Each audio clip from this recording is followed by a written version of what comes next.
Hello. What's up, what's up? We're finally getting back to this game. Because my wrist hurts today. Not my wrist, but more like my thumb really friggin' hurts today. So, we're gonna rest it. Hello, Gabe. Hello, Ado. Hello, Too Cute. I have some food here, too. I heated up some dumplings, and I put... It already has sauce on it, but I added sushi sauce, and, you know, it's, sesame seeds, green onions, and, you know, it's not a Craig meal without me adding QB mayo to it.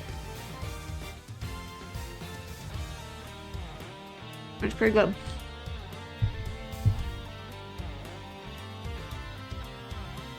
Professional thumb up wrestler? Dude, I wish.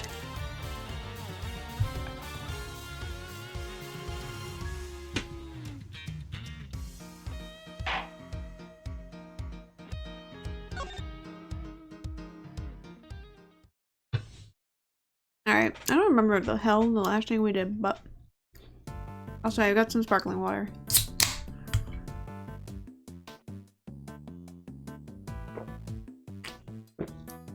Oh, I remember. Sorry, you heard that loud gulp. I'm so sorry. Guy was in the river. The fountain. There was a dead body in the fountain. It seems the police have already removed the body. Why did the body of a victim from 18 years ago turn up in this fountain? And why isn't it all rotten and stuff? Did it slowly shuffle its way here? I need to remind you that zombies aren't real. It seems likely that the body was preserved somehow. Really? Is that even possible? Hey, Mr. Forensics guy. Anything to report? Yes, ma'am. Why is he standing on the fountain? Traces of both ubiquium and asphyxion.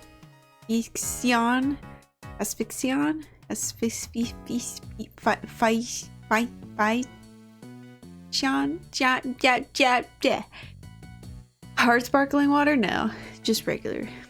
Have been detected in the fountain. I'm going to say they were probably carried here by the stream of the autumn wind.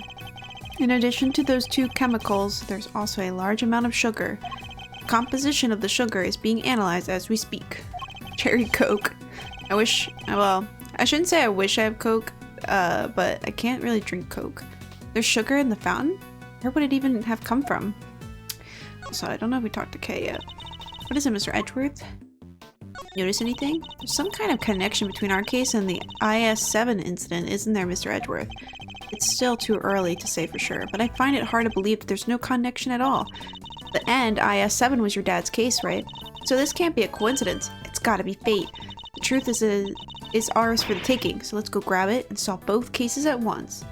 Drink the fountain? Dude. That's what I'd do in that fountain. Motorboat that fountain. I appreciate the sentiment. I think our first order of business should be to find out where the ubiquium came from. Gotcha, the red liquid with a minty smell. Let's ask around and see if anybody has any clues to offer. Wait, like, offer. I don't know if she has anything to say to any of this.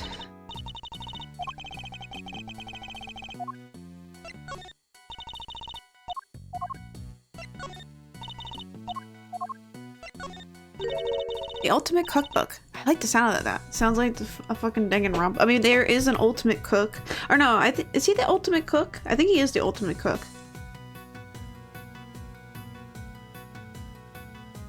I don't think he's the ultimate chef.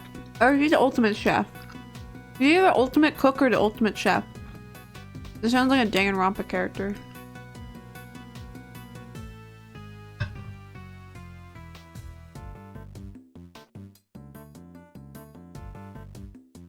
I can't remember where he is. I'm gonna Google it.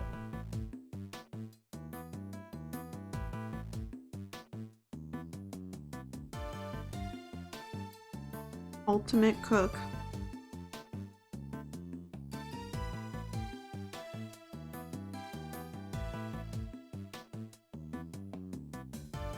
Yeah, he's the ultimate cook. Terror.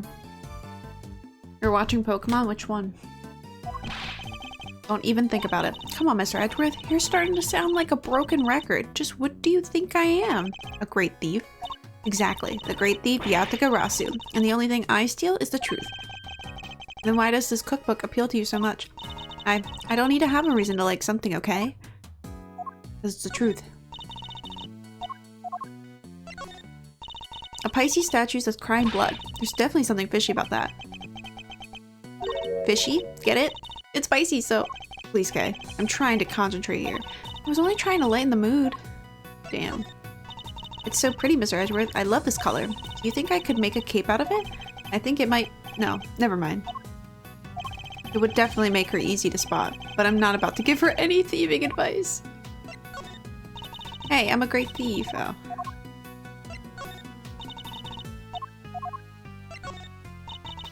Alright, I don't think she cares about any of this other stuff. Okay, yeah. Cool. The body's been taken back to the lab, sir. Autopsy's underway. And how's the rest of the fountain looking? Rather beautiful, actually, sir. The water's crystal clear and kind of soothing. Almost as if there wasn't any body floating in it so long ago. It's a man with a moon-shaped head and a woman with a sun-shaped head. The man's got a real pained look in his eye, though. Is this another Paul Halleck? Halleck? I think it's just Halleck. Paul Halleck?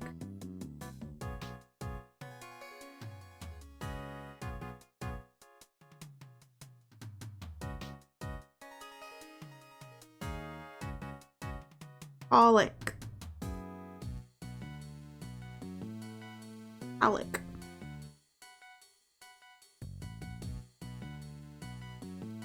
Halleck? Halleck?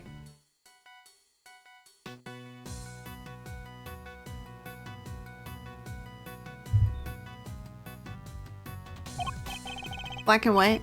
What were your thoughts? I don't think I ever watched Black and White. Yes, from his younger years when he was something of a dreamer. He depicted those closest to him by means of a motif taken from nature. The piece is titled, My Parents. Guess the moms shone brightest in that house. Ha ha ha ha ha ha. Miss Bound's tea set is laid out neatly on the serving cart. The pamphlet says the gallery is famous for its tea. Understandably so. The cups we were given was delicious. Looks like all of this stuff was designed by Mr. Frost. Interesting. In that case, I think we'd better take a closer look. So this dishware was made by R.T. Frost. It looks very fancy. Oh, it is. I'm willing to bet that this set can fetch something in the thousands of dollars. But let's try not to touch any of it unless we absolutely have to. Whoa, this stuff really worth that much? Stop it, Kay. I can see your eyes lighting up. Miss Bound must really be a fan of Mr. Frost, like Bender said it to still have this. Oh. Hey, Edgy. What is it? You be careful with that teapot, you hear? Why is Larry so concerned all of a sudden? Honored guests. I could pour you a cup if you like. Miss Bound. Ah, Judy. I'm good, thanks. No tea for me. You two knock yourselves out. Thank you for the offer. Yes, why not? A quick break won't hurt. 2 cups coming right up. Smells great. Look at them, those nerds. Wow, it tastes even better than it smells. What type of tea is it, Mr. Edgeworth? It's Ceylon, I believe. It's usually identifiable by its citrus aroma, but it's Bound. Is this the same blend you served this morning? Why, yes. Is it alright? There isn't anything wrong with it, is there? Oh no, not at all. Just that the cup you gave me earlier had a slight different aroma. Mr. Edgeworth, get down, it's poison!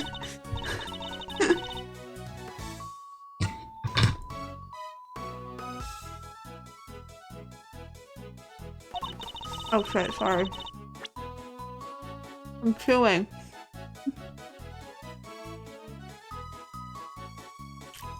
Dude, she probably did. She 100% did.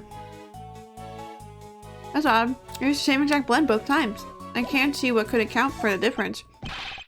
Hey, what's the big idea? Quit being mean around about Judy's tea, will you? What's gone under your skin, Larry? Nothing. You're just rude, that's all. You don't even try to call me by the right name. Laurice didn't, whatever, dang it. You know what? I'm done. I'm not talking to you anymore. Well, that was childish, even for him. Wow. What happened there? Let's ask him about it later, shall we? Talking to Miss Brown is more of a priority right now.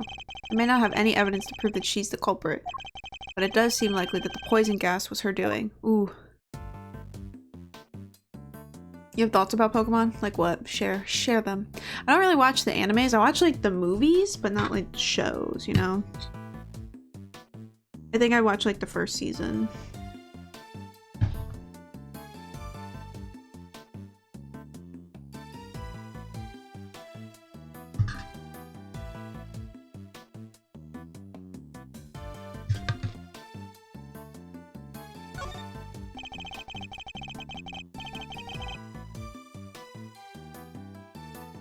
Tablecloth. Sorry.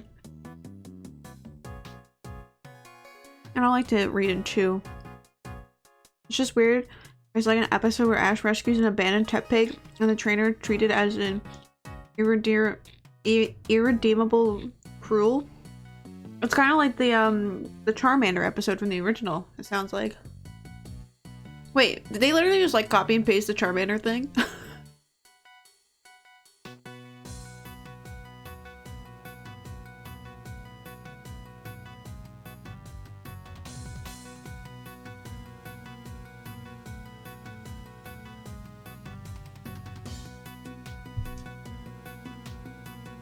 Then literally 3 episodes later, Iris theorizes that Snivy abandoned her trainer, and Ash is like, that actually makes her unbelievably cool and based.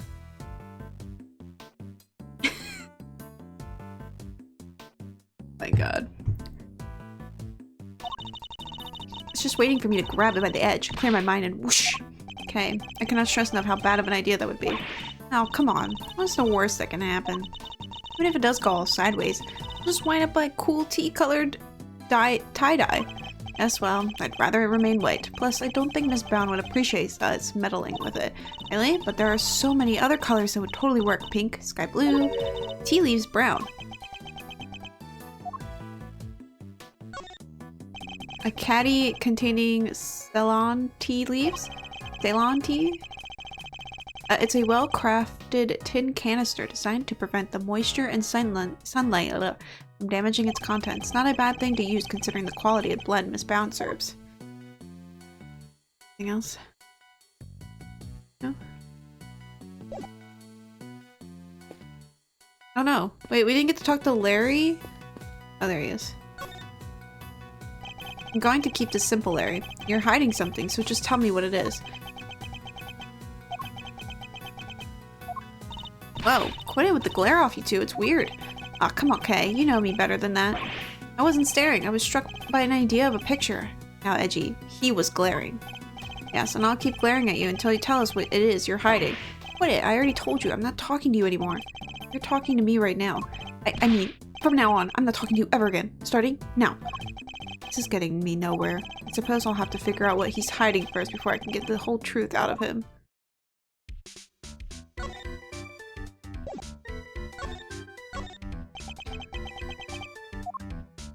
This little bitch.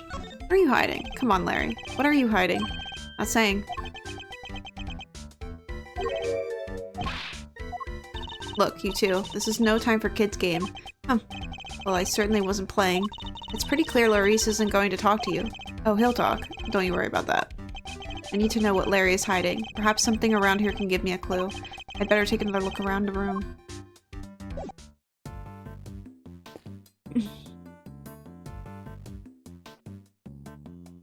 Perhaps posted that Pokemon trainer relationship has an inherent power imbalance. I'm sure Ash views it as equal partnership. And surely there's a good reason for a Pokemon to abandon their trainer, but Ash seems completely uninterested in the actual reasons. Yeah. Yeah. He just kind of, I mean, like...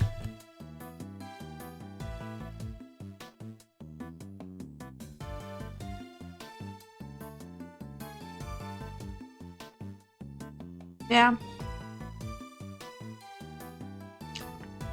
I feel like for that, it's like Ash will just take anybody.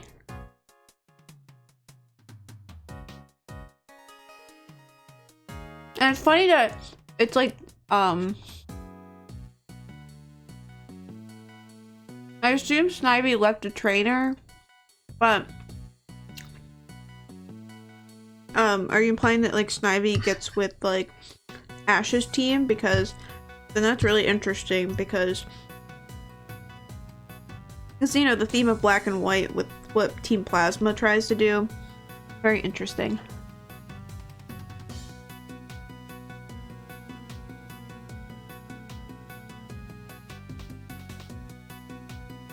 Because I assume N's like involved in the anime, right?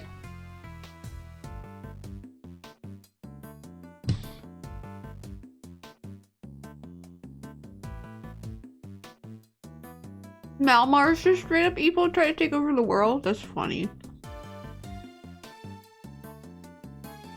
A Malmar out of all the Pokemon.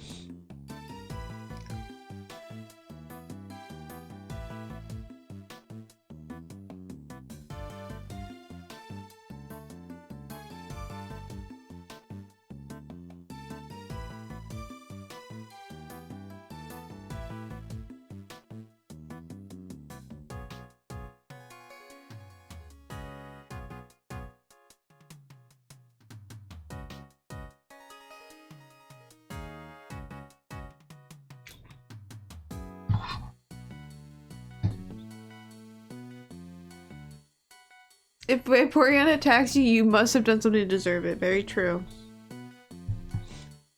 I mean, they're kind of like actual animals, you know? Why would an animal attack you directly?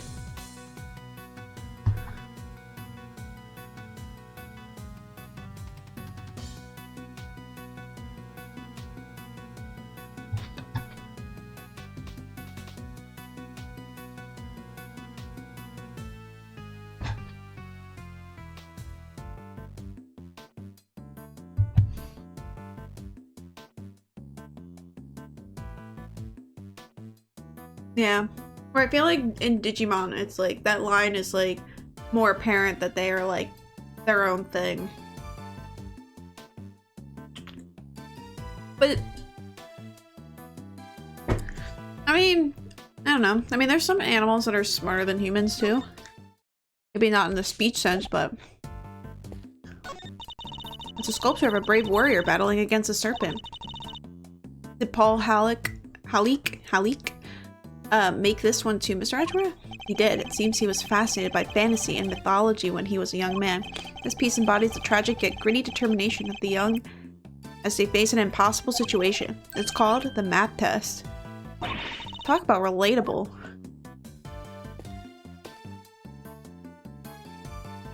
I mean, Digimon has evil Digimon. Digimon are moral actors, whereas Pokemon are not. Whoa.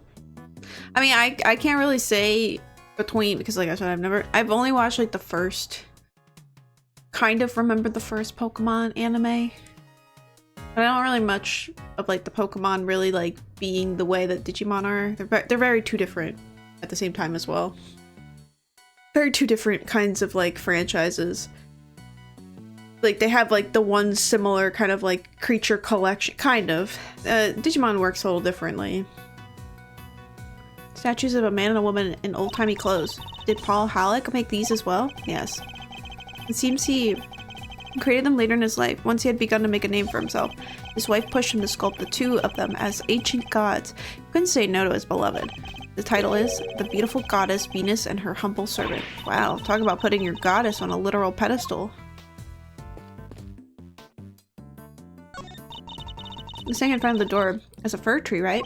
Yes, they're usually associated with the winter, but this door leads to the autumn wing. I suppose it's all part of some elaborate ruse. I could paint it red for that autumny feel. Evergreens stay green all year round, K. Hence the name? Sure, I knew that.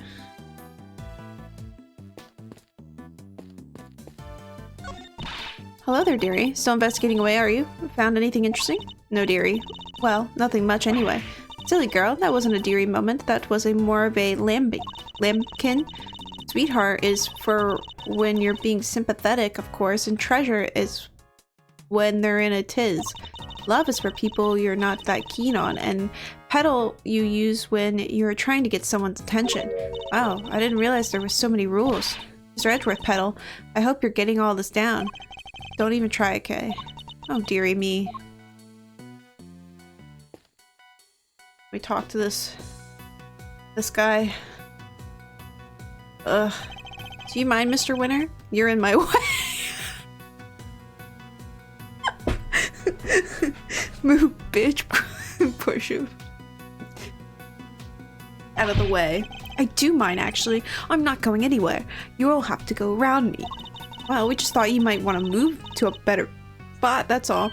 What better spot? I demand you to show it to me at once. Is that really all it takes to make you do whatever we want? Don't think you've gotten away with anything, Mr. Edgeworth. I'll be reporting your actions to the committee. Do whatever you need to do, Judge Cabell. And we'll do the same. You are the self-styled great thief, correct? Mr. Edgeworth's association with such a character will be of interest to the committee too, of course. Go ahead and report me to your stupid committee. I'll be the toast of the thieving community. It looks like Judge Cabell will have to think of some new threats if she wants to intimidate Kay. The door here is marked with a nice autumny looking tree, and yet it leads to the winter wing. I suppose it's all part of the deception. I could steal the leaves and be like this thing more wintry? I think you'd better leave them alone, Kay. It's a selection of trophies won by Paul Howlink, or rather Artie Frost. Evidently, he was a very well-respected artist. Well, you've got one too, Mr. Edgeworth. So it's about time I won one too. Guess I'll have to find some thieving contest to enter. Or you could set up something with a nice ceremony at the end of all that. Yes. Followed by a swift round of arrests. It seems the elevator is only accessible to select individuals. I wonder what's upstairs. Among other things, the medical room. That's where Mr. Gusto is being treated. I hope he's alright. We've got some questions that need answering as soon as he wakes up. Since there's no way of knowing when that might be, we should explore other avenues in the meantime. Mr. Winter is very clear that you're only allowed to investigate this room, so I'm afraid I can't let you pass. Sorry, sir. It wouldn't make much difference if you did, officer. You're standing in front of a wall. Oh, but we all know a few bricks won't stop you, Mr. Miles Edgeworth, sir. He's kind of right. Trainer loses the battle. It's always unequivocal trainer's fault and never the Pokemon's. This is imperative to the ethos of the franchise. Yep. Well, I mean, when Ash lost the championship to Richie, it was kind of Charizard's fault. But I guess, like, I don't really remember, but I mean, I guess it was kind of like the bond between Ash and Charizard. Charizard was being a lazy fuck. But that was also to represent the fact that Charizard was like over leveled and shit. Wow, he actually sounds kind of scared of you. What just kind of reputation do I have down at the precinct? Why is there a lift cart just sitting here out in the open? I guess somebody must have been moving something heavy. Top of the platform seems to be wet. You know, I've got a funny feeling I've seen this thing somewhere before. You mean like 18 years ago? Yeah, it's all coming back to me now. I saw it in Frost's room. You must have used it to move the ice sculptures around.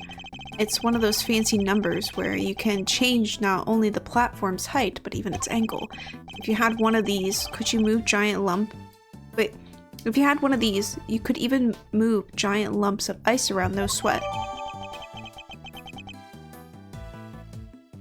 If Ash wasn't a shit trainer.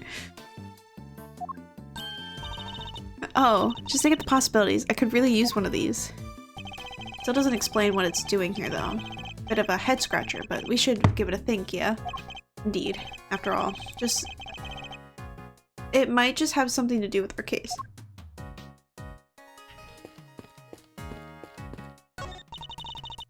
I put sunflowers by the door. Nice. A fitting adornment for the entrance to the summer wing, I suppose. Summer is also vacation time, and every great thief knows that that means tourists with bulging wallets. Pickpocketing, Kay. Isn't that a little beneath a great thief? Yeah, maybe you're right. Those are tulips by the door, right, Mr. Edgeworth? Yes, it leads to the spring wing. Ah, spring. Popular time to move house, which makes it open season for great thieves. Housebreaking is a little beneath a great thief, wouldn't you say? Yeah, I guess you're right.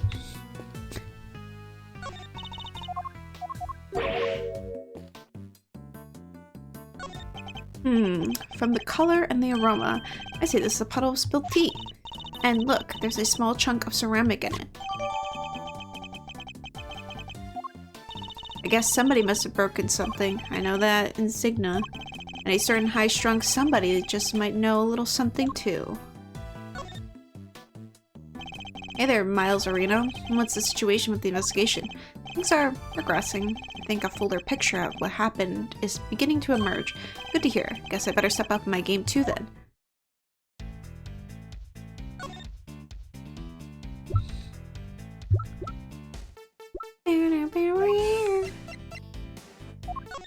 Oops.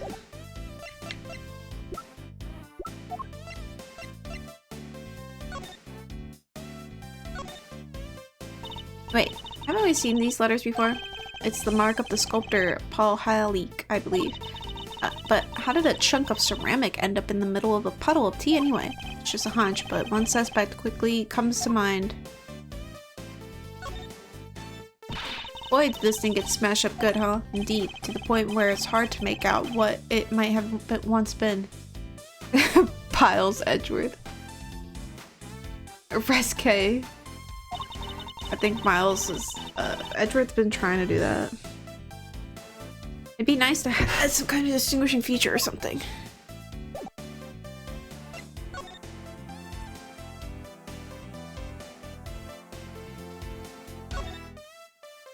Looks like this pedal lets you adjust the height of the platform, Mr. Edgeworth. Indeed. Let's give it a try. If you would, Kay. On it. Ta-da! A single person could transport quite a heavy load using one of these, I'd say. I bet I could even cart Gubby off with it. And what purpose exactly, may I ask? The top of the platform is wet. Maybe someone used it to move something liquidy around? Yes, but the question is who and what.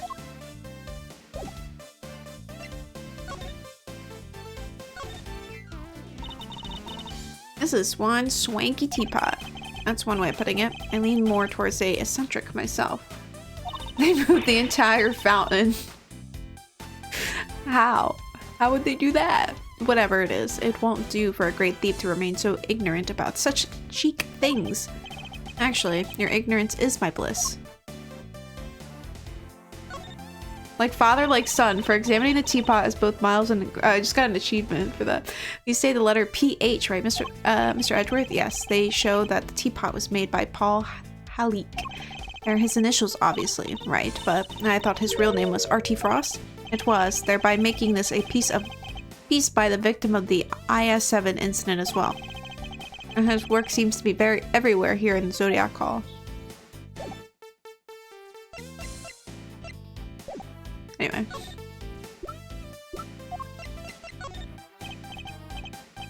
Oh, I think I get it. So this is it, huh? The key to unraveling this whole mystery? Yes, perhaps. Great. You, keep a hold of it then, yeah? Quickly now. Back in your pocket it goes. I guess he doesn't think much of it.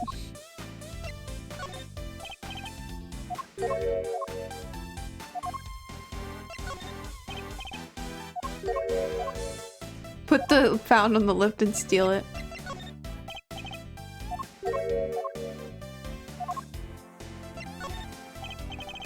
This takes me back. Perhaps you could take a closer look, and you might notice something new.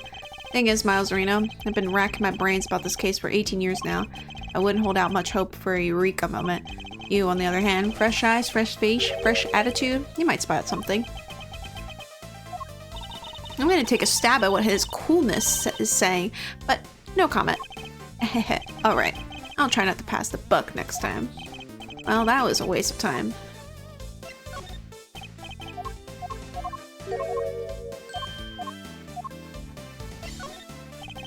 The ultimate cookbook. I'll bet there's some humdinging recipes in there, huh? Any you might be interested in, perhaps? Who, me? Not that I can think of. What about you, Kay Sereno? I guess I'd like to be a genius and invisible. Oh, and able to fly. We're talking about medicines here, Kay, not miracles.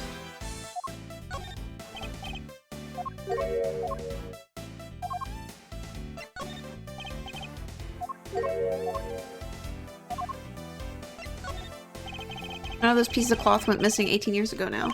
Hard to lose something like that, right?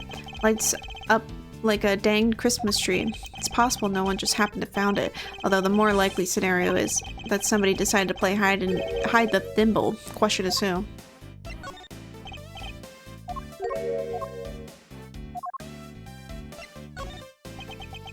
IS-7's not just another case for me, Miles. You know that, right? Of course. It's important to me, too.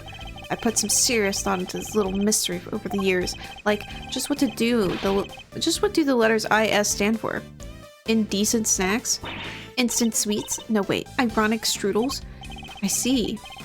There are so many options, I can't pick just one. Sometimes I seriously don't know whether Fender is being serious or not, and this is one of those times.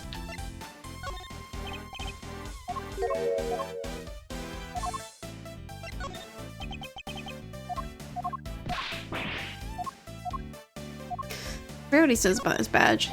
Miles Edgeworth, Prosecutor. I gotta say, I never saw that coming. I'm sorry, Fender. Hey, that wasn't a dig. You had your reasons, I'm sure. I'm just glad you'll get to see what the courtroom looks like from the other side for once. It's a whole different ballgame, let me tell you. Actually, I have stood at the defense bench once before, and I have to say, it wasn't bad. Oh? 2 incidents. This case seems to have a lot in common with the incident from 18 years ago. And how? It's got the lot. Melting statues in the Winter Wing, and even the murder victim's body. But how did nobody ever figure out that the body had gone missing? Ross had no family apart from his son, and well, the kid kinda vanished. Nobody's seen him since around the time of the incident. Does this son look like, or in the picture?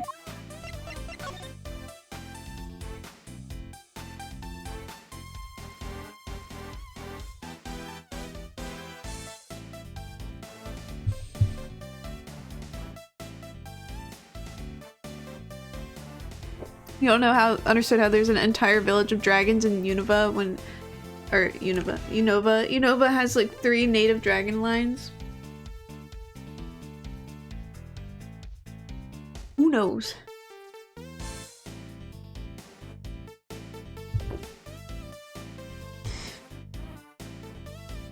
Where is he? he's somewhere. He's in the room. He is in the room, you're right. Where is my boy? The kid kind of vanished. Nobody's seen him since around the incident. Gusto's son, too. Him and his best pal from school both just up and disappeared. What? And they were never found? Gusto's boy wasn't. Not as far as I heard, anyhow. Guess Ross' kid turned up in the end, though. He collected his inheritance at some point. But yeah, with no family around just after the incident, Frost got no funeral, no nothing. So no need for police to release the body, and no need for anybody to find out they didn't have it. They filed their fake autopsy report, and nobody was any the wiser. Well, almost nobody. I still can't believe Mr. Von Karma would have stooped so low. Let's go see him. There he is.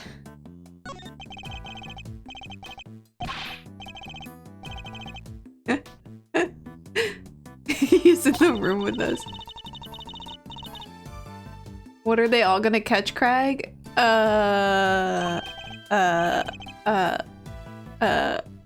Dragons?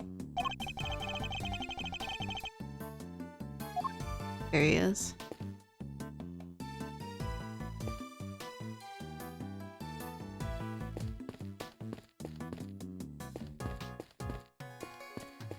I just love that you're like, where is he?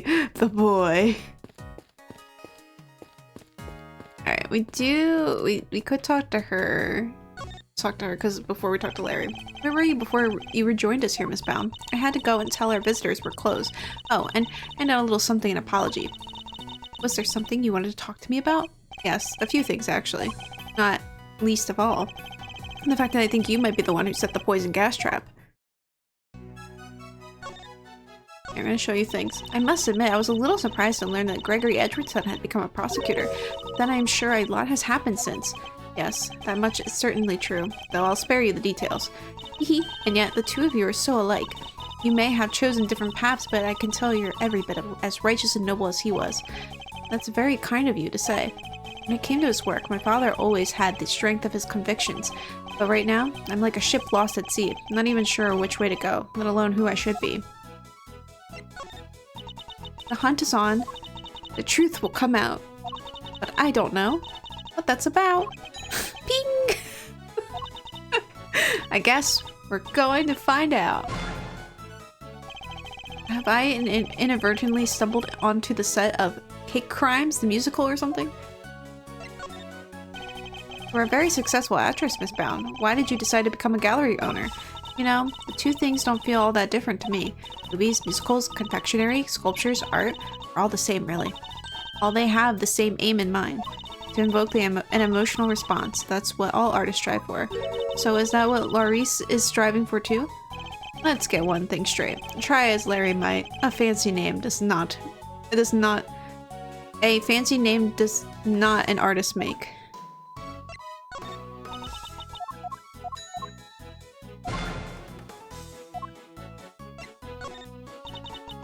Okay. We're gonna have to hear this multiple times because I wanna... Delicia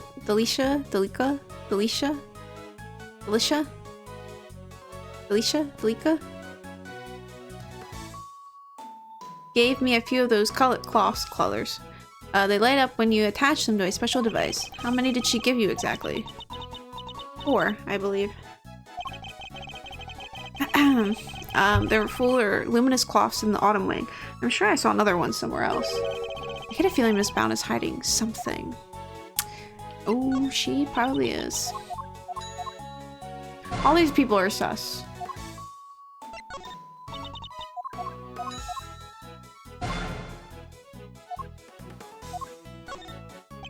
What kind of pharmaceutical recipes are in the Ultimate Cookbook? Oh, there are so many. It would take a while to go through them all.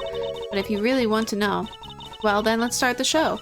Come join me as we sing this song. It's nifty, thrifty, 2-hour song. Oh. Now one by one we'll sing the things the world's best little cookbook brings. What do you think, Mr. Edgeworth? Want to listen to the rest? No, that won't be necessary.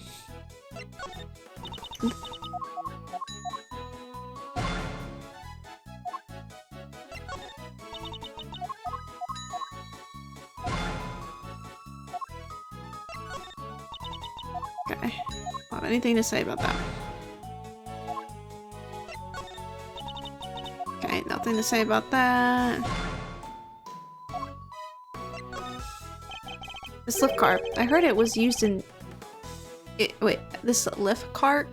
I heard it was in use 18 years ago too. That's right. It was in another room earlier until it brought it out here. It's very useful for moving large, heavy objects around. But why is it wet? Is it used to carry something wet? Alright. Now we can continue talking to her. Poison gas incident. The original ice sculptures melted 18 years ago, correct? How did you manage to recreate them? Oh, you know about what happened back then? In that case, you might also know I took pictures of them during the contest. I commissioned the creator of a set of replicas based on those photographs for this current exhibit. But why go through the trouble of creating replicas? Mr. Frost's Zodiac series was his great unfinished masterwork. I wanted to see it completed at last. Or rather, recompleted. It was my fault that the original set melted in the first place after all. I see. And is there any particular reason why the winter and autumn wings look so similar? Oh my, really think they look alike? Perhaps I used some of the decorations from one and the other by accident? She's clearly lying. But I don't have the evidence to prove that just yet. Alright. Alright, Larry, cough it up.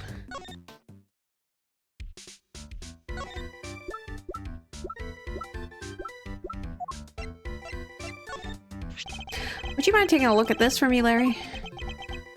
Why would you show me that? Tell me, what is it about this Miss Bound's tea set that's got you so agitated? Ugh. If you won't tell me, then perhaps you'd prefer to explain it to just Gavel?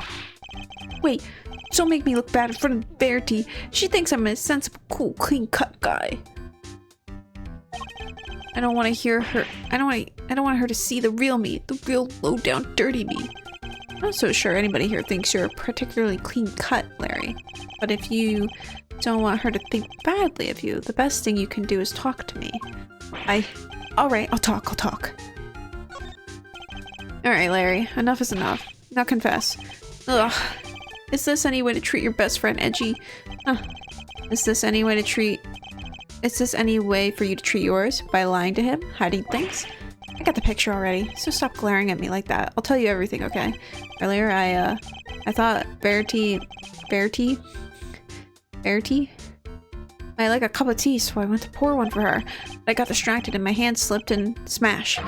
Broke the teapot. A priceless work of art. It's in pieces because of me.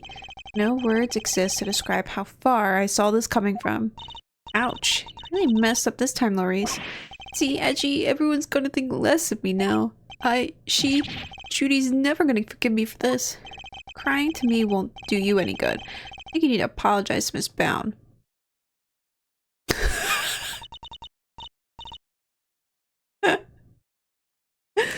Oh, Larry. My teapot? I see. I'm sorry, Judy. I'm so sorry. I don't have any money, but I'll paint your portrait. I'll paint you 50 portraits. Please, Mr. Oxnim, whatever. It's really me you should be apologizing. It's really me who should be apologizing. How could I have failed to notice that there were broken pieces of ceramic on the floor? Somebody could have been hurt. Here, let me make sure it's safely disposed of. The teapot in question was designed by R.T. Frost, correct? I understand it was something you've long treasured. You must be upset. Oh, I am. But of course, all things break eventually. And as luck would have it, I have another identical teapot. It's far from the end of the world. Is she less attached to Mr. Frost's work than she used to be? Can't believe this, Judy. You're the sweetest, the kindest. This other teapot you're talking about. It's the one sitting on top of the car right now, right? What do you mean? Yeah, so when I smashed the first one, I tried to hide the pieces in the bottom of the cart. And that's when I saw the other pot under there, so I took it out and basically switched the two pots. Oh, I see. Yep, and that's everything I have to tell you. I'll be extra careful not to break the other one, I promise. You have no shame whatsoever, do you? I'm sorry. It's really quite alright. Thank you for being so honest. See, Edgy, isn't Judy the absolute best?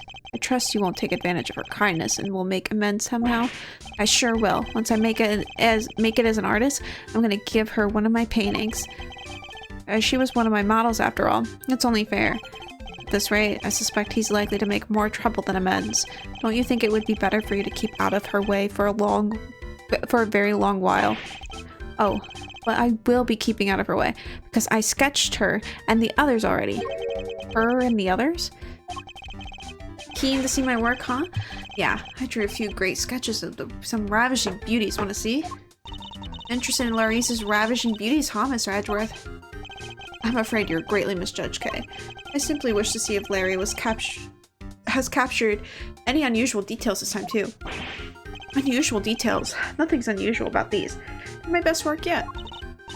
Really? Now I want to see them too. Aw, you're a sweetheart, Kay. Alright, let me dig them out for you. Give me a sec, okay? I suppose we might as well take a look. Can I present these things? What's the point of having a badge if you don't keep it in your pocket? If you keep it in your pocket, it proves my status as a qualified prosecutor. Meh, stuff like that. Just gets in the way of doing good work. What's that supposed to mean? As in, your official status doesn't mean a thing, man. It's about the person, not the badge. I mean, look at me. How many job titles have I had? And I'm still the same old me. Huh. Still the same old pain in the neck, too. You just couldn't help yourself, could you? Would it kill you to be nice just once in your life? Yeah, that's it. That's what I'll call my next picture book. Verity's Grand Gavilan Gala. A worthy sequel to Franzie's Whippity Whip Trip and another guaranteed best-selling blockbuster. Larry, could you please focus on the piece of evidence I'm showing you? Huh? Were you saying something? Ugh, ignored by Larry of all people.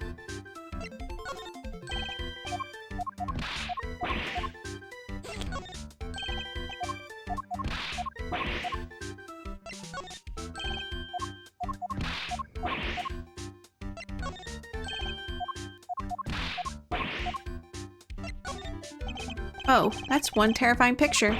You should know, you drew it. You did draw the scene accurately, didn't you? You bet I did. A sight like that burns itself into your eyeballs. I'll never forget it as long as I live. But it takes a rare talent to get something like that down on paper exactly as it looked in real life. Hello, Okusan. You certainly have a rare talent for something. Who we sent to jail? Larry. Always Larry. Always Larry.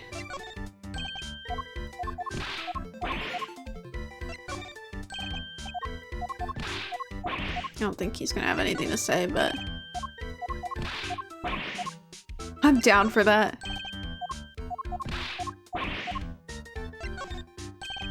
Okay, we're gonna look at Larry's drawings he made. So, these sketches of yours. Seriously, Edgy, if you wanted to check out my art, you should have just said so from the get-go. Here, feast your eyes on this. Okay, Larry's kind of good at art.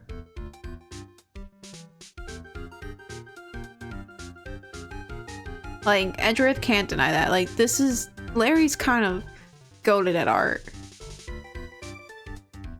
Where you want me to plant the evidence? On Larry.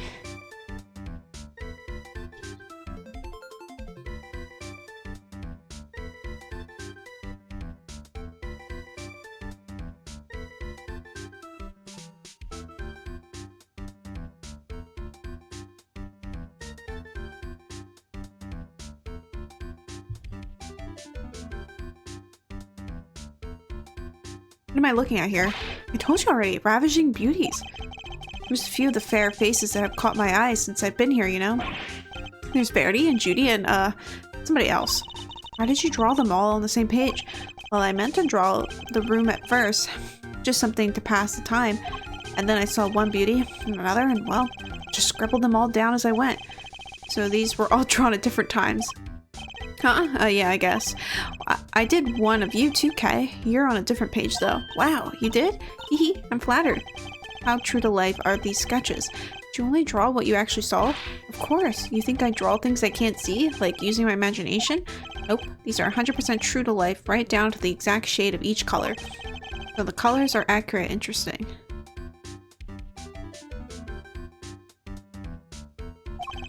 Much as it pains me to admit, Larry may have provided me with some useful piece of evidence yet again. The serving cart in the sketch, for example. The serving cart in the sketch, for example, if I compare it to the one here in the room, there's a clear contradiction between the two. I think a little deduction is in order. Could I borrow this page for a while, Larry? Sure thing. You want me to sign it for you? Just the page, please.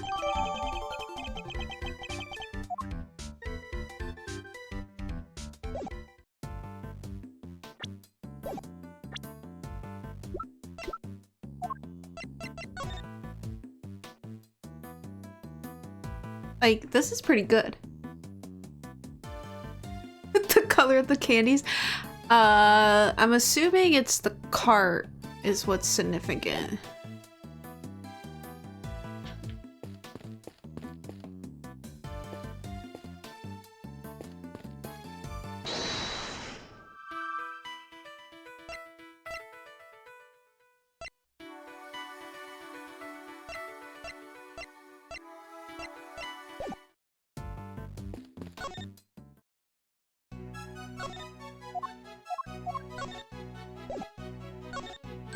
Oh my, is that me?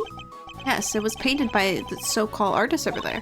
It's wonderfully drawn. Would you mind if I kept it? I'm sorry, Miss Bound. I'm afraid it's an important piece of evidence. Oh, I see. That's a shame. I suppose Larry's charm is something of a talent if he can impress a gallery owner with sketches like these. That's it? That's all she had to say? Balls.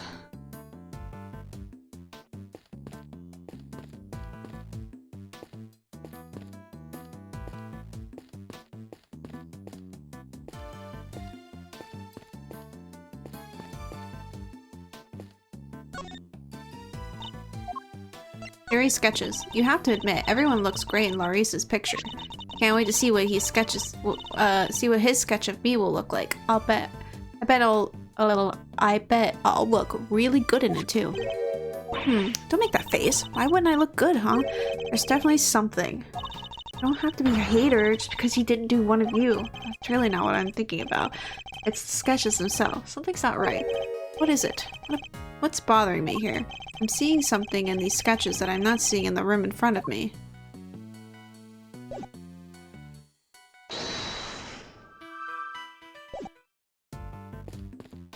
We have to like look at the evidence?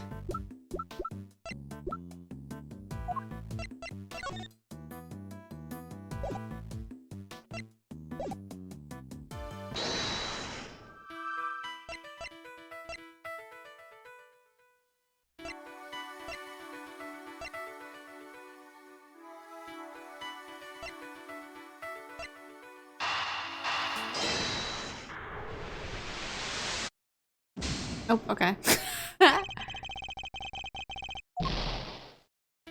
I'm trying to switch the pot, maybe?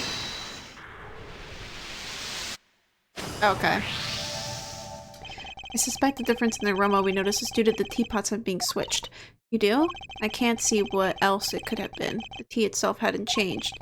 I only ask Miss Bound, just to be sure. Miss Bound, the difference in the aroma we noticed, do you think it could have been because of the different teapot? I suppose so. My cup just now had a subtle minty scent, rather like yuba tea. Oh, I just remembered. I made some peppermint tea in that pot only yesterday. That must be where the minty aroma is coming from. Could that really be it?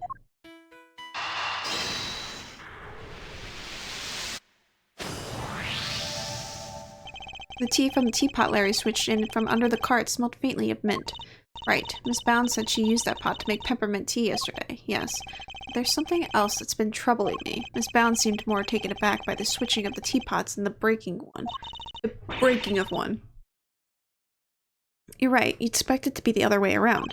I suspect she might have been deliberately hiding the teapot underneath the cart. But why? One of whatever's key characteristic is its minty fragrance. So, what if she had been hiding some in that teapot? What? In the teapot? Simply a possibility, but one worth investigating, I believe. Mr. Winter, any luck finding the ubiquitum? Huh? Oh! My people are searching the entire gallery, but they haven't found anything yet. And what about you? Don't tell me you know where it came from. I may have an idea. Ha! Huh, I knew it. If I can't find it, there's no chance I'll use it. What? You do know where it came from? Yes. What? Where? Miss Bound's teapot. Wow, nice piece. I like it. Yeah, this looks like a fitting prize for a natural-born winner. For the hydrate.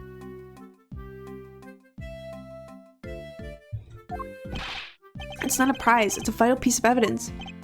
Oh, just evidence. Then I'll have one of the forensics people check it out.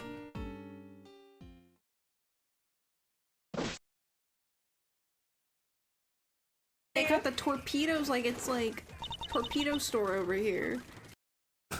Mr. Edgeworth, is there some sort of problem with my teapot?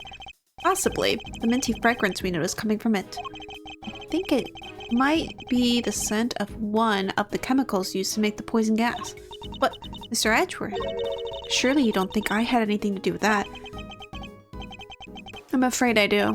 The method used to create the gas would have required considerable preparation. Nobody would have had the time or the opportunity to set up that except you. That's not strictly true. It took around a week to get Zodiac Hall ready for the exposition. There were all kinds of people coming and going through here during that time. Delicia, for one. You see, I'm not the only person who could have set it all up. To set it up at all. Miss Scone is on our radar too, of course. You needn't worry about that. And besides, I wouldn't know the first thing about making poison gas. So even if you did find some ubiquitum whatever in my teapot, I wouldn't have had any idea what to do with it. But I suppose we should see what the test results say first. Miss Bound claims she doesn't know the first thing about making poison gas. I need to find a way to prove that she's lying. Oh, we got a phone call. Edgeworth speaking. Sir, it's me. It's everything alright, Detective. Everybody's left the winter wing. It's just me in here now, which means I can tell you what we found out. Really shouldn't be sharing any information about the investigation, but after the past week or so, I'm not about to stop him now. The exhibits in here have all completely melted. All that's left in the display case is some stuff at the bottom. More of it in the Taurus case than in the Gemini case, though. Describe this stuff for me if you can. Yes, sir. It's like a pale blue liquid. I had the lab run some tests just now. The sample from the Taurus case just had a bunch of sugar in it. The one from the Gemini case had 3 different substances in it, which were sugar, salt, and blood. Mr. Edgeworth, you can't think I've done this. Ma'am, you're fairly attractive. Chances are you did this. Blood? What are salt and blood doing in the Gemini case sample? Can't imagine whose blood it could possibly be, but I'll get it tested right away, sir. Please do, Detective. Oh, and I also spoke over the radio with the forensics guys working on the fountain room. He said he just got word that the sugar they found in the fountain matches the sugar in the pale blue liquid. I see. That might well prove to be a significant development. Anything else to report, Detective? Yes, sir. We found one of those light-emanating devices here on the winter wing, too. There were a few of those being used in the autumn wing to disguise it as the winter wing, as I recall. It seems that the equipment from 18 years ago is more than just for show. I need to talk to Miss Scone about this. Anyhow, I better get getting back to it. I'll let you know as soon as we hear from the lab about that blood. Yes, thank you, Detective. Is that Gummy? Seemed like he had a lot to say. He did, and all of it was very useful. If I'm going to prove that Miss Bound's claims about who could have set up the poison gas trap are false, I'll need to talk to a certain somebody else who was here 18 years ago. Nice. Notice anything? If they find ubiquium in that teapot, is it for Miss Bound? Is that it for Miss Bound? She seems way too nice to hurt anybody. You mustn't judge a book by its cover, Kay. Though I too have my doubts. I should talk to Fender and Miss Scone to see what they have to say on the matter.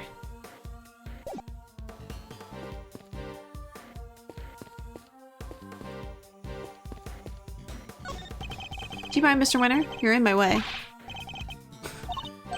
I love that the only thing Edward wants to say to him is like, you're in my way. It's so messed up.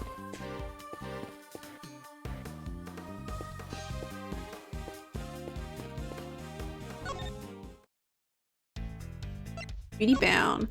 Tell me, Fender, what kind of person is Miss Bound, huh? Wait a minute. Don't tell me you've got a thing for her, Miles, or... I do not. Chill, chill. I'm just yanking your chain. Anyway, what can I say about Jude's? Well, she's a real brave trooper for one. Back at his desk right now because he wants to be here, but being it soon, so went live instead. I mean, yeah. I believe you. You know what, DS? I believe you. Anyway, what can I say about Jude's? Well, she's a brave trooper for one. What else do you call someone who waits around for 18 whole years like she has for Samson? Even after his extended family kicked her out of this place. What? They threw her out? Yep. Jude's wasn't technically part of the family, so there was nothing she could do.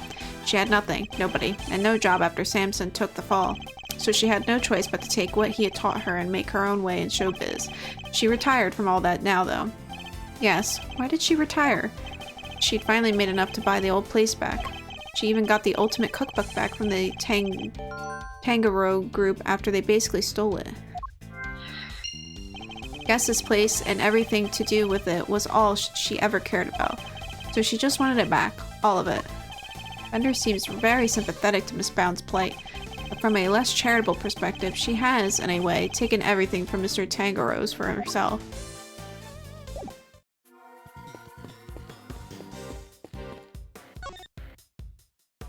Miss Scone, I'd like to ask you a few questions if I may. Of course, dear, fire away. Anything for you, Milesy Smilesy, and dear sweet little toothy DK. I'd appreciate it if that was the last time you called me Milesy Smilesy. And I'm not a fan of Tooth Decay either. Well, you'll just have to like it or lump it. I can't change a nickname once I've settled on it. Ugh, well, I guess we tried.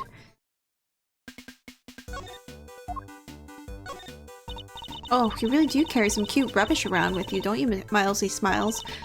What can I do is cover it in whipped cream for you, then sprinkle a few... There will be no need for that, thank you. Thank you, Miss Scone. Oh, look at that! A picture of silly old me!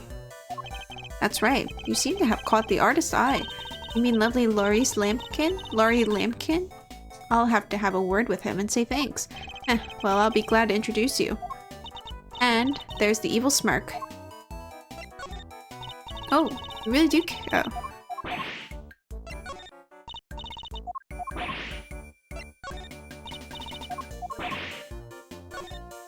I didn't mean to. I know you can make a lamp out of rock salt. Of course you can, dear. You wouldn't want to get it wet, but it's fireproof and ever so sturdy. Sturdy enough to make for a surprisingly good murder weapon, in fact. Why the fuck would you say that? Yeah. We know that the bulb in this lamp probably broke because it was used in the murder. But then, what happened to the other one?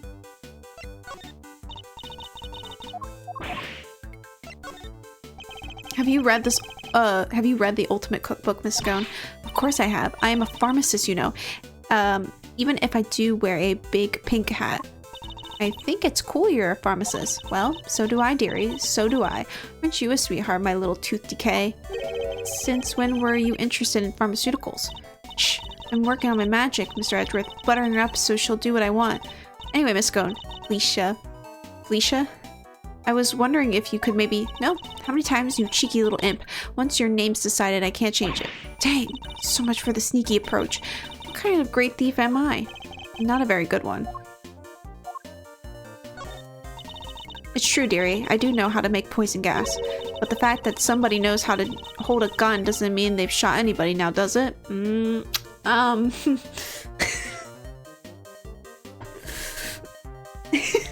Okay.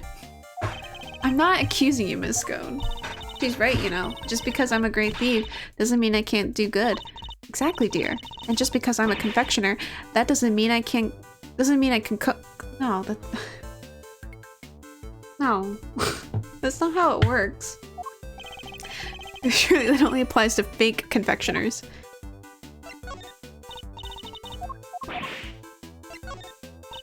That stuff doesn't come cheap, you know. Or easy. It's pretty amazing, though. It looks so cool when it's all lit up. I wonder how it's made.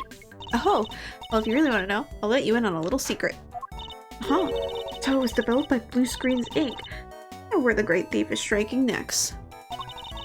With their tech, I can make a glowing cloak and shine brighter than the brightest thief of all. So much for what I wanted to ask.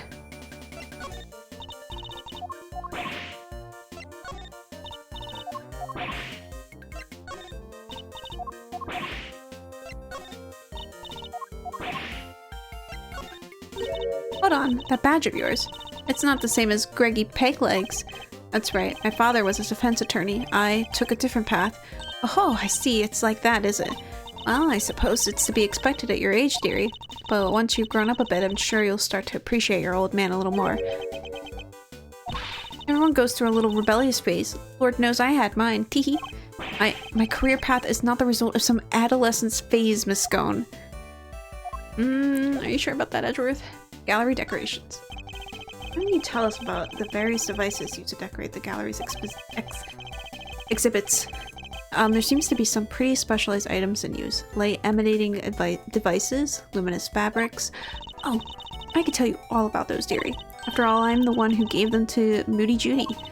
It was my way of saying sorry after I broke the rules all those years ago. I brought her 4 lovely new salt lamps, and I gave her the 4 pieces of luminous cloth I used for the contest. Wow, that's super generous of you. Teehee. Well, us girls have to do our best, don't we? Not everybody understands, of course. That had better not be a dig at me, Delish. I told you how kind I thought that was. Yes, back when you were a dear, sweet, innocent baby boy. What happened to you, eh? A dear, sweet, innocent baby boy, Mr. Fender? Can't quite picture that, I have to say. So these decorations, they're all the same as the ones you saw 18 years ago, correct? Yep, salt lamps, glowing fabrics, light emanating doodads, the whole bit. There were 4 luminous cloths in use in the autumn wing. I'm sure I saw another one somewhere. I'm not lying. Oh, It's in my bag somewhere, I'm sure of it. What is she looking for? That's not it. And that's not it. That cloth looks familiar. Maybe I should jog her memory with something so Miss Scone will tell us more. Making poison gas. Miss Scone, you're something of a specialist. How might someone learn to make the poison gas that was used in the attack? Any ideas? Well, any pharmacist who's ever handled Infesticide Ultra would know for start. After all, it says it right there on the label. Do not mix with products containing ubiquium ever. But what about a layperson? It's unlikely they'd know, wouldn't it? You say so? I suppose so, yes. Well, not unless they had a nose through the ultimate cookbook anyway. Oh. Prize from the contest 18 years ago. The recipe for making Infesticide Ultra. Along with that, not mixing it with ubiquium bit is in there, you know. So you're familiar with the contents of the book? Oh yes, dear. I know it inside out. Because I work for the Tangaro Group, you see. We're the company behind Cold Killer X. I'm sure you've heard of it. Cold Killer X. Bites back sniffles, sneezes with ease, apparently. After Sammy Poodle was found guilty, the company took custody of the book. But they only grant their most trusted people access to it, of course. Which means Miss Scone is one of these elites, I suppose. You had a piece of fabric like this in your bag, did you not, Miss Scone? Albeit a somewhat grimmer one. Grimy? Oh, grimer one. Grimy? Whatever. How rude. You won't get people to cooperate with your little investigation like that, young man. Shall I call it a dish towel, then? Perhaps you used it to wipe up some sort of spillage? Spillage, she says. The cheek!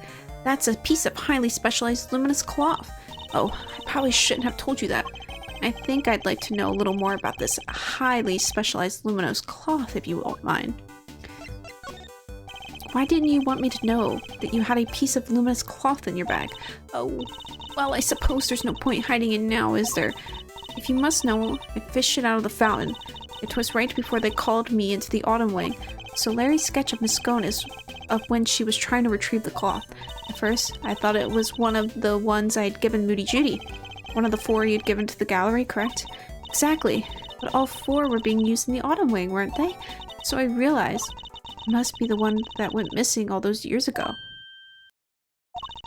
I'd already had my Infesticide Ultra pinched and used to make poison gas. If one of my cloths turned out to have been used in some sort of dastardly deed too, well, I was going to look guilty as sin, wasn't I? So I kept it hidden in my bag and hoped for the best. I see. Oh, it does feel good to get it off my chest, though. Stress is no good for the complexion. So the cloth that disappeared 18 years ago, the one that the victim was wrapped in, just happened to reappear in the fountain at the same time as the body.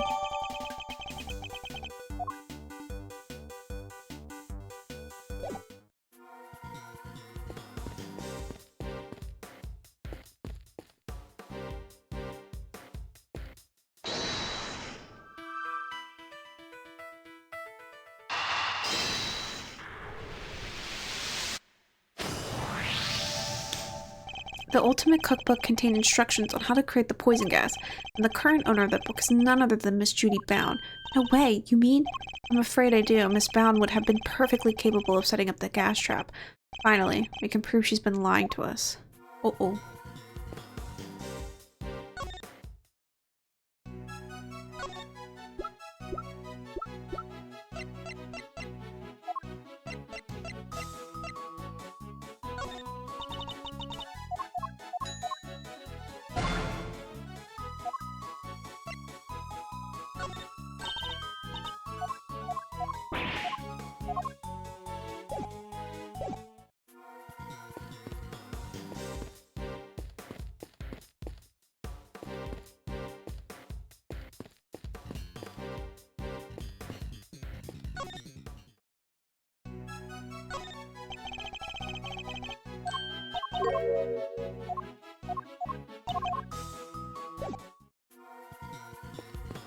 Why would that be a recipe? Well, because it's like recipe for like drugs. Do we talk to Kay? About the case. We've learned a lot about our case, and about IS-7, too. Perhaps, and yet, the truth remains shrouded in an impenetrable mist. You still don't have enough evidence to pierce the fog? In that case, we'll just have to look for some more. That won't be necessary, Kay. I have all the information I need. Now, it's just a matter of logically piecing it together in order to illuminate the truth. Sounds good to me. Have at it, Mr. Edgeworth.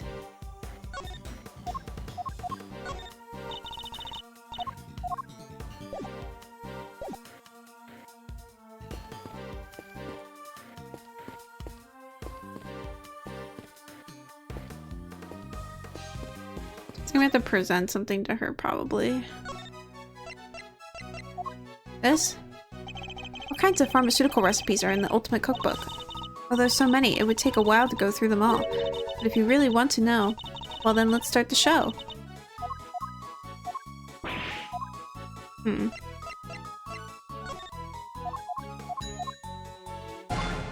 Ultimate Cookbook, please. Turn to the drug section to get started.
Larry, could I ask you something about your sketches? Huh? Fascinated by the work of the great Laurice de Oxnam, whatever, huh? It's the composition, right? Not exactly. This light blue tablecloth, you painted that exactly as you saw it, correct? I already told you. Everything is exactly as I saw it. Yeah, okay, I figured it was the cloth. Part of the cloth, the tablecloth. But the tablecloth on the cart here in this room is white. Wow. Your head's so full of crazy theories, the simple stuff just passes you right by, huh? Ugh, what's that look for? Listen, just before I drew that sketch, I was in the middle of some business with the cart with the tea set on it, okay? What kind of business? That's right, it was the hiding the pieces of the teapot I smashed kind. That's nothing to boast about. Anyway, I was still in the middle of cleaning it up and all when Judy came out of the winter wing. Didn't want to get busted for breaking the pot, so I quickly dove out of sight.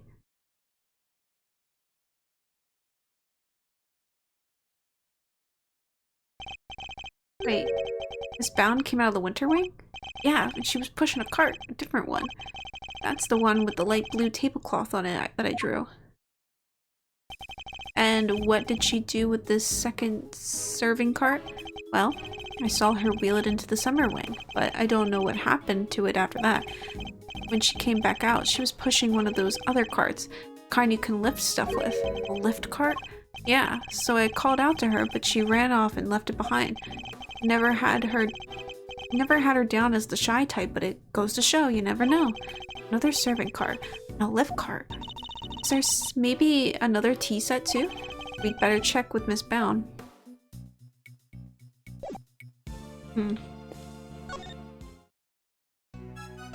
Two cards. Are there two serving cards here at the gallery, Miss Bound? Oh, yes. Why do you ask? A certain so-called artist showed us this sketch. I couldn't help but notice the color of the tablecloth. It's light blue. Light blue? I'm afraid your friend must be mistaken. I only use white tablecloths, freshly laundered and starched, like the perfect wrinkle-free one on the cart here in the fountain room, right? Exactly. If I saw so much as a blemish, I would replace it right away. Would the color of the tablecloth in the sketch simply be a mistake on Larry's part? Do you have any idea of what you might have been doing when this sketch was drawn? Let me see. I appear to be carrying out my usual duties. I'd like to ask you a little more about these duties, if I may. Your work. What exactly were you doing when this sketch was drawn? Because from what I can see, your card doesn't have a tea set on it. I was delivering some chocolates to the investigating officers. Well, now I'm jealous. I love chocolate.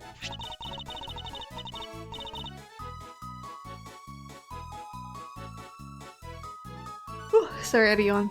Well, there was a few left over, so here, for both of you. I made them myself. I hope you like them. Woohoo! Hehe. Thanks, Miss Bound. Well, why not? They're a little melted, but I suppose that's because they've been sitting around in her pocket. They're super sweet. I love them. Hehe. I'm very glad to hear it. It may not be the prettiest, but I'm grateful for the energy boost nonetheless. But perhaps they could do with a little less sugar. That was it? I'm so confused what we even learned from that, but okay. And that's that. All that's left now is to await the results of the test on the teapot. Oh yeah, right. I forgot about that.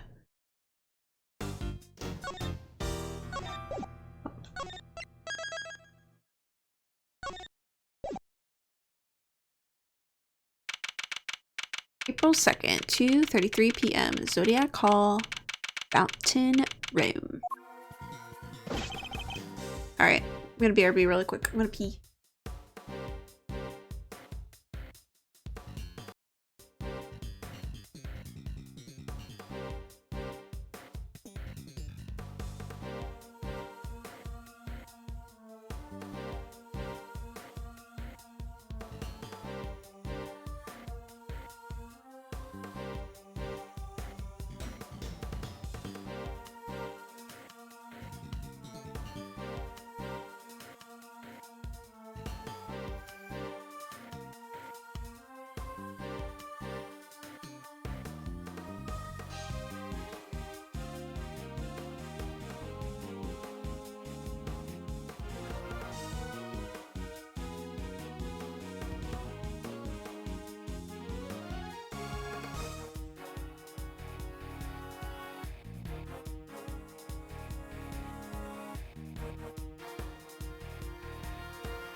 Hello, Soyber.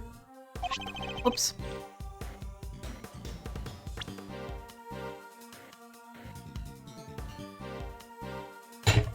Oops.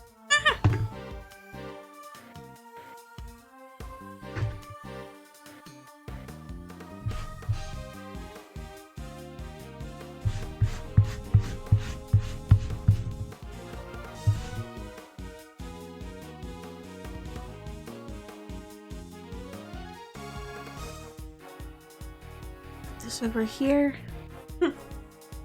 Craig found. Did you see what Delta wrote? Too cute. His turn has gone good.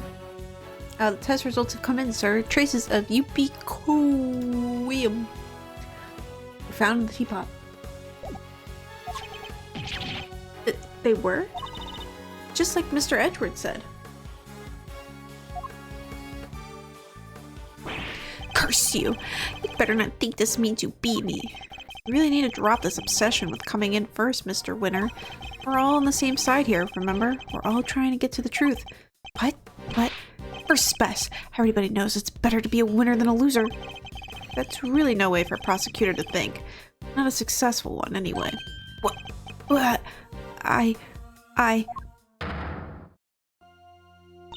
Enough. Mr. Edgeworth, please refrain from taunting the boy. Ignore him, Eustace. He wasn't worthy of your attention.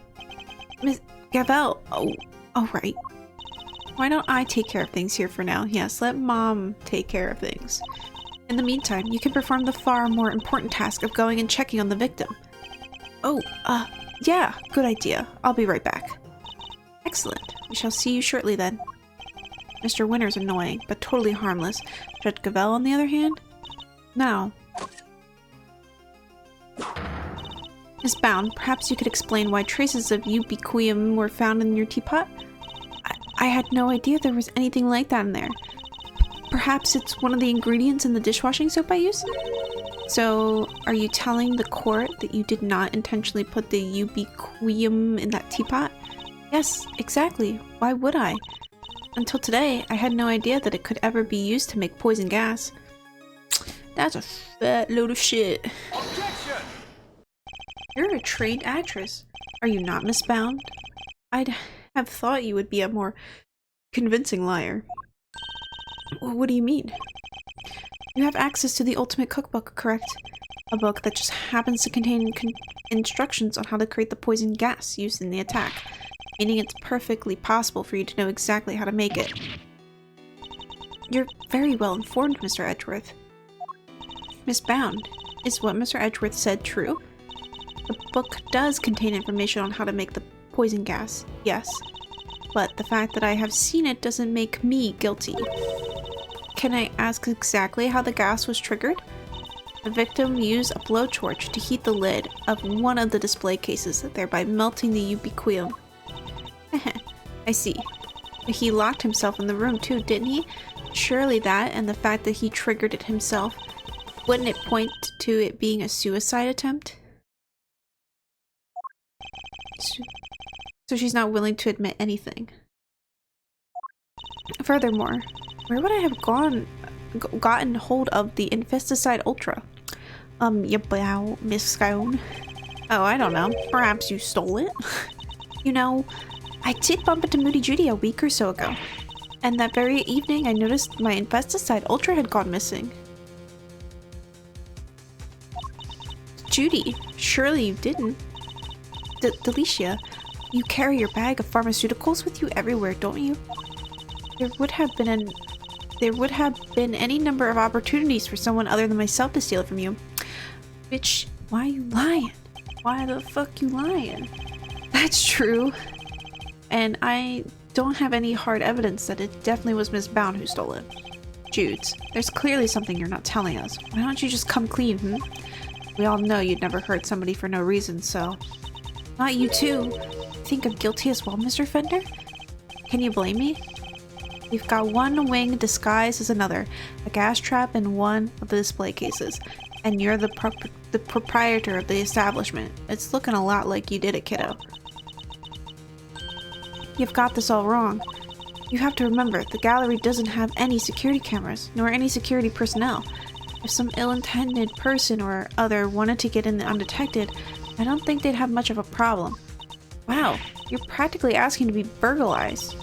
You need to be more careful. A great thief could have a field day in here. And I don't think she's joking. And actually, it seems that Mr. Gusto did, in fact, enter the gallery before it did open. Sheesh. Judy's one tough cookie. She's not budging an inch. Huh.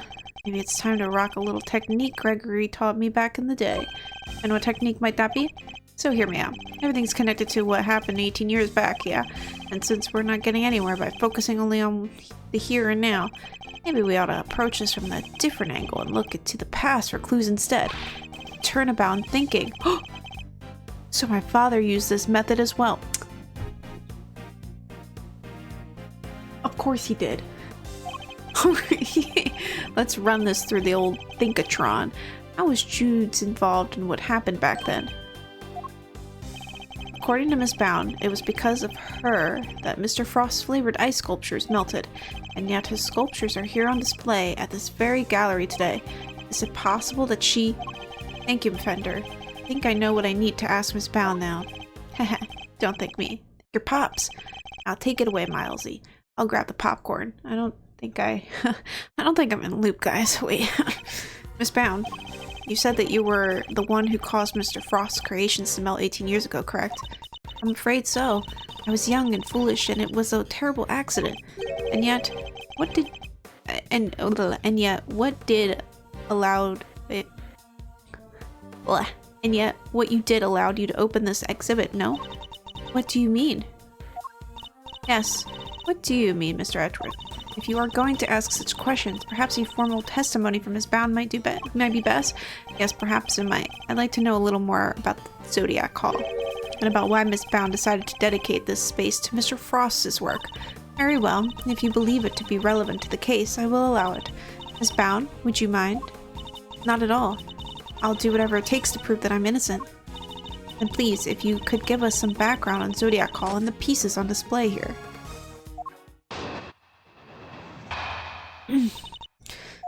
It took 18 years, but at long last I was finally able to buy Samson's home back a little while ago.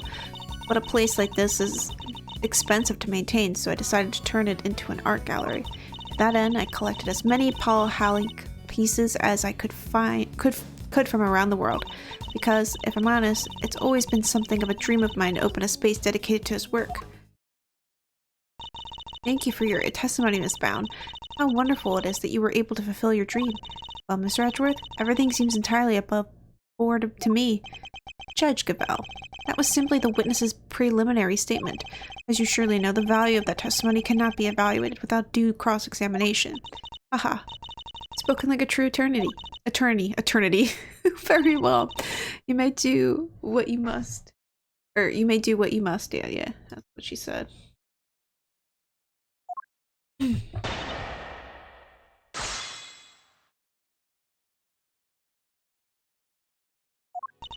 It took 8. What are you laughing at? What are you laughing at?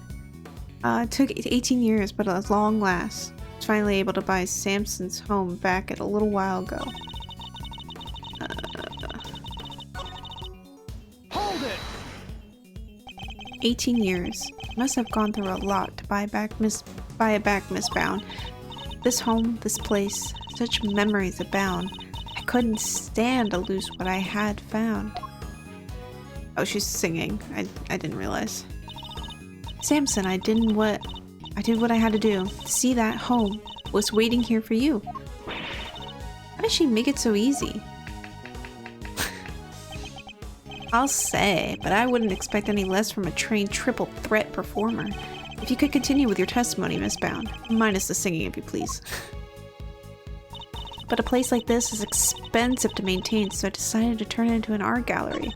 To that end, I collected as many Paul Halleck pieces. Oh wait, I keep forgetting to press.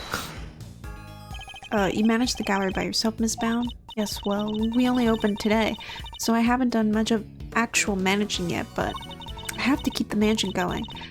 Can't have it falling down around my ears.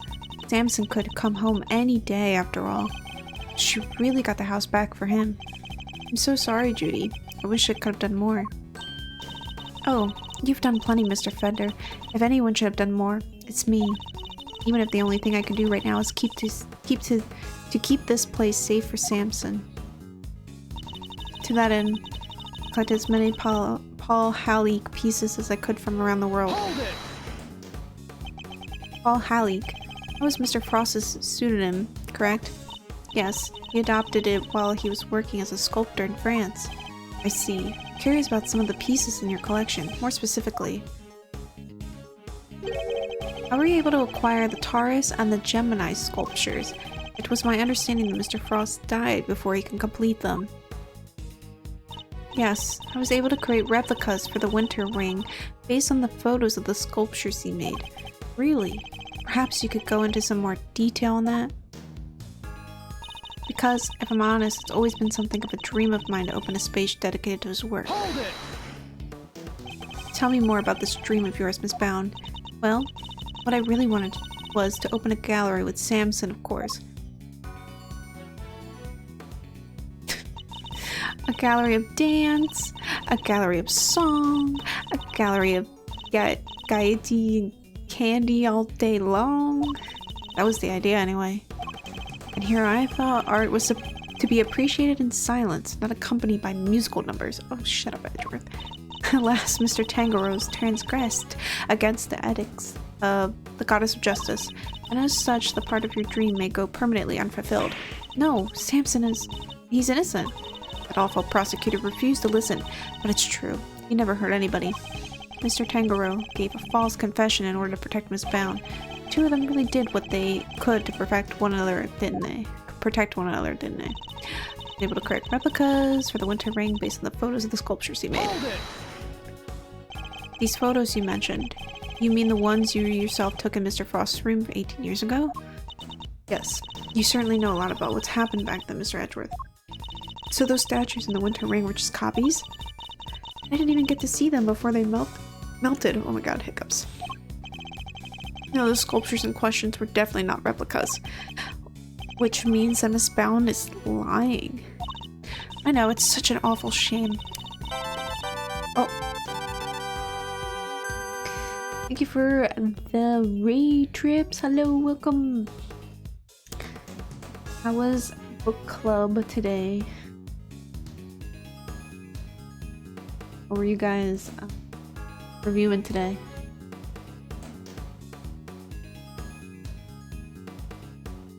Hello, Dr. Toto.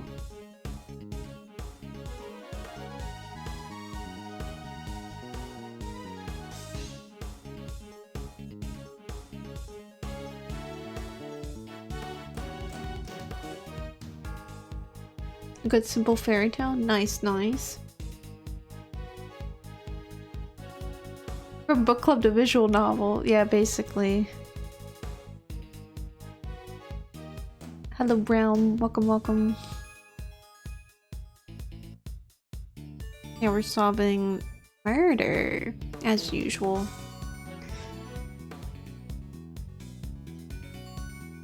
Well, nobody was murdered, but we found a dead body. I mean, I guess he was murdered, wasn't he then, if he's dead, right? That makes sense, but like,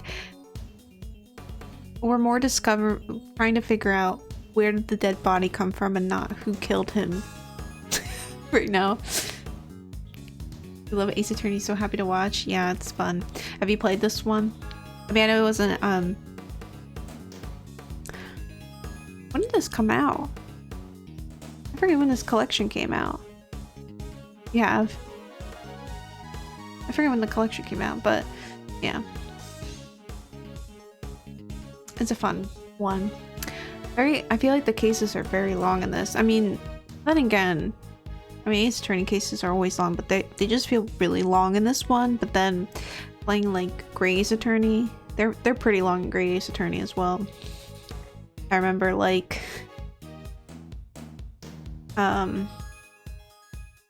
because like the case kind of has like the whole, well, when you meet Sherlock and stuff, you have like the whole like song and dance with him that you have to do. Some of the cases.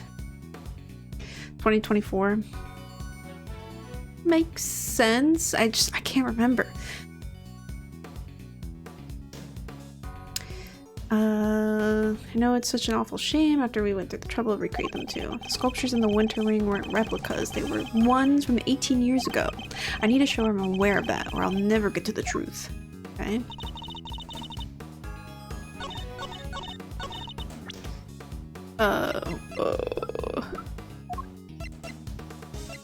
Proof that they're the same. Statues matching those of the victims made by 18 years ago.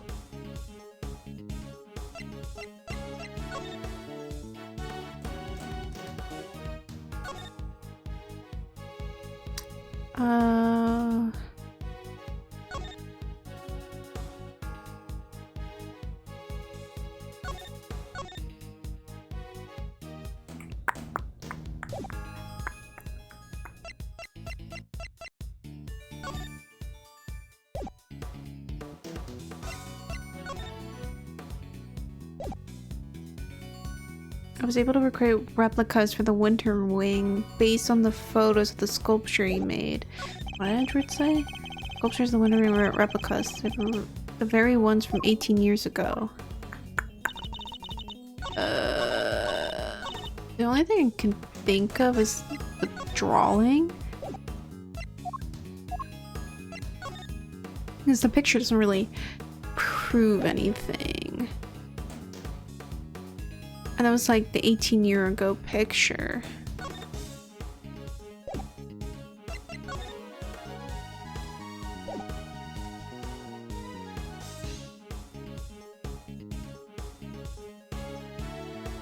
And he was in the true Winter Wing.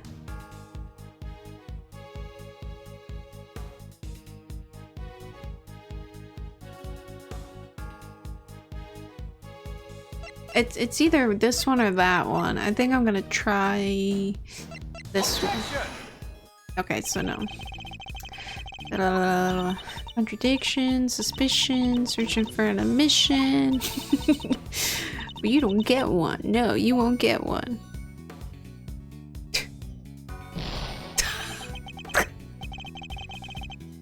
I almost started dancing along.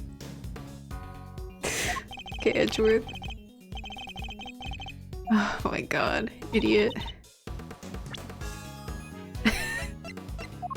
Oh wait, hold on.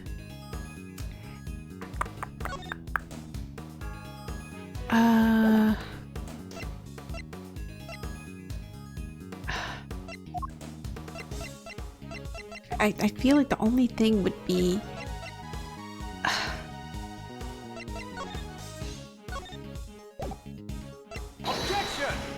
no? Evidence will reveal the truth. Really? It will? Okay, yeah. Uh-oh.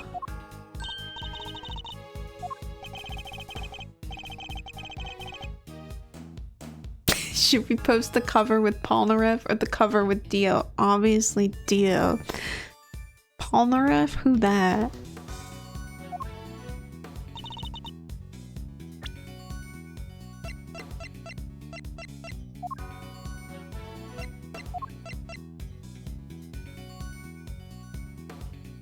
Yeah, fuck Polnareff, that's right. Yeah, your next line. Fuck Polnareff.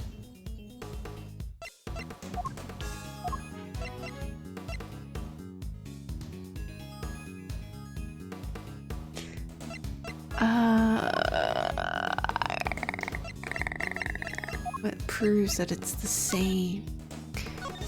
I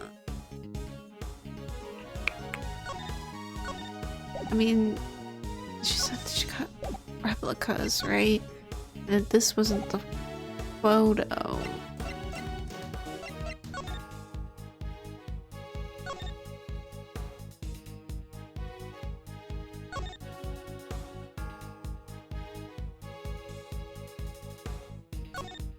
Yeah, like nothing talks about that. Nothing's talked about. Oh wait, sugar comes found. Okay, maybe this. Okay, there we go. Took my brain power to just think of that. I'm afraid you run out of road, Miss Bound. I've never heard that saying. You can lie all you like, but you can't deny the results of the tests conducted on the sculpture's remains. Bleh. Those tests have... Oh, bleh. Well, God, I can't read. Those tests leave no room for ambiguity. What you had on display weren't replicas. They were the very statues Mr. Frost carved 18 years ago. Oh, I could probably help explain how they worked it out if you like, dear. Okay, where the fuck did you come from? Oh! It's the sugar, you see. You might think sugar is sugar. Wait, you might think sugar is sugar, but the composition is actually very unique. You could probably recreate the statues, but the sweet secret of their chemical makeup? No chance. Thank you, Miss Scone. I don't really recall asking for her help, but still, yeah, she just kind of showed up. To put it simply, the statues didn't disappear back then because they'd melt. They disappeared because you spirited them away and kept them hidden for those 18 long years. What? What? What? She kept a pair of flavored ice sculptures around somewhere for all that time? It's not the most out of their idea in the world, assuming you might have a big enough ice box. Quiet, all of you. Miss Bound, have you had anything to say in your defense? So you've already learned that much. Should I take that to mean that you admit to having hidden the flavored ice? Oh my god. Hiccups. Should I take that to mean that you admit to having hidden the flavored ice sculptures in question? No, I admit to no such thing. You haven't proven that I was the one who took those statues away, and you won't, because it would have been impossible for me to do so in the first place. The police were already here when they disappeared. How could I have done it without them noticing? How indeed. I don't yet know how you did it, but I'm far from ready to say that it was impossible for you to have stolen them away. You're a very persistent man, aren't you, Mr. Edgeworth? I am indeed, and I won't stop until I get to the truth. I see. Then I'd better tell you exactly what I did that day 18 years ago. Again. Okay, what I did that day. The whole time before judging began, I was waiting upstairs in our living area on standby. During the judging, I had to go change the camera's film cartridge for Samson. Before I could take the camera back to Samson, I discovered Mr. Frost's body. Later, around when your father arrived, I began to make rounds and serve tea to everybody present. That was when I saw Mr. Gusto enter Mr. Frost's room. And those were my movements on the day, and all happened. I hardly see how you could take issue with any of that. That's for us to decide, Miss Bound. Are you saying there's a contradiction in her story, Mr. Edgeworth? I'm more focused on proving the fact that she did indeed steal those statues. The question is when she would have had the opportunity to do so. If I can pinpoint that, I might be able to prove what exactly she got up to. Understandable. Also, we're making her recount an event from like 18 years ago. Like... Hold it! And what were you doing while you were waiting? I was in my room practicing some dance routines. I was on a TV show called Bacon Bop with Samson, you see. Bacon Bop? What kind of show was it? It was a children's show. The two of them would sing and dance as they made a variety of sweets. Oh, that sounds awesome. Hold the phone, Miles. You used to watch it? My father introduced it to me. I may have watched an episode or two. So Miss Bound passed the time before the judging began by practicing her dance routines. Was this the moment when Miss Bound stole the sculptures? No. That can't have been the moment she did it. I'd better listen carefully to what she says. I just want to press everything just so I can. During the judging, I had a good chance. Blah, blah, blah, blah. Hold it! Were you the only one who was able to move around freely during the judging? Well, I wouldn't say freely exactly, but I was able to move around more easily than the contestants, yes. Even so, I could hardly have sprinted the sculptures away while Samson was standing there, couldn't I? I ran straight off to change the film as soon as he asked me. I wouldn't have had time. So, changing the films and the camera as requested by Mr. Tangerow. Thank you for the hydrate. I don't know if it was... I can't...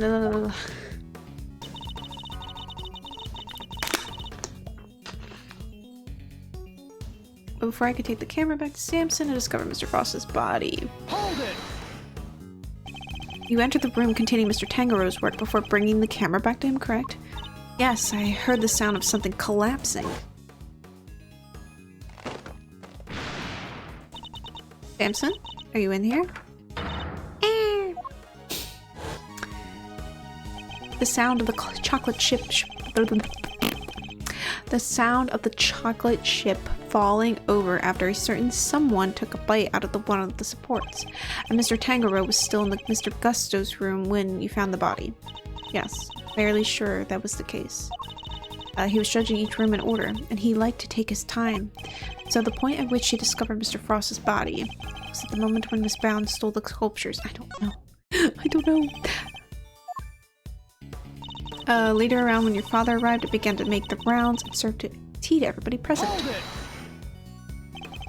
Just as you did today? Yes. I went around and offered everybody working on the investigation.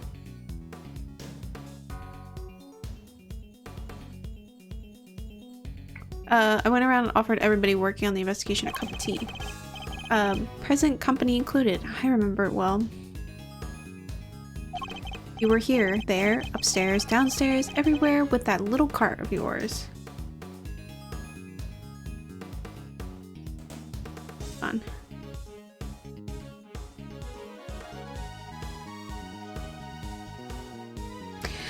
You were here, there, upstairs, downstairs, everywhere with that little cart of yours. Interesting. And did anything strike you as strange around that time? Oh yeah, Gregory was singing the praises of Judy's tea, and I think he mentioned his saucer was cold. Oh, his saucer was cold. Was this the moment when Miss Bound stole the sculptures? That can't have been the moment she did it. I better listen carefully to what she says. That was when I saw Mr. Gusto entering Mr. Frost's room. When exactly did you see Mr. Gusto entering the victim's room? It was while your father and the others were investigating the room where the bodies was found. Mr. Gusto said he went in there to get back a photo of him and Frost and their kids, because he didn't want anybody to suspect they'd been working together, right? Pretty sloppy of him to get spotted, though. Definitely not great thief material. I think Mr. Gusto could live with that, to be honest. So, the moment when Mr. Gusto snuck into Mr. Frost's room. Was this the moment when Miss Bound stole the sculptures? It's probably... I don't think that's the moment. That can't have been the moment she did it. Better be listening carefully to what she says. I need to figure out when Miss Bound would have been able to steal the sculptures. That was... what was her best window of opportunity? You think the great thief like me would have an inkling, but I'm drawing a blank here. If you're going to get to the bottom of this, you'll never grill her harder. So get to it. We're right behind you, big man. Alright. So the whole time before judging, I was waiting upstairs. Are living on standby. Okay. During the judging, I had to go change the camera's film cartridge for Samson. Before I could take the camera back to Samson, I discovered Mr. Frost's body. Later on, when your father arrived, I began to make rounds and serve tea to everybody present. That was when I saw Mr. Gusto enter Mr. Frost's room.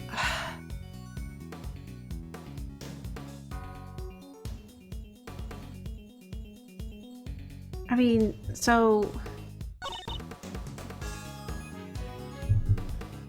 I think this was when... I think this is when... Hold it! Because his saucer was cold.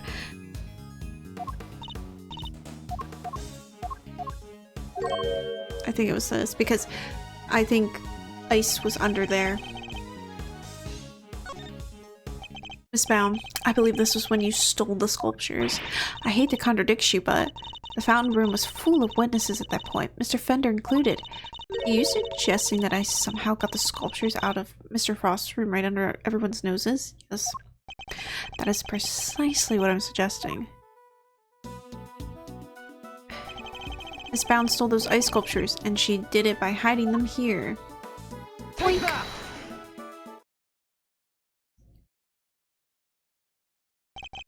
My father and Fender had no idea that one of the sculptures was merely inches away from them, because it wasn't a tea set you were pushing around, Miss Bound. But I hid an ice sculpture in the glass case. Overruled. I figured. Surely such a thing would have been impossible. How would a case of that size fit on the serving cart? Oh my god, the hiccups. It would have been spotted immediately. It was covered in cloth. Who said anything about a serving cart? What? I'm not sure I follow, Miss Redwood. What are you suggesting she used instead? I'm suggesting that Miss Bound used this to transport the sculptures. Take that! And this is the cart that Miss Bound used to move the flavored ice sculptures out of Mr. Frost's room 18 years ago. And it would appear that the very same cart is still here with us in this fountain room.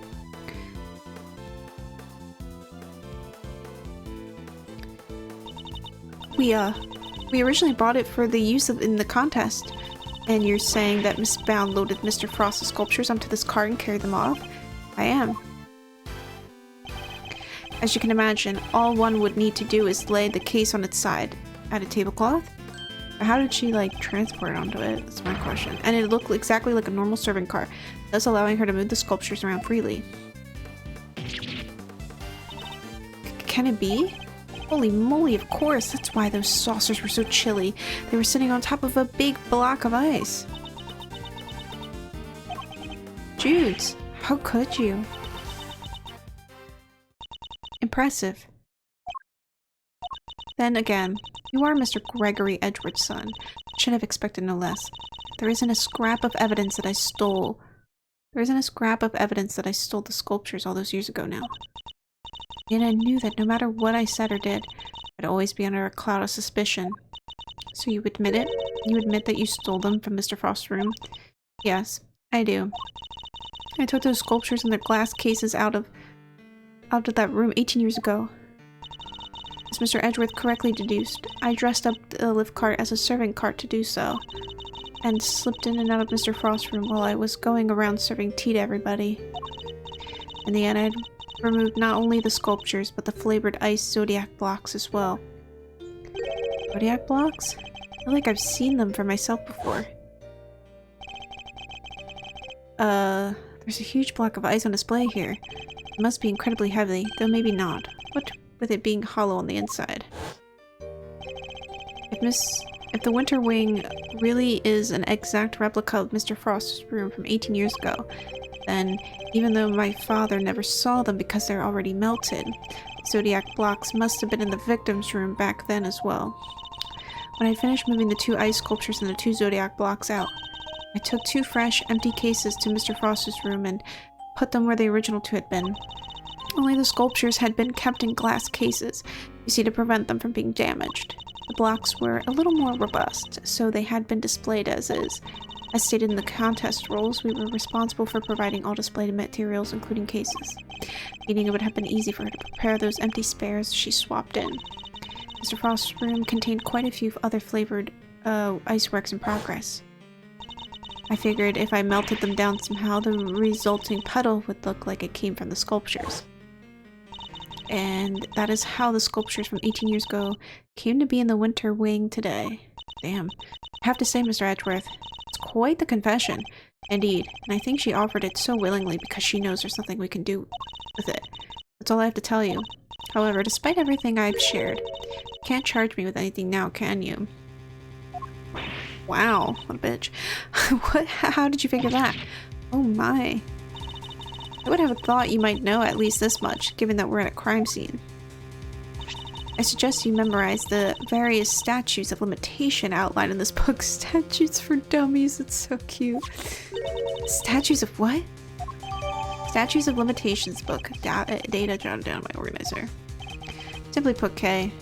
Let's see. Okay. Theft. 7 years from the date of the crime. Separate time frames apply with regards to claim for damages, etc. Murder. 15 years from the date of the crime. Statue is suspended should be suspect flee to a foreign...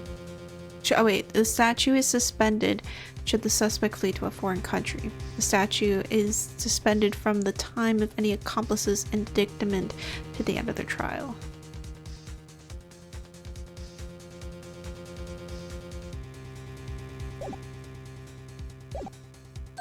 Prosecutors only have a certain amount of time within which they can put a suspect on trial for a given crime. Let's take a closer look, shall we? Oh, we're about to go through it. I just read that. So it's different for every crime. Murder, 15 years. Theft, 7 years. Ah! Yes, Miss Bound stole the ice sculptures 18 years ago. So it's too late to have her arrested for that crime. I don't believe it. Theft is a serious matter, especially when it involves the removal of evidence from a crime scene. However, as you yourself just pointed out, Miss Bound can no longer be prosecuted for her crime, rendering your revelation rather pointless, when you say, Mr. Edgeworth. Objection! It's not useless. It's not. I wouldn't be so sure about that. For you see, the theft of the ice sculptures isn't my principal interest here. I find the body that reappeared 18 years after the theft to be the considerable more interest. Are you suggesting that I also hid Mr. Frost's body? I mean, I am indeed. But how do you keep a body hidden for 18 years without anybody finding it? That is a good question. Hiding it in a very unusual way. Oh, now this is interesting. Are you telling me that you know where the body has been for all this time, Mr. Edgeworth? It's not such a big leap if you think about what Miss Bound has told us already. Let's just say it wasn't just flavored ice that she removed from Mr. Frost's room back then. Oh. Very well. If you are confident in this claim, let us put it to the test. Tell me, Mr. Edgeworth, where exactly was Mr. Frost's body hidden?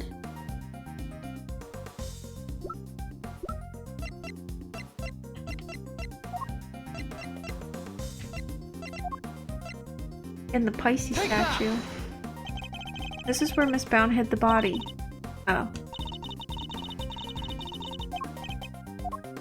Well, I thought because it was coming out of blood, bro.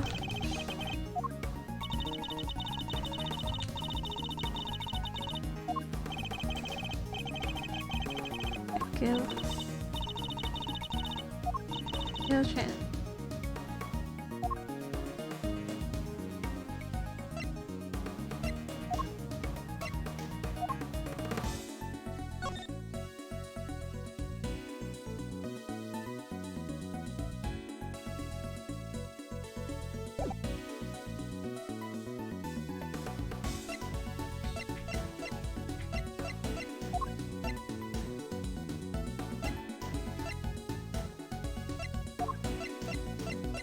Take that! No?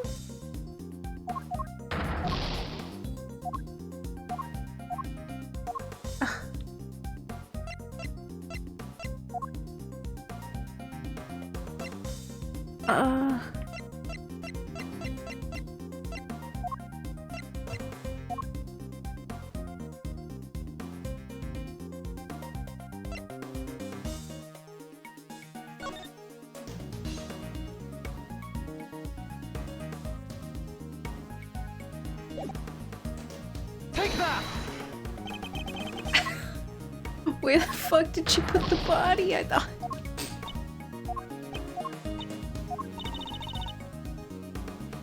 Where exactly? Take Here? that! Are you kidding me? A photograph of Mr. Frost works, and of the victim's body, Your Honor. You will have to forgive me, but I don't see what you mean.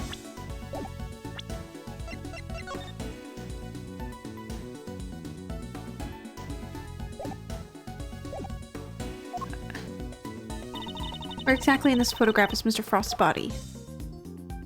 In the, statue. This one. Take that! The Gemini sculpture? Yes, it may look like a sculpture at first glance. It is in fact Mr. Frost's corpse. Holy shit. What? Surely you can't be serious. I don't see anything in the photograph to support such a wild claim. It was frozen. That's because a certain piece of evidence was used to hide the body in plain sight. And what piece of evidence might that be? The court demands that you present what you used to conceal the body. Take that! One of the claws from the autumn wing? Yes, where it's made to glow in just the right way. It's so visually convincing, you might mistake it for ice. Isn't that right, Miss Scone? Well, yes, dear, but you can make it look just like about anything, really. Even blazing fire.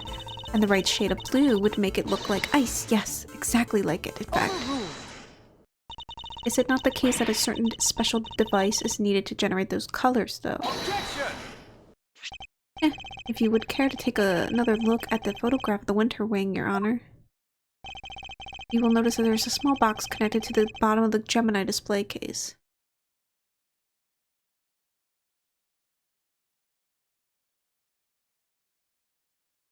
That's fucked up that it says body.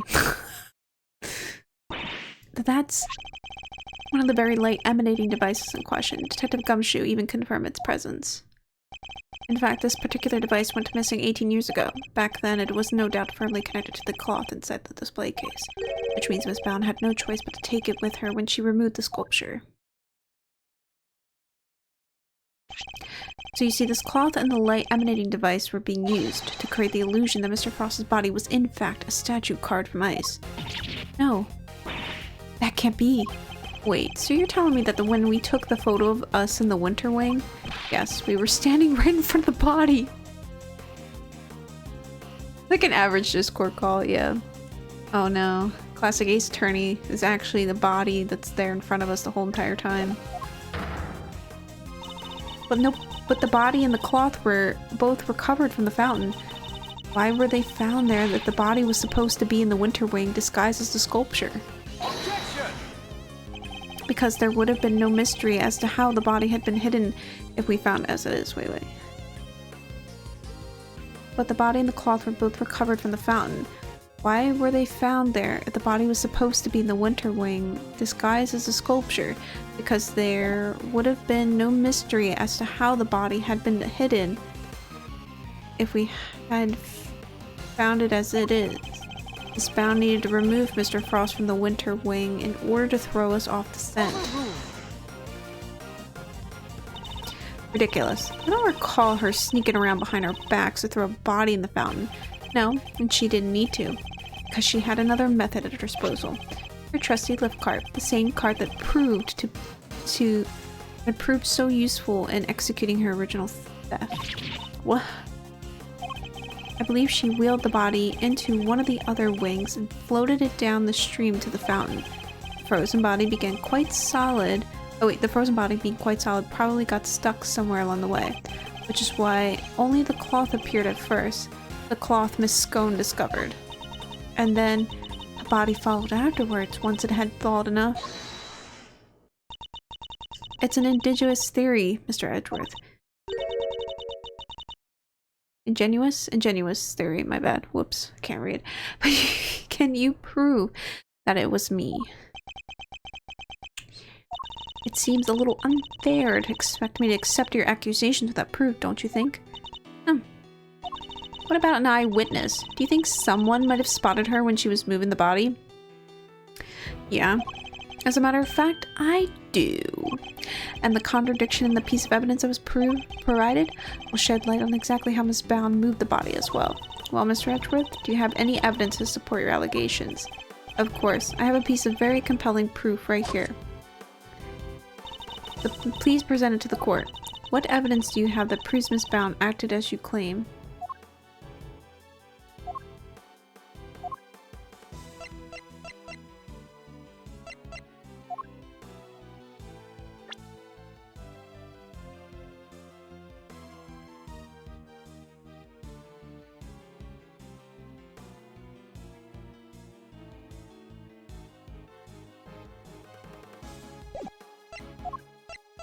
Take that! Or drawings. And is that me? Yes, Mr. Butts drew sketches of people as they passed through the fountain room. What I'm interested is in the cart we can see here. Miss Bound's serving cart? What about it? Heh, you don't see it. She's using the same trick she used 18 years ago. Ergo, we know that Miss Bound was busy moving Mr. Frost's body when this picture was being drawn. What? If I may, I don't see Mr. Frost's body anywhere in that sketch. As I see is a picture of me delivering chocolates to everyone. Really? Then allow me to direct your attention to the color of the tablecloth, Miss Bound. I'd originally thought that Mr. Butts had made an error, but he assured me that he couldn't possibly be the case. This tablecloth appears to be light blue. Yes, it's a shade of tablecloth that Miss Bound doesn't seem to own. The cloth only appears to be light blue due to the body hiding just underneath. What? But the shape of the cart is perfectly rectangular. It's just as one would expect. Surely it would be immediately obvious if the tablecloth was being draped directly over the body. Well, yeah, because it's in a case. Not if the body had been placed inside one of the hollow zodiac blocks in the winter wing. Place one of those on the lift cart and it would be easy to pass muster as a regular serving cart, wouldn't you agree? Goddess of justice. Miss Bound, surely now you must admit that it was you who moved the body, just as you did 18 years ago. Haha. I didn't expect you to deduce all that from a single simple sketch. But that sketch alone isn't really enough to prove your theory, is it? You needn't worry on that front. My case doesn't rest solely on Mr. Butts' art's work. Once you had disposed of the body, your serving cart became a simple lift cart once more, which is exactly what we discovered here in the fountain room. And without a serving cart, you had to find some place to put your chocolates. My chocolates? The ones I was handing out? As we saw in the sketch, you had originally placed them on top of the cart. The chocolates you gave us came from your pocket. Oh yeah, mine was half melted. It was still super sweet and tasty though. Why did you suddenly feel the need to put the chocolates in your pocket, Miss Bound? It was because you no longer had a serving cart to put them on, that's why. Eek. One moment, please. You have explained what Miss Bound did with the chocolates in the lift cart, but what about the tablecloth? Where did it go? Indeed, if stashing the chocolates in her pocket was the only solution she could think of, I doubt Miss Bound had time to dispose of an entire tablecloth. Well, Mr. Edgeworth, do you have an answer for me? Miss Bound didn't hide or dispose of the tablecloth, Your Honor. In fact, it's right here in front of us. Perhaps you would care to enlighten us? Where exactly is the tablecloth Miss Bound used to hide the body? In the fountain, not in this room, or Miss Bound's person? Miss Bound's person. Miss Bound had the tablecloth on her person, and in plain view, in fact. Oh, she's wearing it. In plain view? No, surely you don't mean Miss Bound? It's the cloth around your waist, isn't it? And given that the zodiac blocks weren't kept in glass cases, the cloth would have been in direct contact with the ice. All we would need to do to confirm my theory is test the cloth for traces of sugar used in Mr. Frost's work. The game is up, Miss Bound. It's time to come clean. You won't need to test the tablecloth. Everything you said is true. I stole Delicia's Infesticide Ultra, and I moved Mr. Frost's body. It was me. It was all me. Delicia, I'm so sorry. Last week I went into your bag and I took it. And then I put it in his pocket, hoping to make it look like he had tried to do it himself. Wait. And then I put it in his pocket, hoping to make it look like he had tried to do himself in. I also made sure to leave no fingerprints but yours, just in case the police suspected foul play. Judy, you... Oh gosh. Oh, but Judes, why? Aren't we supposed to be on the same side, all fighting together to free Samson? They were, but I couldn't afford to get arrested. Not yet. Not until I finally proven that Samson is innocent. I always planned to give myself up in the end, I swear. I know it's easy to say that now, but... Why do it this way, though? It's not like you. I'm sorry, Mr. Fender. It caused you so much trouble. Why did she move the bodies, though, back then? Or why did she move the body? I've been guilty party all along, ever since that day 18 years ago. Are you trying to tell us that the true culprit in this IS-7 incident was you? I committed a terrible crime. I took those sculptures, and I sold them for purely selfish reasons. Oh, she didn't know the body was in there, did she? The moment Mr. Frost died, they became more than mere entries in a confectionery contest. They became the final works of Samson's favorite artist. I couldn't allow them to just melt away, not before he came home. And that meant I couldn't let anybody near them, not even the police. So I hid them. I knew it was wrong, but I just had to. I put them in the cold storage room for safekeeping. But what I had actually done was far worse than anything I could have possibly imagined. Because who would have thought that Mr. Frost's body itself was posing as one of the sculptures? Okay, so she didn't know. So she didn't know about the body when she stole the sculptures. Okay, that makes more sense now. Samson is a kind man and a saint. He could never kill anybody. Never. And yet, because of what I did, the police never found Mr. Frost's body. And Samson was found guilty.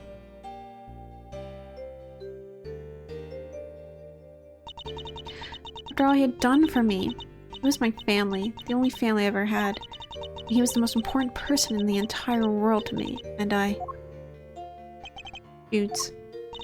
After his conviction, I was forced out of our home. I was finally able to return only a few days ago, and when I did, I went to the cold storage room to check on the sculptures, and that's when I saw it. Mr. Frost's body had been there the whole time. Of course, by that point, the statute of limitations had expired, so I did what I did today, because it was the only way I could think of to make things right. It seems I've misunderstood her intentions. Everything she's done really has all been for Mr. Tangoro's sake. Hey, what are you thinking about, Mr. Edgeworth? Something that's been puzzling me. Why did Miss Bound use poison gas? Why not a more reliable method? Why disguise the autumn wing as the winter wing? And the only reason I can think of is to confuse someone who was here 18 years ago. Yeah, I wonder if she had in mind. If she was trying to prove that Mr. Tangoro is innocent. Miss Bound's ultimate goal must be to confess the crime, find the true killer, because she had been trying to discover the identity of the true culprit. Miss Bound, your ultimate aim was to see Mr. Tangoro cleared of all charges, correct? And to that end, you had to expose the real killer and have the police find the body from 18 years ago. It's my understanding that your intention... is that my understanding of your intentions correct? Exhibiting the sculptures was sure to force the killer to return to the crime scene. After all, they were the only person apart from you who knew that the body was hidden in the icework. So they would have freaked out, thinking the body was about to be discovered and come running, yeah? Exactly. But Miss Bound ran the risk that the killer might successfully cover their tracks this time. In the worst case scenario, they might even have been able to remove Mr. Frost's body from the scene. So how could she lure the true killer into revealing themselves without putting vital evidence at risk? Oh, I see where you're getting at. You're saying that this is why Autumn Wing was all winter wingy. I am. You were betting on the one thing, Miss Bound, weren't you? That whoever opened the Pisces case you had so carefully disguised as the Gemini case would be the real perpetrator of the IS-7 incident. No. But that would mean the real killer was... Enough. Not another word. Do you realize the implications of what you are saying, Mr. Edgeworth? Are you prepared to stand behind the accusations that you're clearly about to make? Miss Bound set a trap for Mr. Frost's killer, meaning that whoever found themselves caught in that trap is highly likely to be the guilty party. But I like the evidence to support such an assertion. To accuse someone without an evidence is not to be done lightly, so should I really go ahead and make my accusation and name Mr. Frost killer nonetheless? Yeah. My ultimate goal is to see the truth exposed, and to do that, I need to seize the moment. That's right. Yes, check out Judge Gabel. I am prepared to stand behind my accusations. I know exactly who is to blame for the IS-7 incident. Carmelo Gusto. Mr. Gusto, the victim of the poison gas attack, is the perpetrator behind the IS-7 incident. I knew literally from the start when we saw him, I was like, he's the killer. Gusty? Mr. Gusto.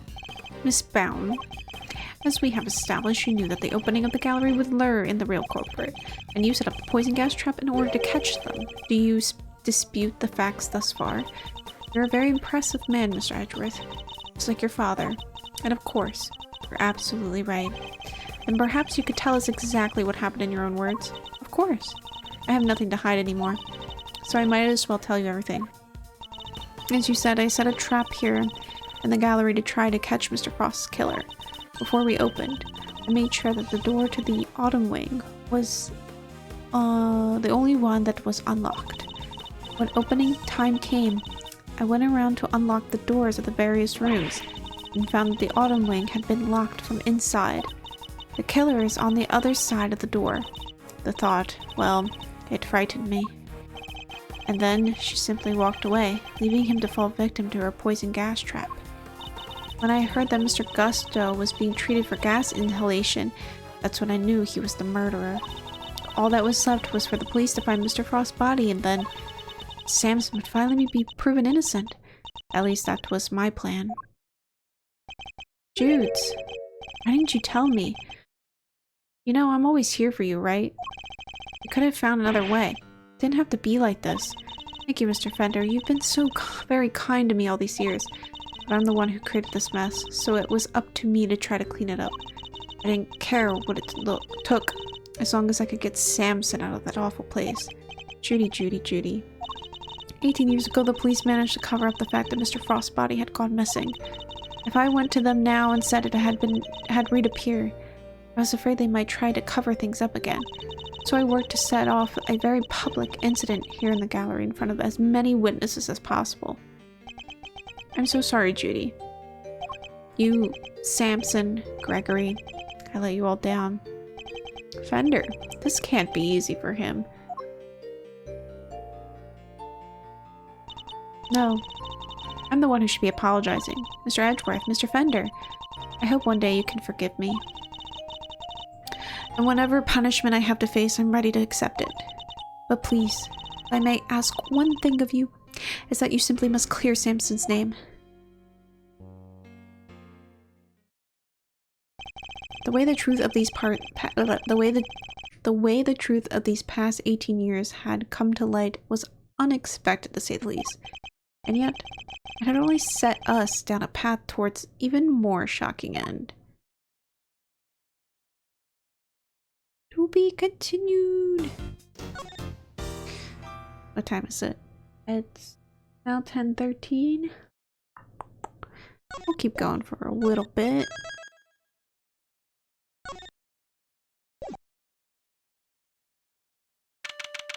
April 2nd, 3:11 p.m. Zodiac Hall, Fountain Room. Miss Bound, are you feeling a little calmer now? Calmer? Yes. Good. Allow me to get to the point. Regardless of your intentions, you broke the law. Yes, I understand. Nevertheless, I understand that you did what you did in order to prove Mr. Tangero's innocence. Therefore, if the real culprit really is someone else, then we have a duty to reinvestigate the case.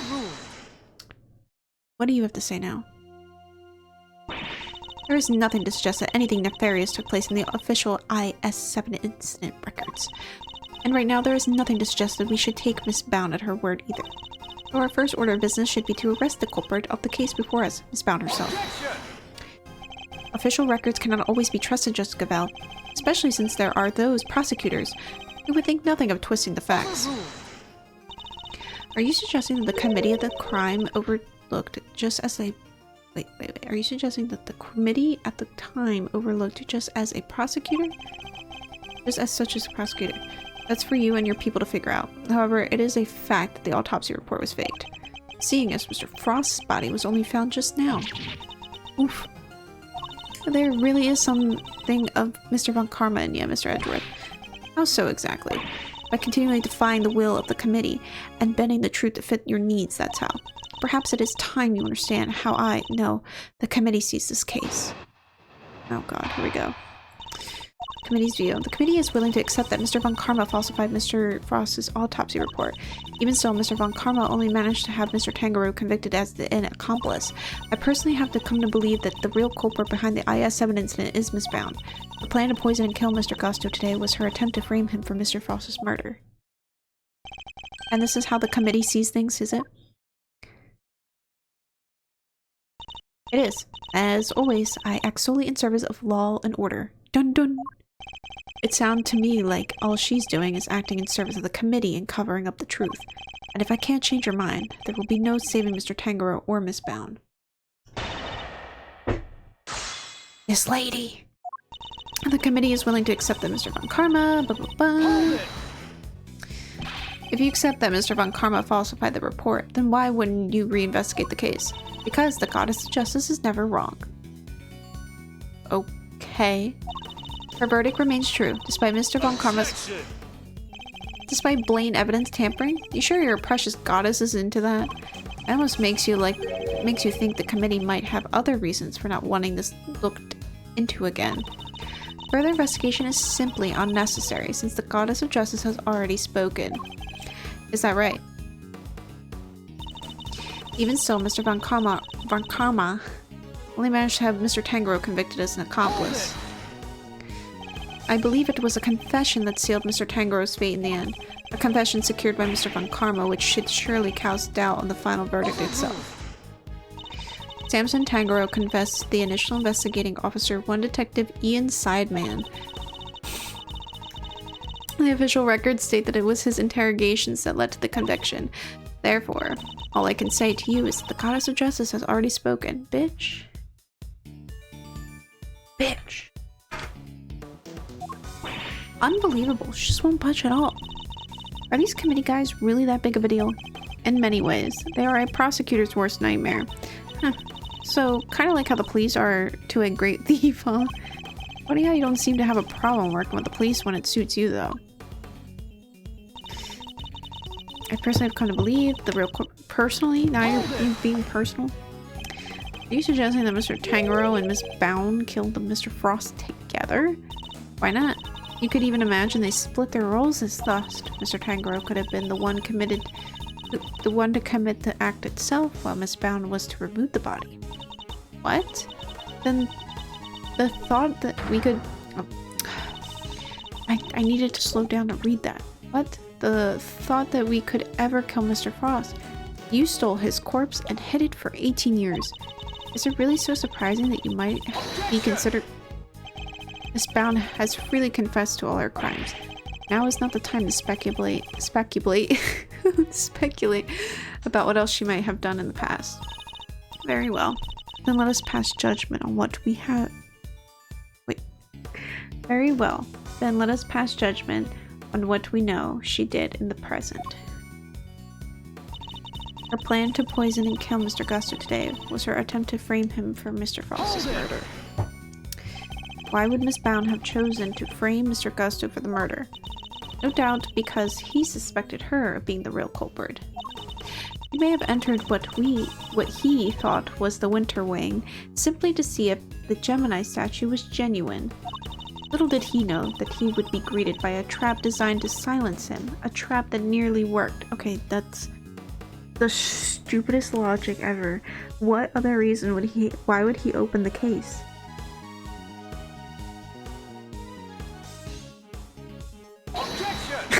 Like, why? Do you have any evidence to support that line of reasoning? Unfortunately, Mr. Gusto remains in critical condition. It will be difficult to prove anything until he regains consciousness. In other words, there is little we can do for now. On the contrary, there is plenty we can do. You still have not grasped the situation, have you? Then allow me to spell it out for you. We have all the evidence we need to explain both. Okay. Sure. Hold it! Sure. All the evidence you need. In the matter of the IS-7 incident, we have a body, a murder weapon, and 2 suspects. As for the poison gas attack, we have the sources of the 2 chemicals and Miss Bound's confession. And as for you, Mr. Edgeworth, we also have enough evidence to see that you yourself will have to answer to the committee in a formal hearing. What? Whoa, that doesn't sound good. Don't worry, Miles Reno. If nothing else, you're always more than welcome to at Edward and Edgeworth & Co. Ugh. Your Honor, I'd greatly appreciate if we could stay focused on the matter at hand. Haha, of course. Now, where was I? We have therefore determined that there is no need to investigate either case further. Hold it! Really mean to assert that there is no loose ends left to investigate. None at all. If all the evidence has been examined at length, then there is nothing more to be learned from them. Therefore, I see no need to further prolong this trial. This court finds that... Your Honor, I'm certain there is something that still needs to be examined. The hammer is about to fall, Mr. Edgeworth. Only hard evidence can stop it now. Present what you think requires further deliberation now, assuming there's really is anything left that is. Isn't it over yet? Not by a long shot. There's still one thing we don't have an answer to, and it's up to me to point it out to Judge Gabel. One thing we don't have the answer to.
I don't know what to present.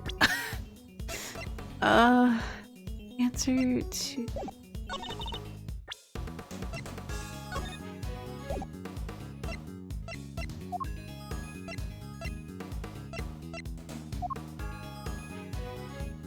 We all had the answer to one thing.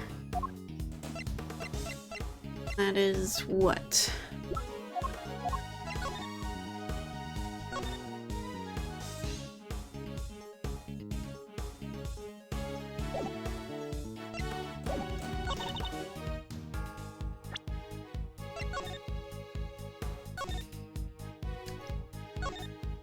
I was discovered at the cause of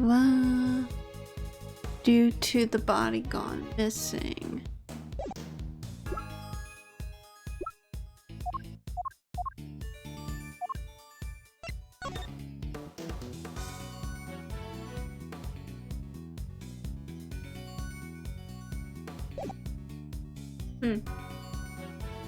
I might just Google it because I don't fucking know.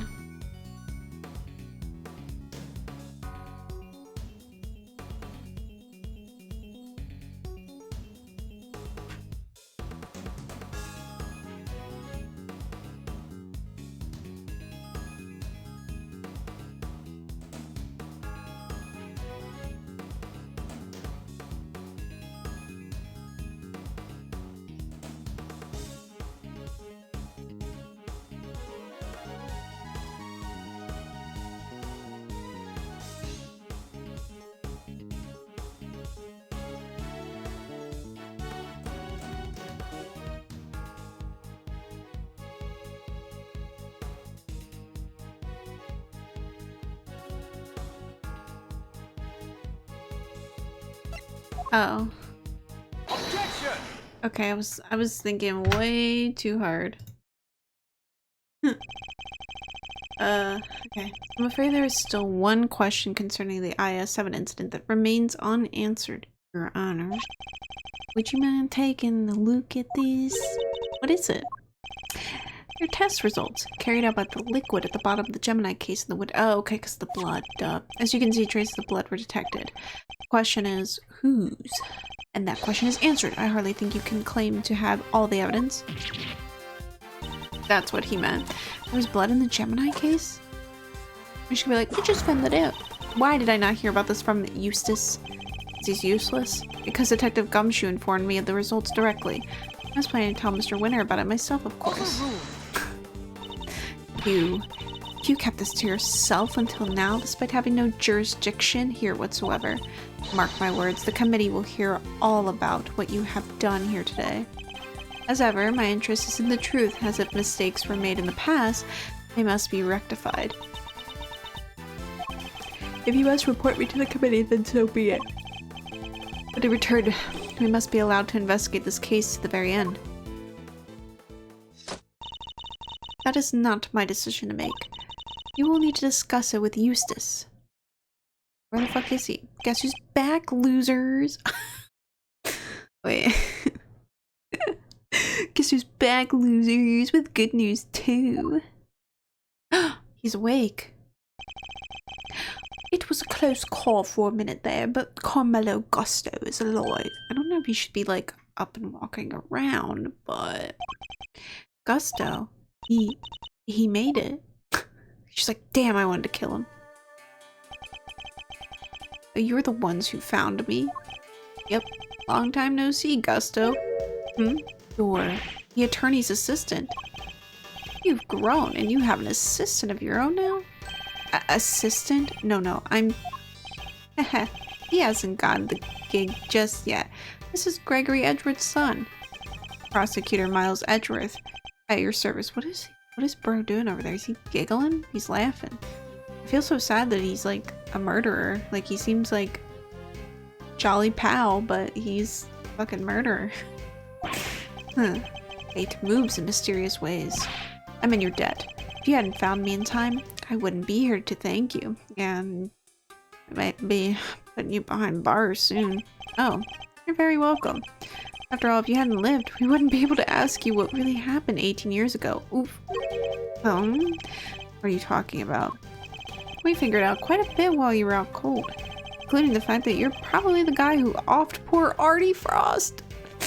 Bender offed poor Artie Frost. Uh-oh. What? Is that true? Miss Bounds set up a very elaborate trap to catch Mr. Frost's murderer. A trap that involved rigging the Pisces case with poison gas. Oop. Perhaps in light of that fact, you could tell us in your own words what happened back then? Or perhaps you'd rather exercise your right to remain silent? Oh, it's not that. Gusto here's a fan of the old meditation, you know? And all that jazz. Wow, sleeping while standing seems pretty cool. That's one heck of a talent. Except when there's no sleeping involved in meditation, Kay. Hey, Gusto, pal. How about you snap out of it and tell us what went down way back when? Was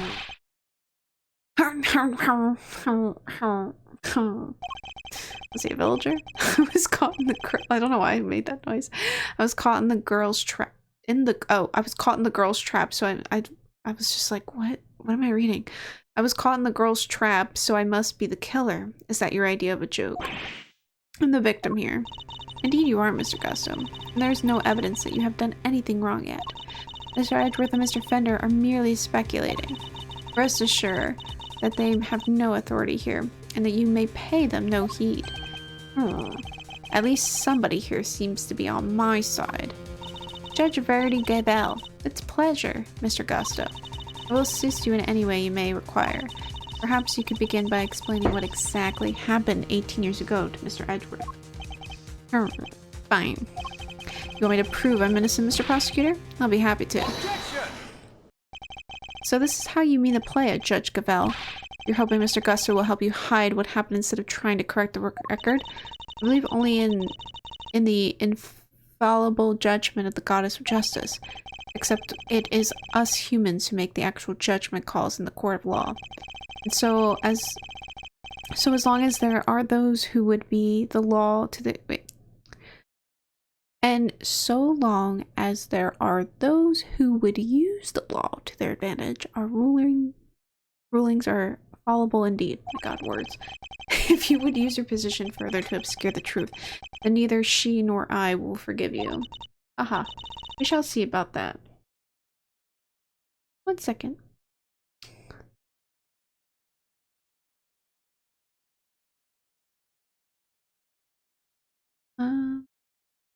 Okay.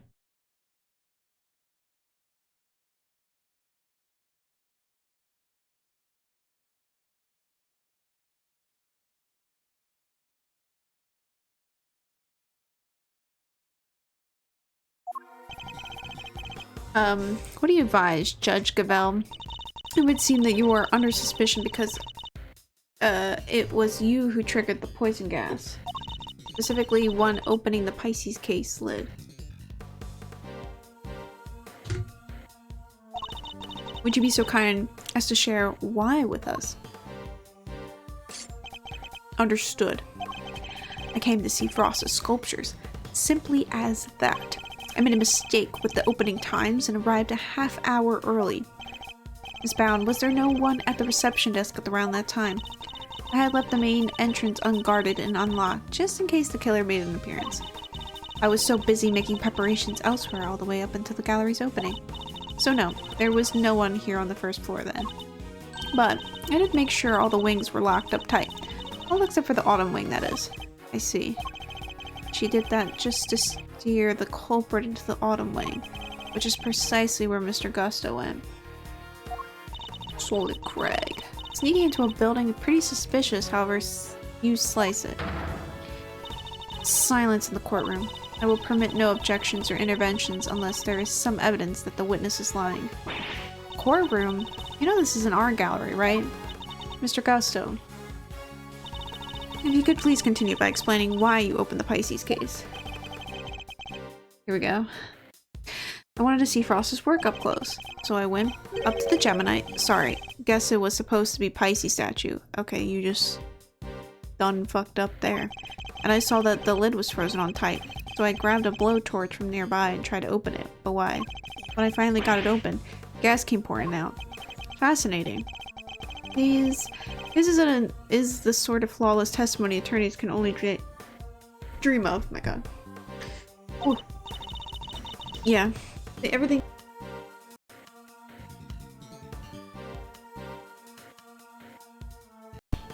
My microphone. Yeah, everything sounds like a lie kind. I am none too satisfied with Mr. Gusto's explanation myself. Alas, there is no evidence to refute it. Come on, there must be something. It's Bound's story you should be questioning, not mine. I'm not the one who set up the gas trap. She could have killed anybody with that thing. Objection! True. She turned on the sprinkler as soon as the gas was released. She knew exactly what she was doing. She was gunning for the killer and nobody else. That killer being you, old pal. So you leave that self-confessed criminal? Miss Bound is far from blameless in this affair, and she will have to pay for her crimes. And so will Mr. Frost's killer. You seem determined to pin Frost's murder on me.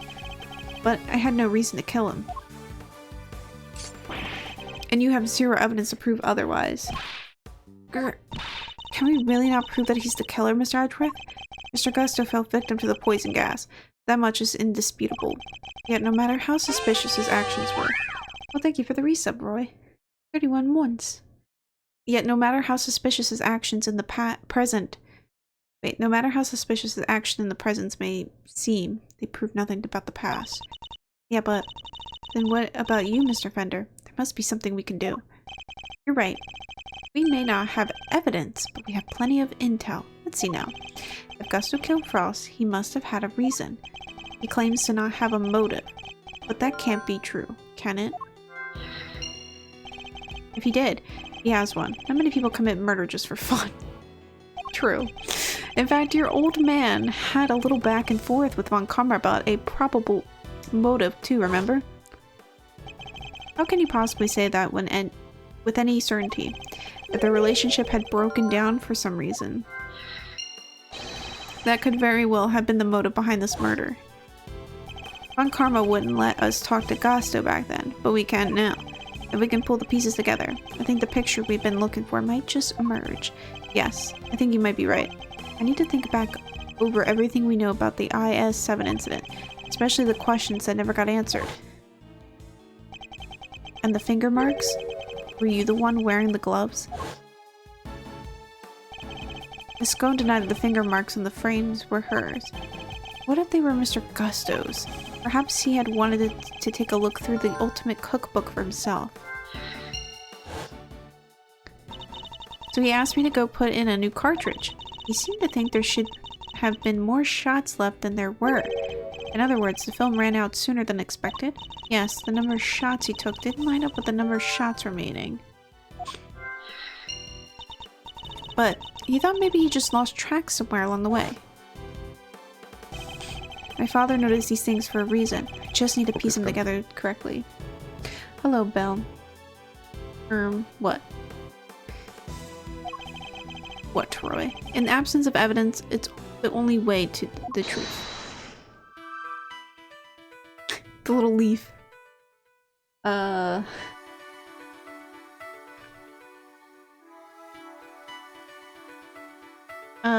Let's see.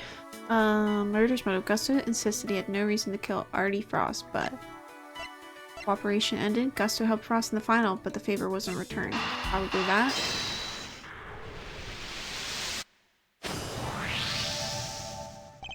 Mr. Gusto, you and Mr. Frost conspired to create works for the contest together, did you not? Huh. So you know my little secret. Mr. Fender was kind enough to inform me. Mr. Frost was in charge of the designs while you were in charge of the flavor. Is that correct? What can I say? It's not a long way to travel on the road to become a master confectioner. And you only collaborated up through the semifinal. Something changed after that. We both wanted to show what we could do. Show that we were better than Tangoro. Then why did you help Mr. Frost with his entry for the final? What grounds do you have to say that? Your own statement, made to Mr. Von Karma 18 years ago. You told him that you had been working together right up until the day before the final. Mr. Frost's entry was carved entirely from blocks of flavored ice. Ice which would needed at least a day to freeze, and whose flavors would therefore have already been prepared by Mr. Gusto. Yes, which lines up perfectly with what Mr. Gusto told me, or what Gusto told me. That he helped Frost until the day before the final. Got a little plan. Yeah, you did. In that case, why didn't Mr. Frost reciprocate and help Mr. Gusto in return? Oof. I can hardly be expected to read the minds of the dead. So, why didn't Mr. Frost help you in return? I submit that your relationship broke down for some reason, and that became the basis of your motive for murder. That's not how it was. Sure, we stopped working together, but it was all perfectly friendly. You stopped working together in a friendly way? Kinda hard to imagine, but okay. Besides, how do you think I did it exactly? You think I just strolled into Tangoro's room and killed Frost? I couldn't have killed the man while Tangoro was in there working on his chocolate pieces, could I? So you see, it can't have been me. I wouldn't be so sure. There must be a window of time when Mr. Tangerow wasn't in his room. And if I can prove that, I can prove that Mr. Gusto had the opportunity to kill Mr. Frost. Alright. More film had been used up than Tangerow expected. Someone used the camera. Gusto's goal been the looks at the Gusto's goal been the I don't know, but I mean I feel like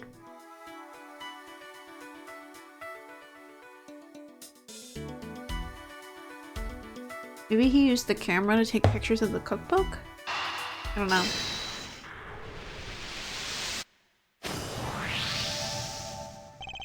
Photographing the cookbook content would be the perfect way to steal its secrets undetected. True. You're writing emotional devastation right now? Oh no. And what if Mr. Gusto did just that? What if he used Mr. Tangerow's camera to photograph the book?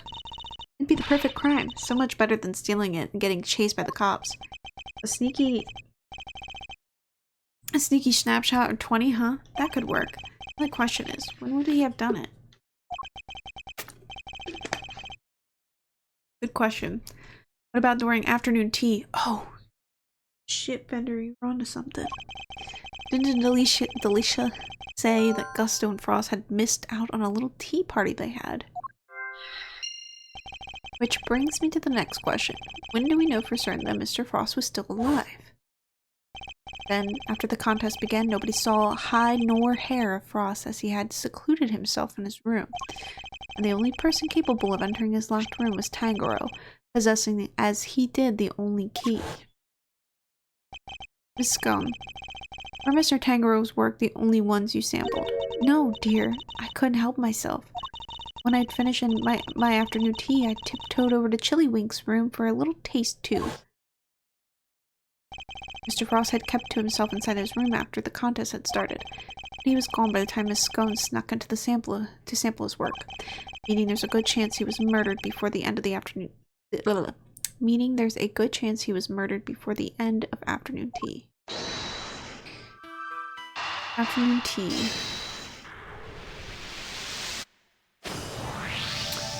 Okay. We can be sure that Mr. Frost was alive until the beginning of the afternoon tea, making tea time the only window during which Mr. Gusto could have killed him. Are you satisfied with Mr. Gusto's story now, Mr. Edgeworth?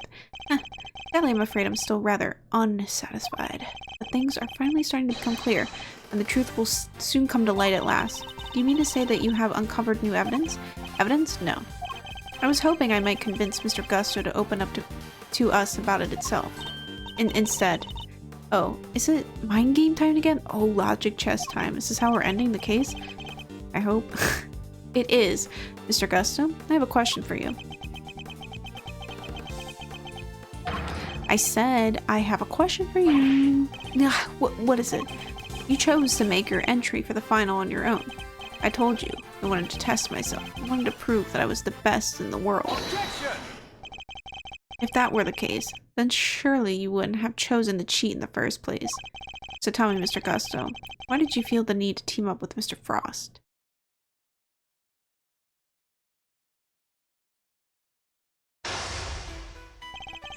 "18 years ago, Mr. Gusto and Mr. Frost collaborated in the confectionery contest."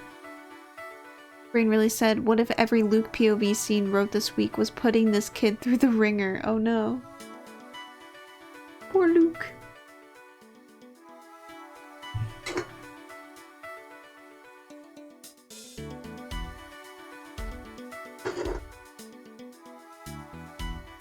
Oh, please. Moving here.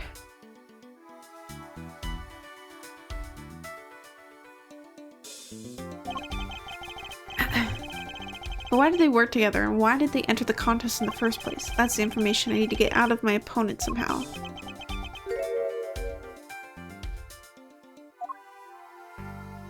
Oh shit.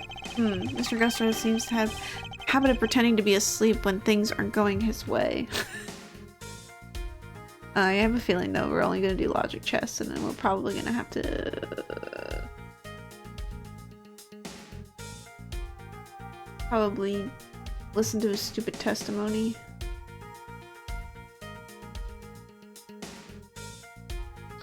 Should I wait to do this? I mean, we could probably get through logic tests, and then do the rest of the case of that's it. Mr. Gus seems to have a habit of pretending to be asleep when things aren't going his way. Let's start by focusing on why he chose to work with Mr. Frost. Always the favorite OCs who get tossed around the most. True, very true. By my hands. Now it is time to dig up the truth that was buried all those years ago. Coin chest. Okay, why did you collaborate with Mr. Frost? Mr. Gusto, what inspired you to collaborate with Mr. Frost? We were acquaintances before we were contestants. He was interested in entering the contest, so we decided to sign up together. Huh.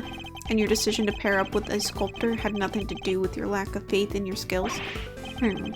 You don't know me. We joined forces because we wanted to make the most perfect creations possible, that's all. I guess... Why did you bide my time? Frost's son and mine were in the same grade at school, so we got along pretty well too. Oh? So you were just two friends who happened to try for the same title of World's Greatest Confectioner.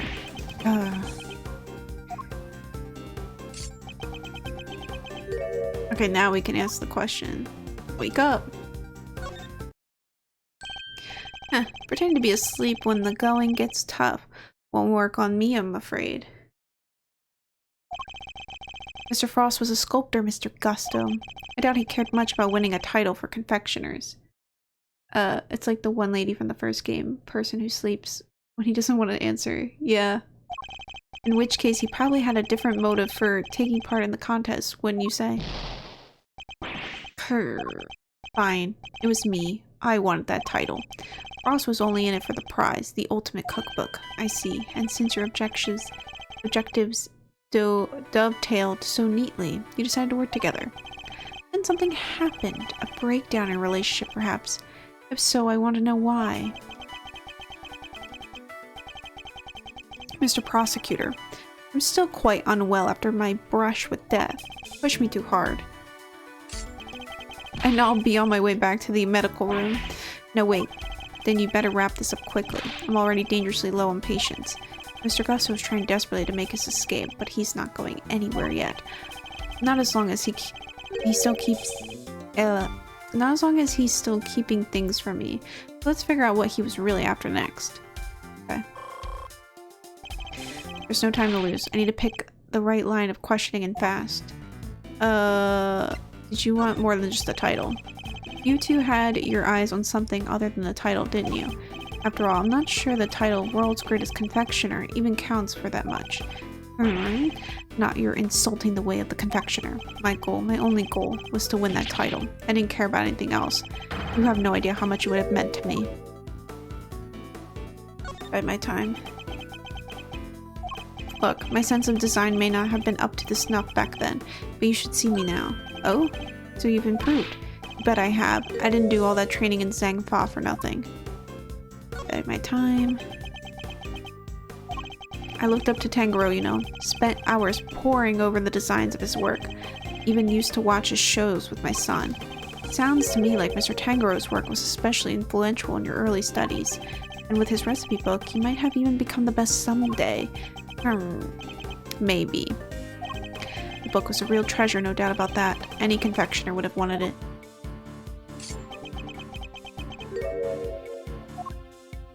So you're interested in the book too? So you claim that your only goal was to win the title. Yet you also seem to have had an interest in the contest's prize, the ultimate cookbook. The greatest collection of recipes by the world's greatest confectioner. Can't say I had absolutely no interest in it. And even if I did. What exactly is so wrong with that?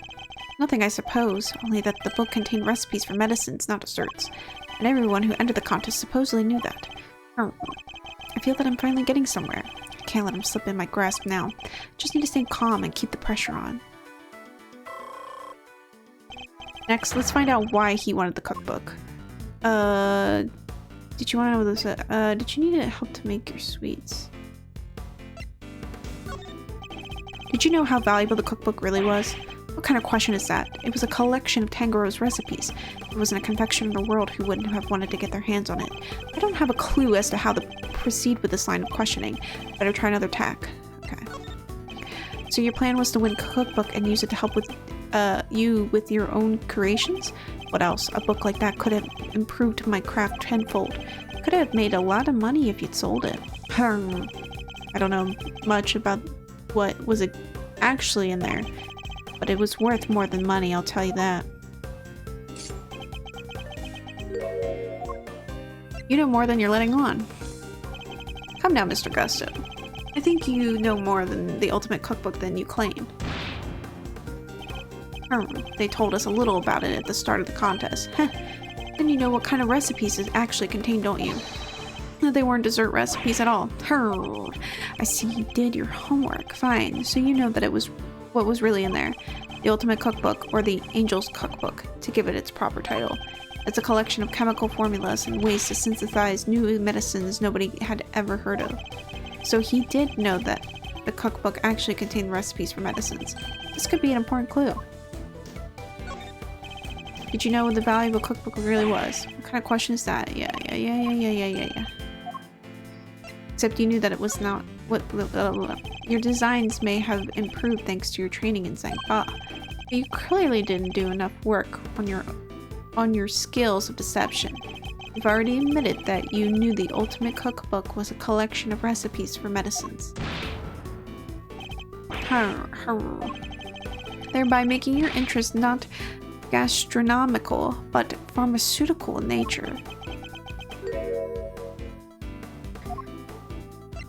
You were trying to become a pharmacist? You needed medicine, didn't you? You're a confectioner, Mr. Gusto. You had no professional interest in the revolutionary new medicines, which suggests that your interests must have been personal. I underestimated you. Fine. Right. Winning the title wasn't the only reason I entered the contest. I needed one of the recipes in that book. It's for my son. He was sick. He was? Tell me more.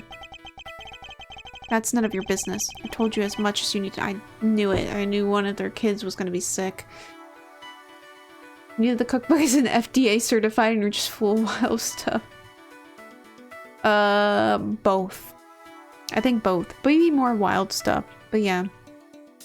Because Tangaro said that it would like cure his like taste buds. That's none of your business, I told you. Okay. He looks rattled, but I can't let him off the hook. Let's find out what this mystery illness was. I've almost gotten to the bottom of this. I can feel it. Just a few more moves. What's the name of your son's condition? Tell me more about your son. Tell me a little bit more about your son. He was my pride and joy and my biggest fan. And you entered the contest in order to help him? You clearly don't have children of your own. Any father would have done the same. I would have done anything to help him. Anything. Oh no, his son's probably... He would come see me here at the contest venue too. Right up through the semi-final. Really? He didn't get in the way of your work? If you were trying to beat Samson Tangaro, surely you didn't have time to look after a child. Yeah, well, I wanted to do what I could for him. He said he wanted to always be the first to try my creations. I'm still recovering, so if you got nothing else to say, let me go back to the medical room. Oh, wait. I may need to be a little bit more proactive. Uh-oh. Okay. He was silent there. I didn't really think about it.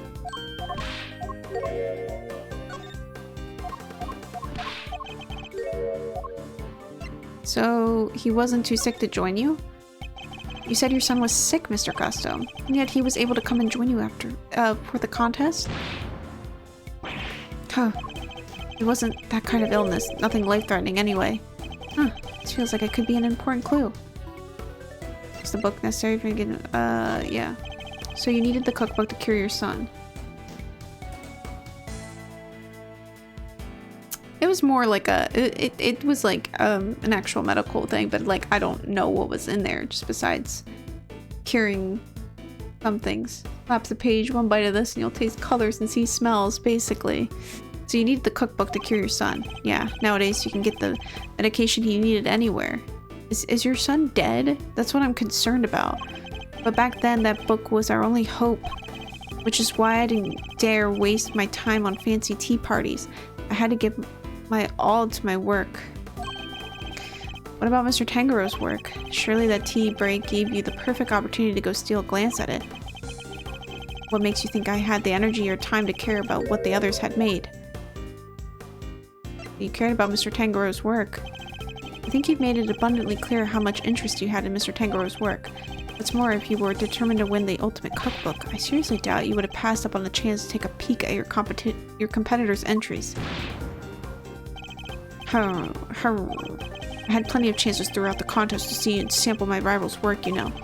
But each time I did, nothing seemed to have any flavor.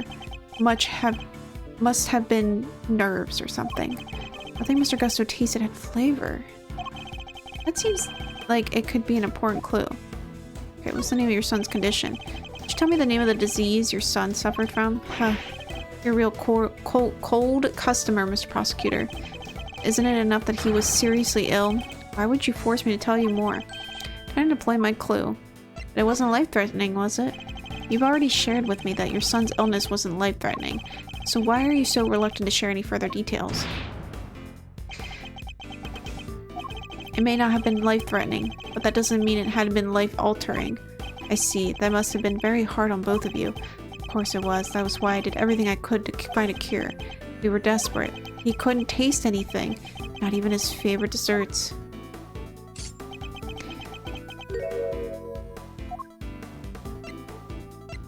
Was he overweight? Did he have a taste disorder? As I understand it, the Ultimate Cookbook contains the recipe for a very particular medication, one that Mr. Tangaro used to cure himself of his own taste disorder. So he had it too? Too, you say? So your son has a taste disorder then, am I correct? Damn, everyone in this has a taste disorder in this chapter. I was about to make a Ligma chip, but held back. How did I let that slip? You've been asking me to believe that you needed to win the cookbook in order to cure your son. But was that really the case?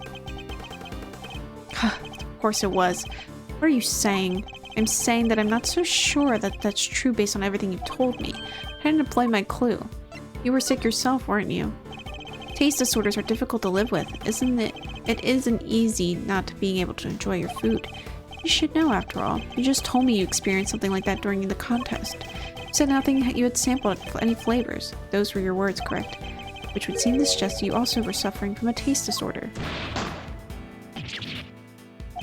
A confectioner without a sense of taste. Not exactly ideal.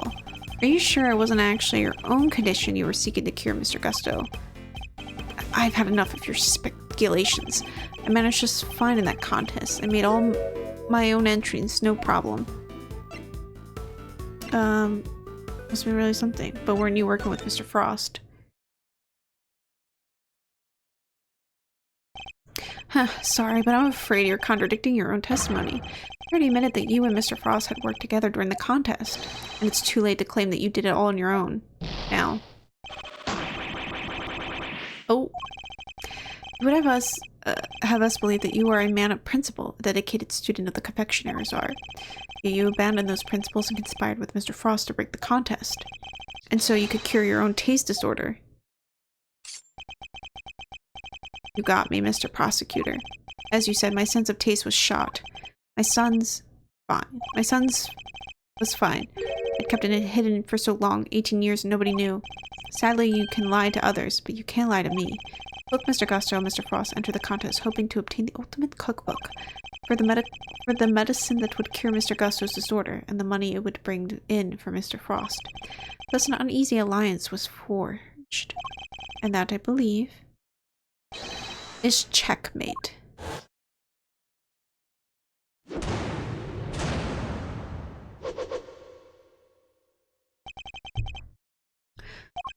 I'll admit it.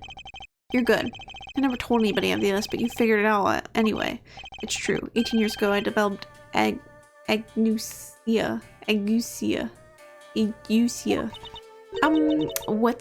Whatever that word is. It's a taste disorder that makes it so you can't taste anything at all. A confectioner's worst nightmare. But that windscreen. Mr. Fender, is this what Mr. Tango had as well? No, the big man had what they called dissociated taste disorder. Basically some things he could taste just fine, while others had no flavor at all. So he suffered too. Can't happen easy. Not when there was then a way to cure it on the market, which is why you needed Mr. Tango's cookbook. Do you admit now that was the real reason you entered the contest? It was only one of the reasons. I wasn't lying when I said I wanted the title. When I put my mind to something, it gets done, and I won't lose to anybody. I may not have been able to taste it then, but I still knew my stuff was good enough to win. Oh, so you weren't into the final. Oh, so you went into the final thinking you stood a good chance of winning. Huh, of course. What was it that Thunder said about what Mr. Tango thought of Mr. Gusto's creations? Mr. Gusto's creations were a perfect balance of flavor and design, at least up through the semi-final. But disappointingly, his entry for the final was subpar on both counts. You were told that your entries for the final, far from the prize-winning... Wait, we were told that your entry for the final was far from the prize-winning taste sensation you described. What happened, Mr. Gusto? What went wrong that day? Fine. Want me to talk? I'll talk. But you're not going to like what I have to say. That you killed him? My entry of the final. Frost and I were working together right through the semi-final. I handled the flavor and heat designing. But I wanted to face Tango within the final on my own. No help. Just me and my skills. I helped Frost with his entry, but mine I did alone. If it didn't taste good in the final, that's on me. What can I say? I lacked training. And that's all there is to it. Happy now?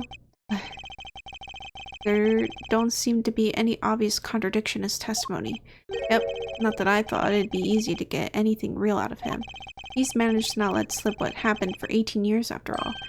Why don't you try pushing him a bit, Miles Sereno? See if you can't shake something loose. I think I just might have to, Fender.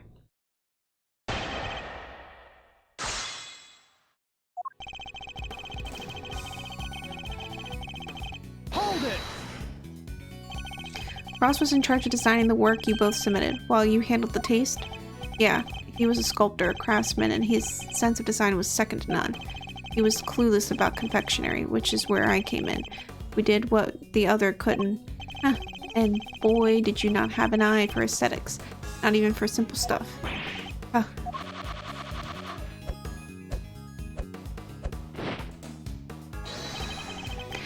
How do you like me now? Huh. The national symbol of Zangba.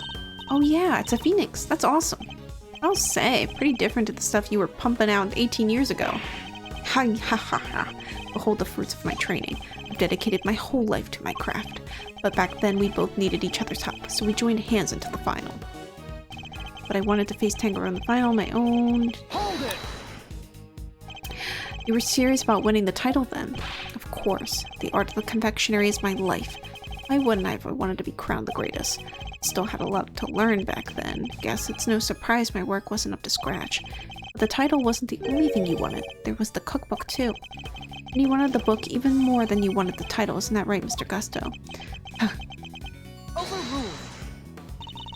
Mr. Edgeworth, you are badgering a witness who is still suffering the effects of today's attack.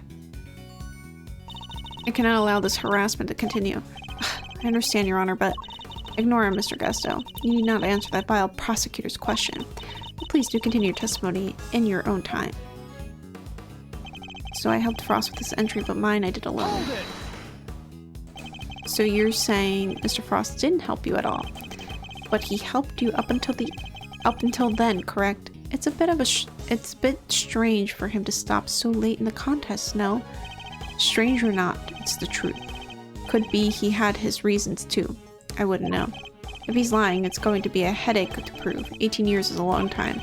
Not unless that gizmo of yours has a built-in lie detector, Kay? If it did, I'd have stolen the show from Mr. Edgeworth long before now. Don't worry, Fender. I can tell when he's lying. No doohickeys assistance acquired. Please, Mr. Gusto, continue your testimony. If it didn't taste good in the final, that's on me. What can I say? I lack training.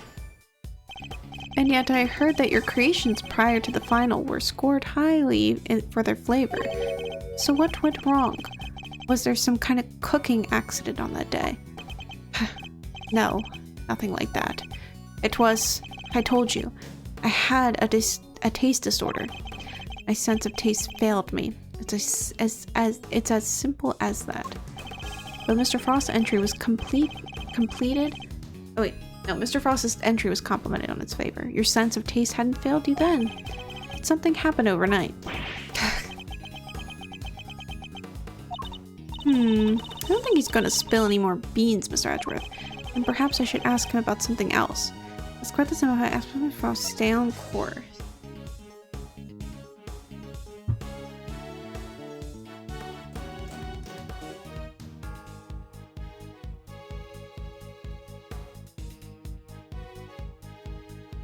Oh, Mr. Frost. Put the semifinals down as I guess the first one? With the semifinals? Because that did something change between the semifinal and the final, Mr. Frost? Not really. Okay. The only difference between the semifinal and the final was the Frost wasn't helping me. Okay, so you really completed your final entry without Mr. Frost's help. I may not have had his design to lean on, but I knew I was still solid when it came to flavor. So the visuals were the only thing that changed between the semifinal and the final. Sure, Gusty, old pal? Gonna have to call you out on that one, I'm afraid. It wasn't just its look that got a big thumbs down come judgment time. It got trashed on flavor, too.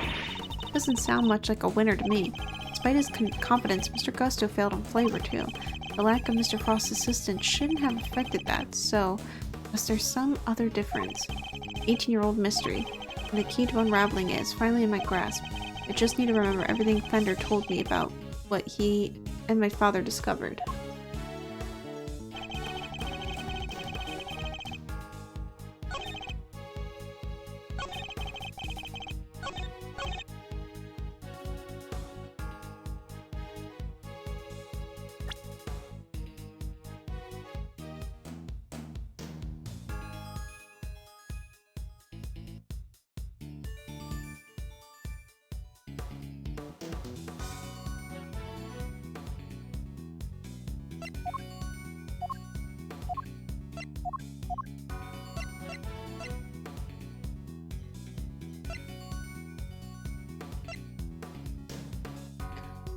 Visit his father daily up to this time. Oh yeah, didn't his son like stop showing up? I can think of one significant difference between the semifinal and the final, Mr. Gusto. Your son. This is him in the photograph, correct? He told me he was here with you up through the semifinal. He was. What of it? But indeed, he was here with you until the semifinal, until he suddenly wasn't for the final. And just as suddenly, your work went from being lauded for its flavor to being lambasted for it. I don't think that's a coincidence, do you?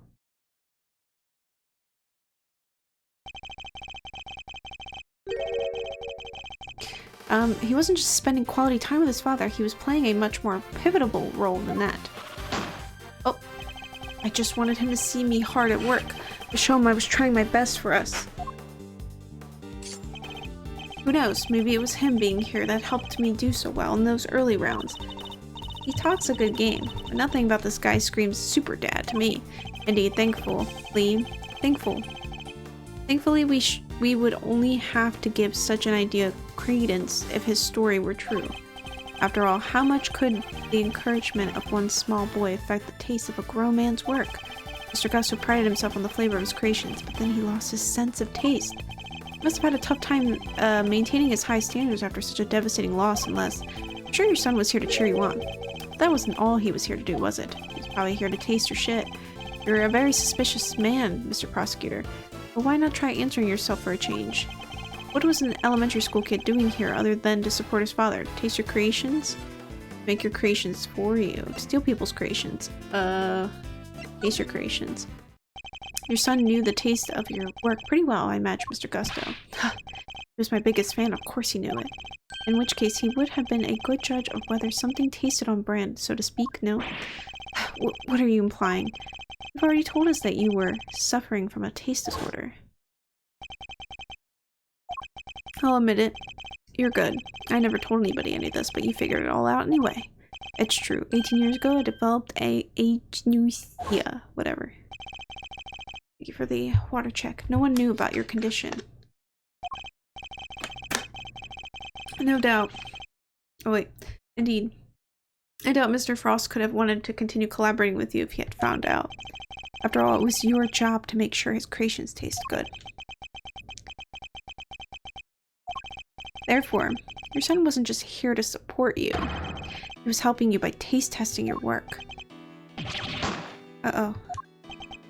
Dang, now it makes sense. Frost's stuff tastes good because it was finished the day before when the kid was still here.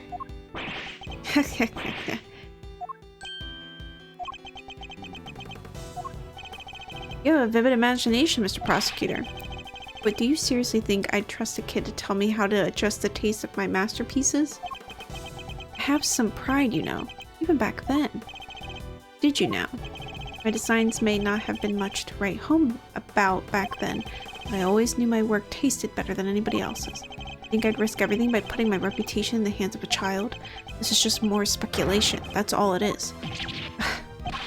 In that case, I ask to speak with your son this instant. Let's see how much your story he can collaborate, dude.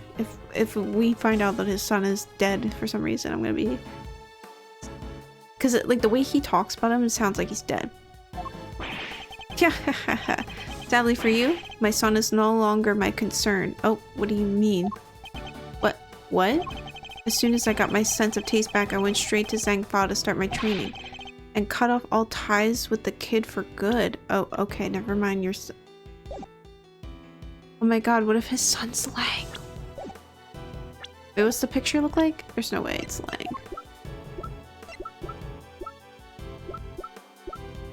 But I'm trying to get to the fucking picture.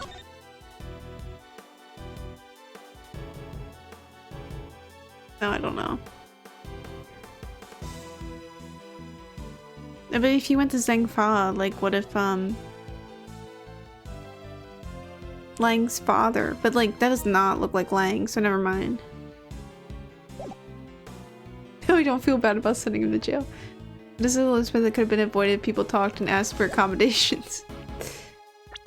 In that case, I can speak to your son this instant. Let's see how much of your story he can collaborate. Unless I'm going to raise concern. What? You abandoned your own child? And that ain't the half of it. No one knows where he is, even now. Cops have looked all over for him, but no dice. So, still think you can prove your asinine theory? I'd like to see you try. So he literally abandoned him, and his own son is missing. That's crazy. You think I care about anything besides confectionery? Think again. Got my senses taste back? What need do I have for a son? Damn. Something is not adding up, though.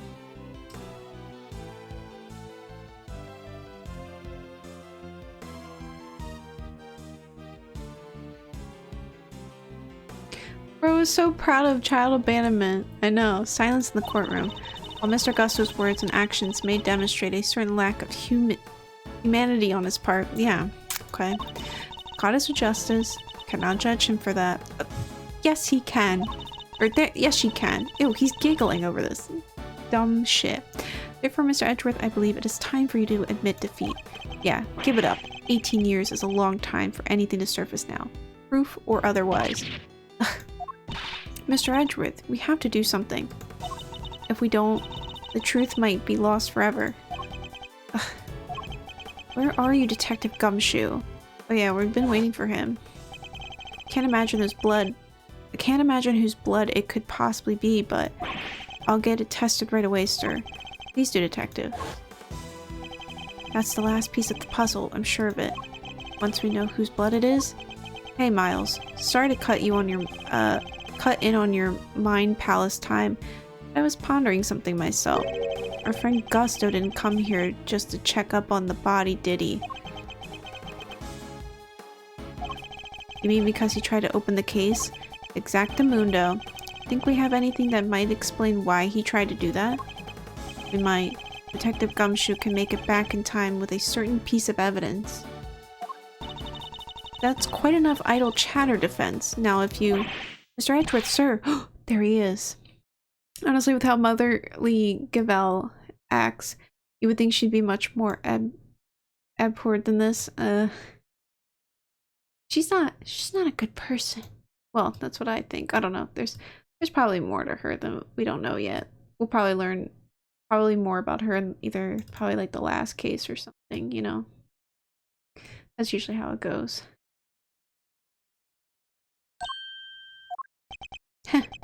Speak of the devil. I take it you have the test results, Detective? Yes, sir. The lab just got back to me. Detective, please. Court is in session. Now then, am I right to assume that you are bringing us the evidence Mr. Edgeworth was just speaking of? What? Hey, not fair. Why didn't anybody tell me about any of this? It is indeed the evidence in question, Your Honor. It is needed testing, so I asked him to carry it out. What the? Why is everybody always helping you? I'm supposed to be the one in charge here. Mr. Winter, I'm sorry I didn't involve you, but this is important. Can we at least hear what the detective has to say? Well, alright. So, Detective Gumshoe, what did the test have to say to us? You're not gonna believe this, but the owner of the blood we found in the liquid at the bottom of the Gemini cases? Carmelo Gusto, the victim of the poison gas attack. What are you talking about? Thank you, Detective. You've been very helpful. Well, looks like my suspicions were correct. What do you mean, Mr. Edgeworth? Yes, what do you mean? Explain yourself. What is the significance of this blood to this case? It's the only very thing the perpetrator of the IS-7 incident has been trying to hide all these years.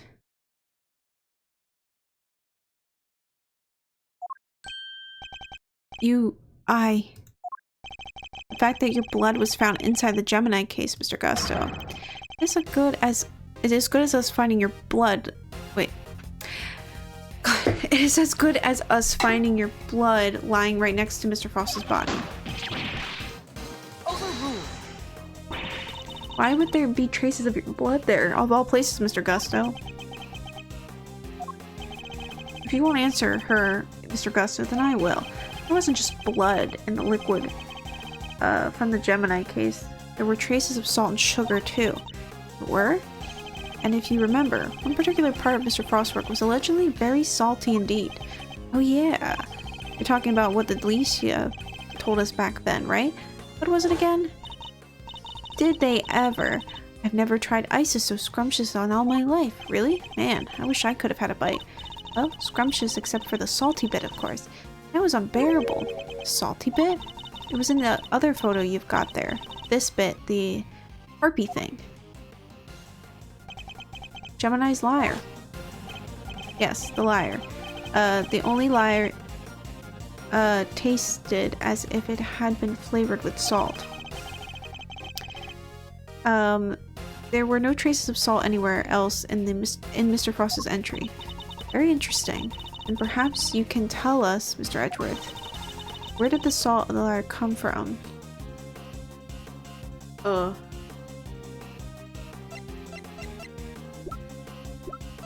Came from the blood.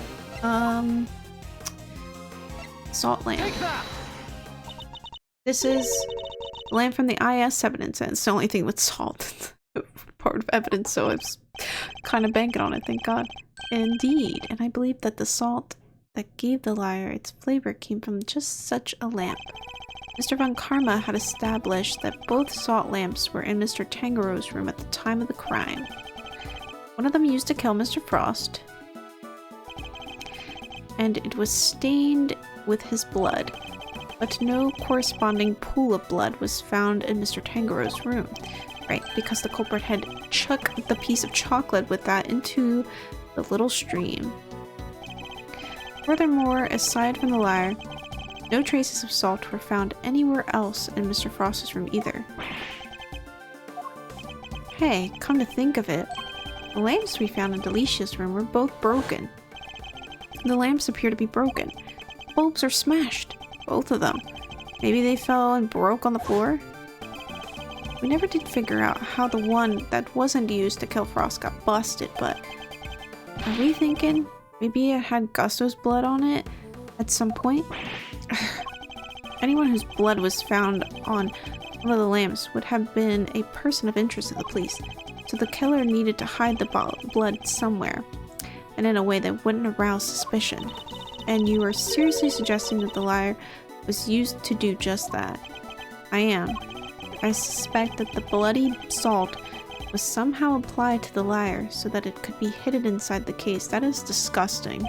Because that means Miss Scone ate some blood.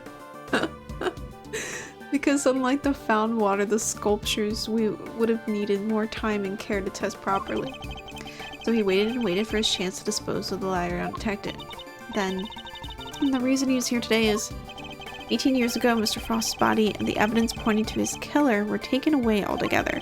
This, of course, was not part of the perpetrator's plan, but thus a new dilemma arose. The possibility that the body, and the incriminating evidence, or both would resurface one day. So back he comes 18 years later, sneaking in bright and early to try to cover his tracks. Well, Mr. Gusto, are you finally ready to admit it? That you are the one responsible for the IS-7 incident? Mr. Gusto, it's all because of you that Samson... I'm still very confused.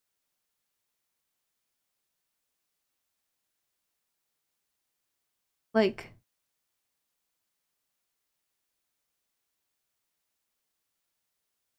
They'll explain it, I guess.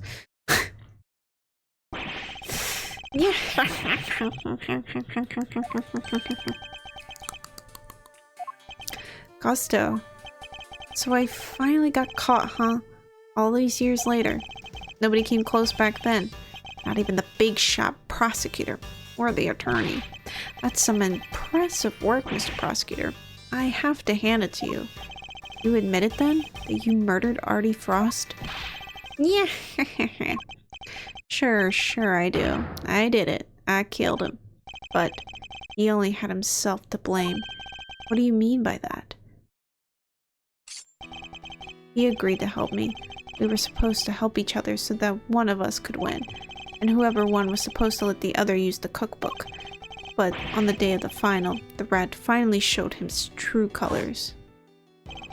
Seriously, Frost? We had a deal. Sorry, I'm not helping you in the final. Our little agreement is over, Gusto. But I helped you. I spent all day yesterday making the ice for your pieces. Did you? And you can prove that, I suppose? What do you... Wait. You were planning to betray me right from the start, weren't you? After Frost double-crossed me, I had to make my pieces for my final by myself. And, like you said, my son wasn't there, so I didn't have any help with the flavor either. So much for the pride you claim to have in your ability to make delicious desserts. Go ahead and judge. You have no idea what it was like for someone like me to lose my sense of taste. I gave up everything to become the best. Everything. I take pride in that. Something someone like you could never understand. You're right. I don't understand. Do you take pride in the fact that you resorted to murder? Or that you abandoned your son? Why would I want to understand someone who could do such a thing?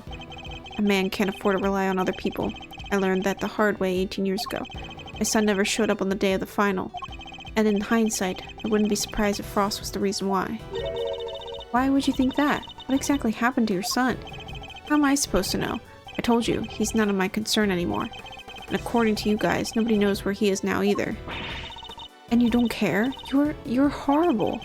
So with his disappearance, so too went your chances of winning, correct? Yeah, I had to find another way to get my hands on that book. That's when inspiration struck. I decided to skip afternoon tea and sneak into Tangaro's room. It should have been so easy. All I had to do was to photograph the formulas I needed to get and get out of there. Then Frost showed up. I thought I might find you here. Stealing recipes from the famous cookbook. Tut. Frost. What's this? A cure for taste disorders? Oh no, that's just too tragic. A confectioner who can't taste anything? What will people say? If you tell anybody, I'll... Ugh. You'll what? You can't even hit me, you miserable worm. Why, you. Frost shoved me hard when I went to punch him. Knocked me clean off my feet. Crashed into one of the lamps. Must have been when my blood got on it. So Mr. Frost wasn't the first to get hurt. When it was all over, I realized I had to get rid of that blood somehow, so I scraped off all the blooded bits. Dissolved those salt shavings into some flavored ice mixtures and brushed it all over the harp. And that's how you made the evidence linking you to the murder vanish. Frost was going to blackmail me. He would have made me give him money to keep quiet about my condition. So he decided to kill him. This is way too dramatic just for a reason to kill him. Yeah, I guess I did. Why would I let him live? Would you want someone holding something like that over your head? Besides, he's the one who drew first blood. Makes for a solid case of self-defense, don't you think? So that was the impetus behind it? Whatever. Anyway, I initially took the lamp from Frost's room, went straight there once I'd figured out how I was going to hide the bloody part. Inspired by all the ice sculpting tools lying about the place, I guess. You're not as dumb as you pretend to be, yeah. Figured I could use them to chip off and grind it up. Once I was done, painting the stuff all over the harp was easy. But why Samson? Why did you have to frame him? I never meant for the cops to pin it on him. That was your fault. You and the rest of them. Why do you think I went to the trouble of placing lamps and cloths back in Scone's room? There were only one reason to plant the murder weapon in the room of another contestant, and that was to cast suspicion on that person. What? You try to frame me, Gusty Pants? Yeah. Oh, so a lot of people ate his blood. Yeah, creeps. What? Why? Why poor old me? I respected Tanjiro. He was the best. A true champion. I would never have wanted him to take the fall. But you're a fraud. Your work wasn't even real. You had no respect for our craft at all. You deserve to be punished for what you did. Oh, Gusty, how could you? My god.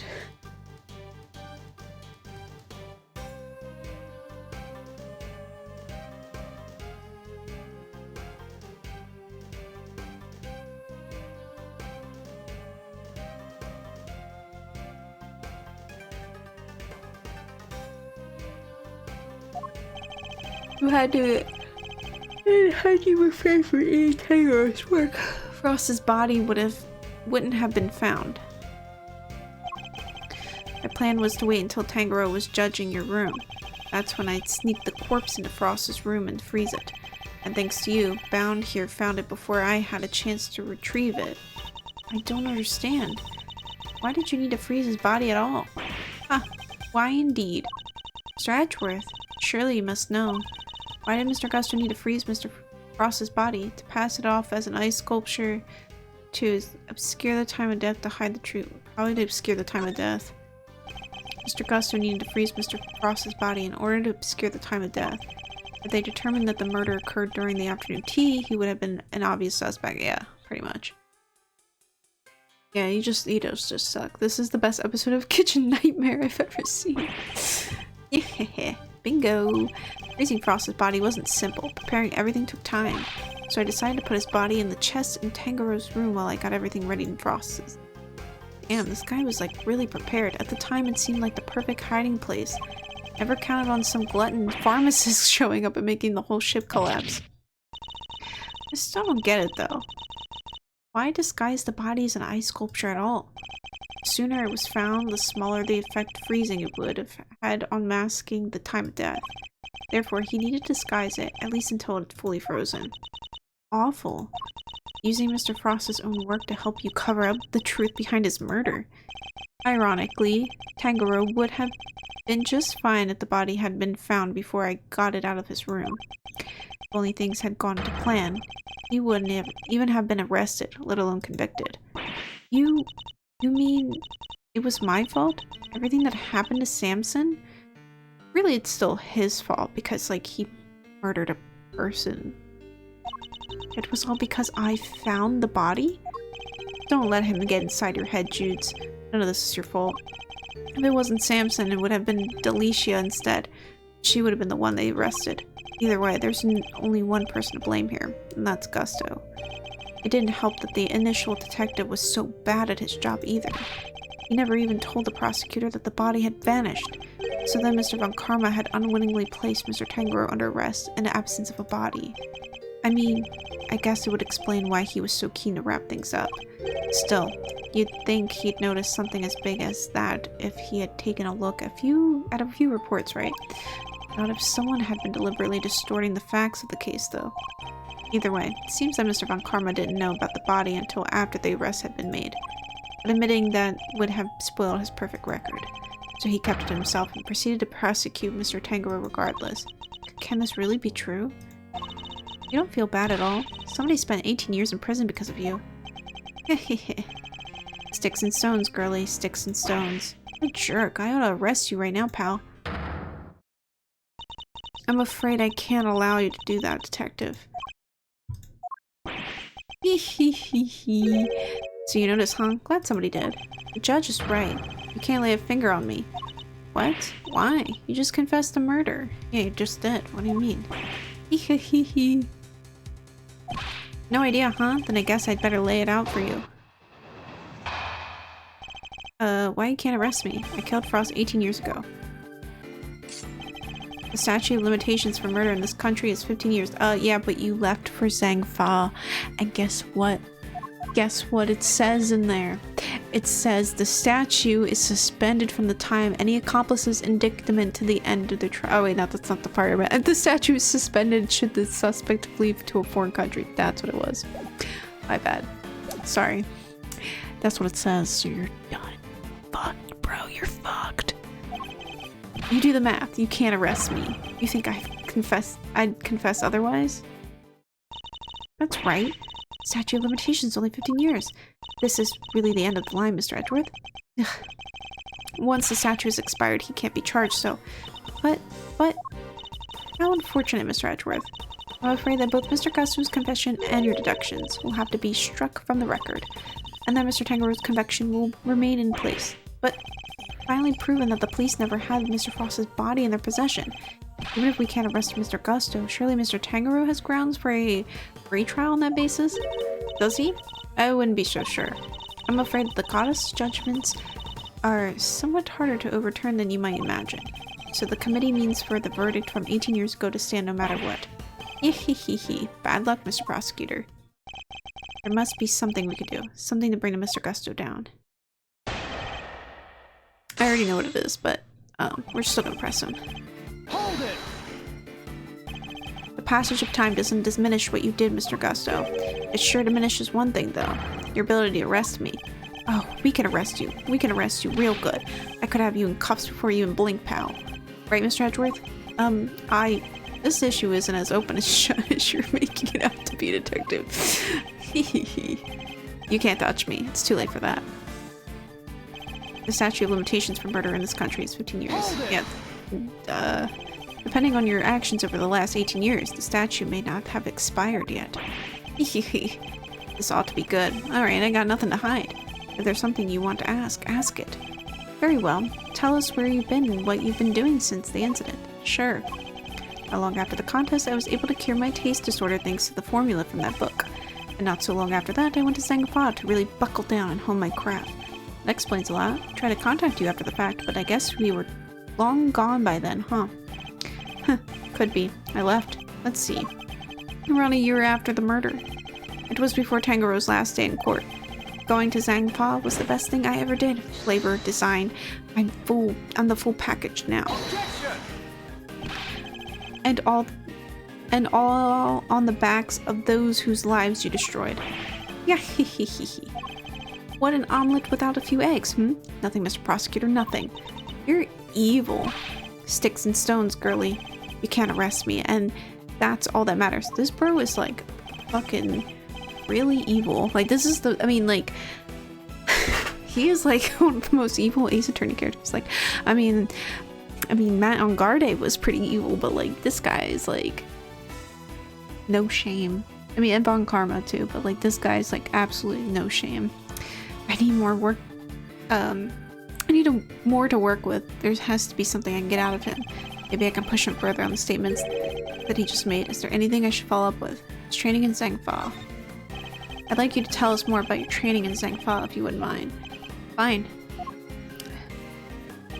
I later went to Zhangfa to train and I finally became the best in the world. Yeah, this is the statement that we're gonna have to probably use. Zhangfa, and you were there for a while, I imagine? Yeah, I left some time after the investigation wrapped up. Been meaning to go there and start my studies for a while. No thanks to the hard work I put in.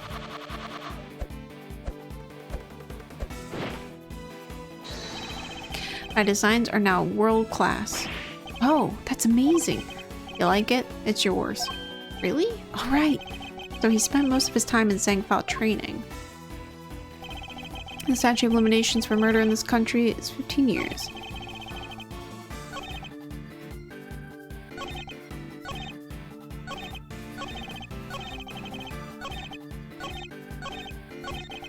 You do the math. You can't arrest me. Never say never, Mr. Gusto. Nothing is impossible.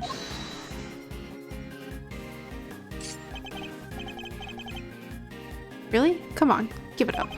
Your father couldn't catch me. What makes you think I can? You can. Ugh. You would have solved the whole case if it hadn't been for Mr. Von Karma's obstructing him at every turn. And now the statute of limitations is threatening to enter the truth of this case forever. Don't listen to Mr. Edgeworth. You can't give up. Not now. We're doing this for your dad. So we have to see it through the end. Okay.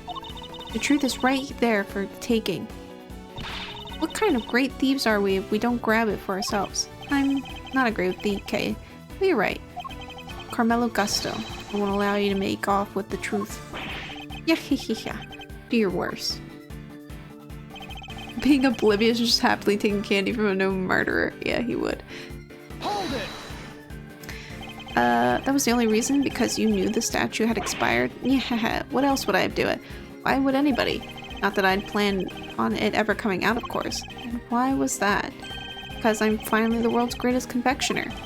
And petty stuff like this only gets in the way of me and my craft. Petty stuff? You just called murder petty? So you're more concerned about you and your rep than the fact that Samson's still rotting in jail? I've seen some pieces of work in my time, but you're just flat out unforgivable. Who cares about forgiveness? I did what I did. I don't need you to understand any of it. Alright, Miles, it's official. Uncle Eddie is mad, and that doesn't happen often. You're not the only one. Don't worry, he won't get away with this. Not if I can help it. Mr. Gusto is no ordinary pone. He's gone 18 years without his crime being exposed. Think, Mr. Edgeworth, there must be some way to arrest him. The guy's probably watched a few legal dramas before, but he's no lawyer, not like you and me. There's gotta be some loophole somewhere we can use. There's just gotta... He's right. Mr. Gusto is just an armchair attorney after all. Anyway, let's actually present the thing. You're fucked, buddy. You're so fucked. The statute of limitations for murder is subject to the following condition. The statute is suspended should the suspect flee to a foreign country. Which means that the time you spent abroad doesn't count towards the total time under the statute. Oops. No way. It was like someone hit pause while he was in Zhangfa. That's such a good way to put it. Not gonna lie. It's so funny. It appears that there may be time left on the clock yet. That will depend on how long you stayed in Zhangfa, Mr. Gusto. It was 3 years exactly. Oops. You're done. 3 years? Hold on. Nobody said anything until I've done the math. The murder happened 18 years back. The statue is 15 years. Add 3 overseas. 15 plus 3 makes exactly 18, which means no way. Mr. Edgeworth, you did it. The statue hasn't expired after all.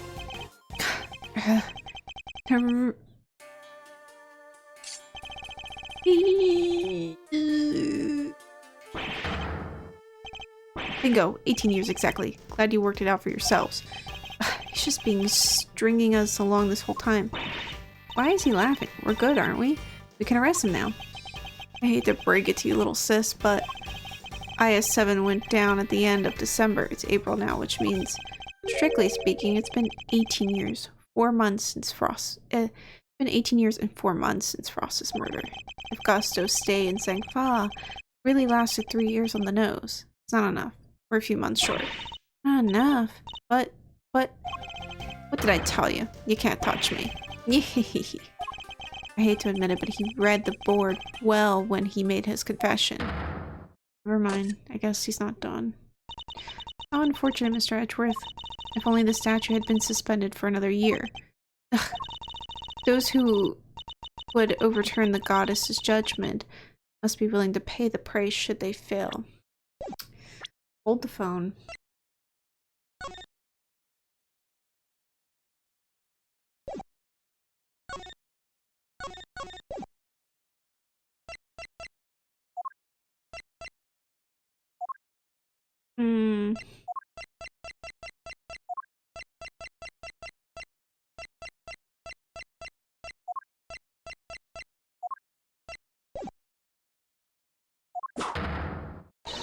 You, Mr. Edgeworth, have failed. Ugh, no. There must be something I can do. I knew it. Well, if the law can't bring Mr. Gusto to justice, then... Judes, what are you thinking? I'm gonna kill him. Don't do anything. There's no need to go adding to your rap sheet? Rap list? I was like, what am I saying? Your rap sheet just yet. We're not done here. Far from it. Because there's still a way we can nail him. There is? Alright, Miles Reno, pep talk. I need you to think back over everything we know about the case. Gusto's overlooked one critical thing that you, yourself, were led to believe wrongly about. Which is? He wasn't there for Samson's last trial, remember? Best I can tell. He doesn't seem to know what the final verdict that came down that day is, which means there's still one way left to us. Gotta stretch. Crack open your statues for dummy there and take another look. Okay. I'm gonna take a looky really quickly.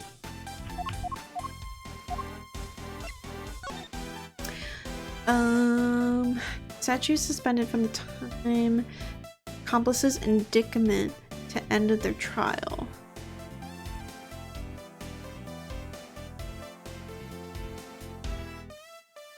But yeah, it was, she deserved it. She does. 17 years ago, they really did a number on Samson and framed him like a pretty picture. But if we make good use of the verdict now, we can make Gusto pay. Oh, yeah, because he was framed only as an accomplice, right?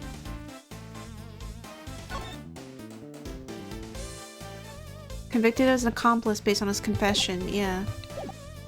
So if we make a good use of that verdict now, we can make Gusto pay in full for what he's done. Fender, are you?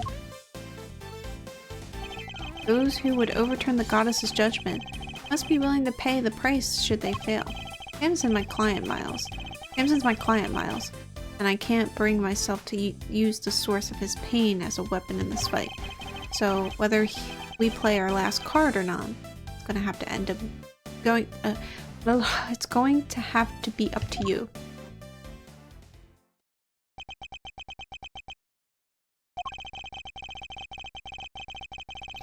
Bringing Mr. Gusto to justice can only happen if I use the outcome of that hard-fought trial. So should I raise an objection and play that card? Oh, of course you should. My father and Mr. Von Karma. One sought to reveal the truth, the other to hide it. I know which path I choose to follow. The one that seeks to reveal the truth. This court has reached its final verdict. The record will state that Mr. Gusto has been found not guilty on all counts. Objection! No, Your Honor. Mr. Carmelo Gusto is absolutely guilty, and I refuse to let him walk away. His crimes are too unspeakable to go unpunished. Do you mean to suggest that you have grounds upon which to call for his arrest? I do. Now to show Judge Cavell something that proves the statute of limitations hasn't yet expired. I'm guessing we just... Take that! Very well. Is there a particular page of the IS-7 case file you'd like to refer? I guess the case overview?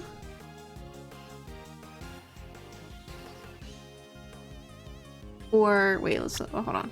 Just before we. No. It was in the suspect data. Yeah, that's where it was. Suspect data. I'd like you to direct your attention to the page concerning the suspect. As you can see, Samson Tangaroa was convicted as an accomplice, and it took around 1 year from his indictment for the verdict to be reached. Yes, that does seem to be the case. The book you gave us details certain conditions pertaining to the statute of limitations for murder. One of them, as I mentioned, is that the statute is suspended if the suspect flees the country, and another states that the statute is suspended from the time of any accomplice's indictment to the end of their trial. What? Tangaroa was convicted as an accomplice? Yep, guess you were in Zangfa when the verdict came down. Samson was convicted as an accomplice, not as the main perpetrator, which is clearly news to you. And not good news either, am I right? But how can that be? Tangaroa was an accomplice to anyone. He was innocent, and you know it, and he... Oh, we know it. It's what we've been trying to prove all along. And in a pleasing twist of fate, his wrongful conviction will be the very thing that sets him free. If you spend 3 years in Zangfa, and your accomplice Samson Tangaroa was on trial for 1 year, it means you can still be charged with Mr. Frost's murder up to 19 years after the fact. In other words, the statute of limitations hasn't expired at all. Ugh. The goddess judgment is infallible, and that of her servants it appears it is not. It seems the prosecutor in charge of this case may have erred. Unbelievably, we may have no choice but to instigate a full inquiry.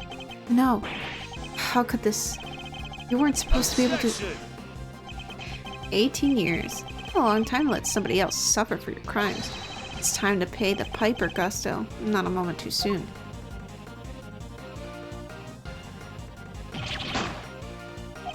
But, and finally, the greatest. My brilliance has been recognized. I gave up everything for this. Everything. Even my son. More is the pity. But you can't run from the law forever, because the bills come due at last.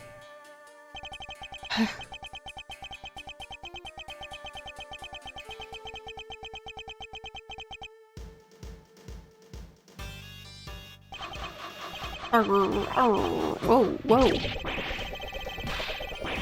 Oh, he's making himself. What the? Oh. Okay.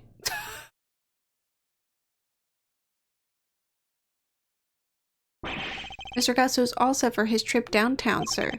Oh, good. Which means it's your turn next, right? I suppose so. Judes, I'm so sorry, everybody. Caused you all so much trouble. But thank you. Thank you so much for bringing Mr. Gusto to justice at last. I'm afraid there's no escaping the consequences of your actions, Miss Bound. But those actions were born of legal mistakes that were made all those years ago. We all know that. So allow me to apologize in return. We have the prosecution. Oh no, I have no one to blame but myself for all of it. Starting with those sculptures. Hey, Judes. Think maybe you might want me to represent you? I'm not some nervous newbie anymore. And there's no way I'm letting you take the rap for everything. Aw. Oh, I'd be honored. Thank you, Mr. Fender.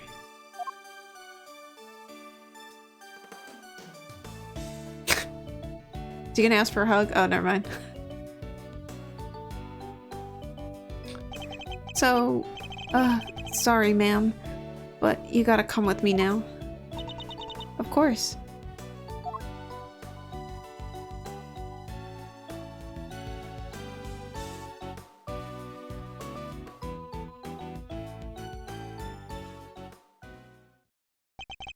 Judge Cabell? Why did you lie to us? Lie? What are you talking about? You implied that there was no case for a retrial, but as we've proven, that wasn't true.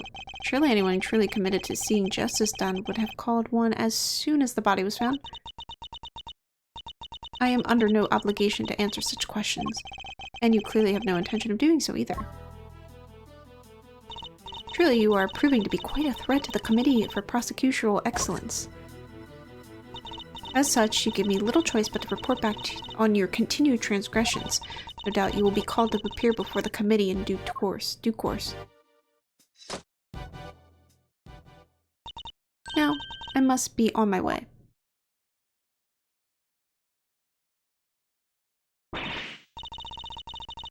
You think they actually make a pretty cute couple? They're around the same age. Who?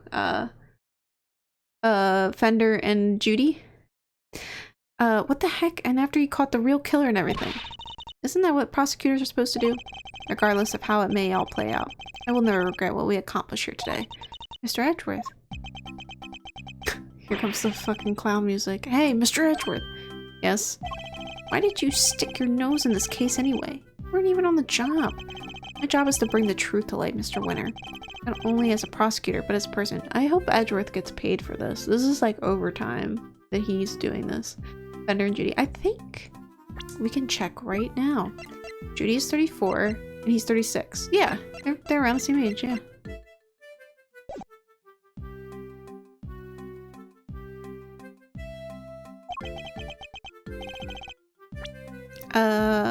But as a person, I don't get it.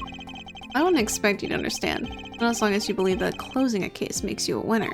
That's going way over my head. I'm going home.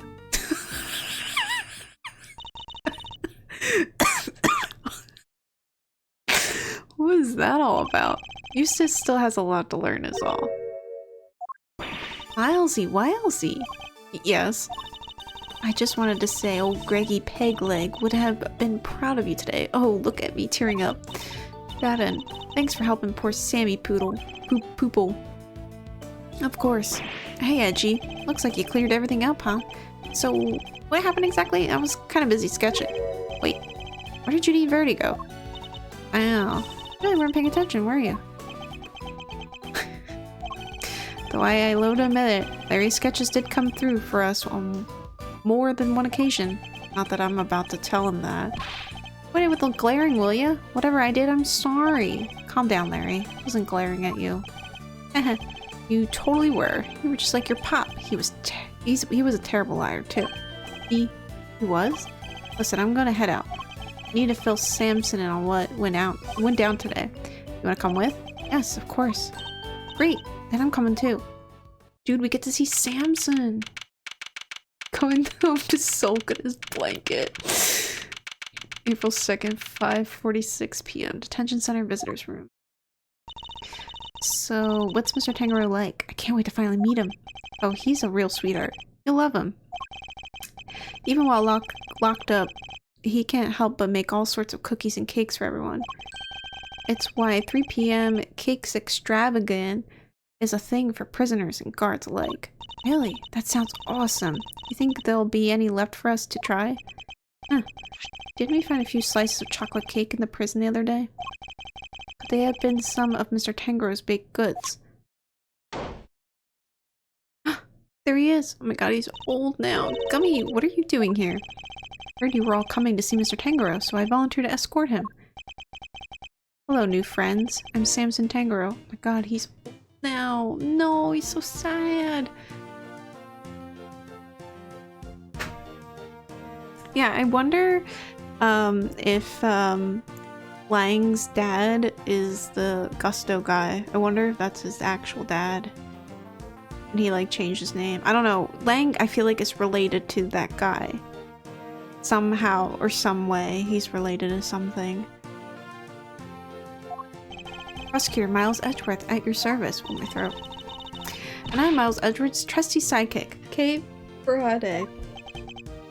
And it's very nice to meet you both. Miles here is Gregory's son. Is that so? Father was very kind to me and fought so hard for my case, but in the end, I betrayed him. I made a false confession and don't worry, Mr. Tangerou. Mr. Fender has explained everything to me. Sure did. And now we're here to tell you the truth about what happened 18 years ago. The truth? Judy did all that? For me? Crazy kid racked her brain for 18 years until she finally figured out how to set you free. What can I say? Turns out she really would do anything for you. Oh, Judy, never did anything to deserve such devotion. Come now, Mr. Tangrowth. I think we all know that's not true. The bond between the two of you has held strong for all these years after all. You think so? I guess I'd better show him. Which piece of evidence is proof that the bond of Mr. Tangrowth is bond share? Chocolates? Those chocolates. Judy made them, didn't she? Yes, she did. They're super delicious and sweet. Miss Bound continued making them as you taught her, even after that fateful day. So that there would always be some waiting for you when you finally came home. Judy. Oh. Bet they're beyond super sweet then, aren't they? Oh my god. Oh, flings all over Sigma. Well, he said he left his son behind, so I wonder... No, then that wouldn't be Lang, would it?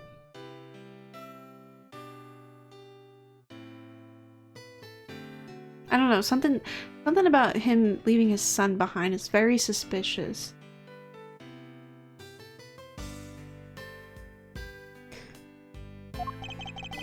Very much so, I'm afraid. I only wish we could hand them to you. Don't worry, sir. I'll make sure he gets them later. Yeah, I don't know. Maybe he did. Which would be a clear breach of prison policy. Not that I have an authority to stop him anyway. Haha. Thank you very much. You know, Detective. Something about you reminds me of Detective Bad. Really, pal? Because I look up to him a lot. He's my role model. You don't say. Seems fate likes to bring people of all sorts together. You hang in there, Samson. Just a little longer. I should be able to get you out soon. I'm sorry it's taken so long. Nobody should have to wait 18 years to get justice. Don't be silly, Eddie. I'm the one who should be saying sorry. Or rather... Thank you. Really. Samson. Well, I guess it's my turn to wait for Judy to come home now. Better make sure there's something delicious on the table for her when she finally walks through. I know they're both fucking up with the prison. These both idiots. Don't let me down, Eddie. Leave it to me, big guy. One gets out of jail, the other one has to fucking wait now. The IS-7 incident. It's been 18 long years, but this case we'd inherited from my father is finally coming to a close.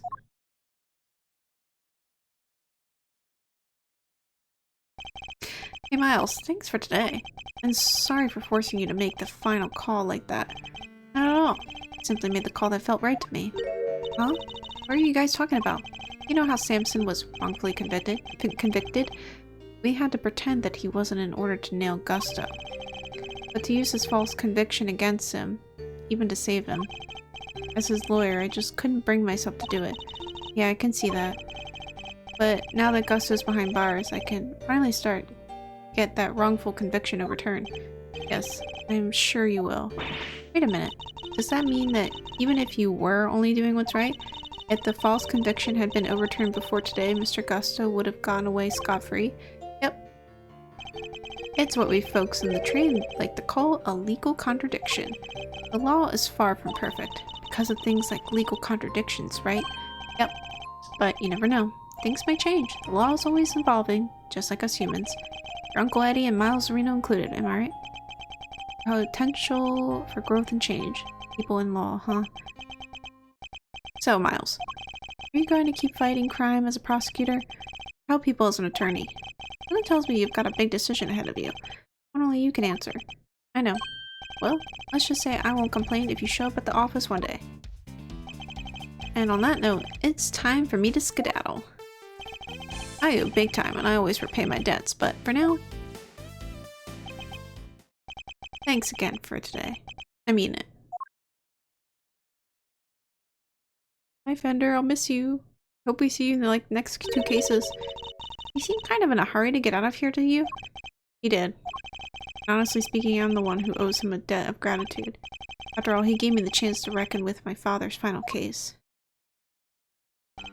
When I was a boy, all I ever dreamed of was becoming an attorney like my father. Then during my time with Mr. Von Karma, I learned the way of a prosecutor instead. Eventually, with the help of some good friends, I found my own voice and a new way to live. But now my career as a prosecutor is at risk of being taken away from me. It may be time to take another long, hard look at how I want to live my life, whether I like it or not.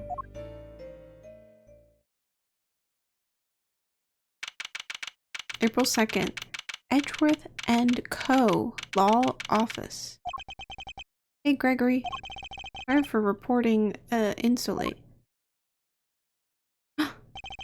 May have taken 18 years, but we're finally in a position to prove Samson's innocence.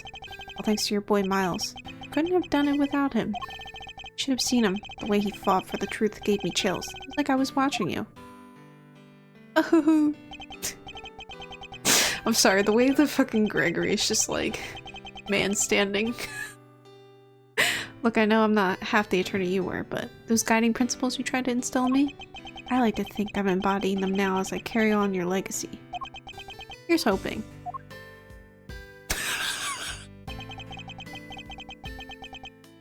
Night and day. Not even a difference. Like, I love... I fucking love them.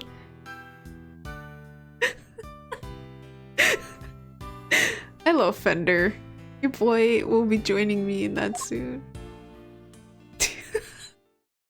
Am I gonna fight crime as a prosecutor? Or help people as an attorney? What is the right answer? Which path should I choose? That's too funny.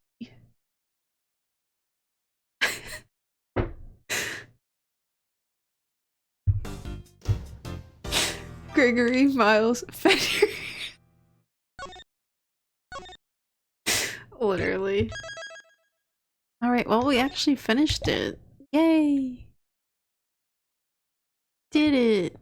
Okay, we have a Turnabout Forsaken. Oh, the last one's gonna be about Mr. Winner. Or maybe we go up against him, I don't know. This one looks like it's about Kay. Ooh. Ooh. Ooh.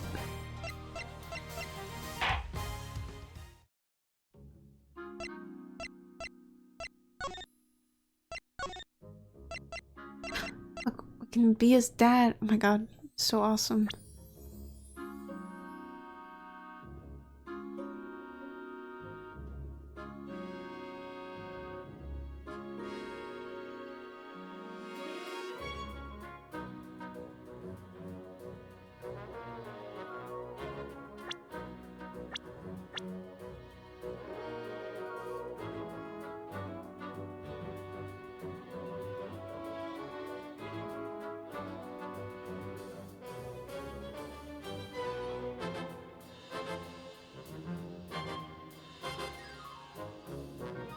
I know. He's just a really fine-wined aged.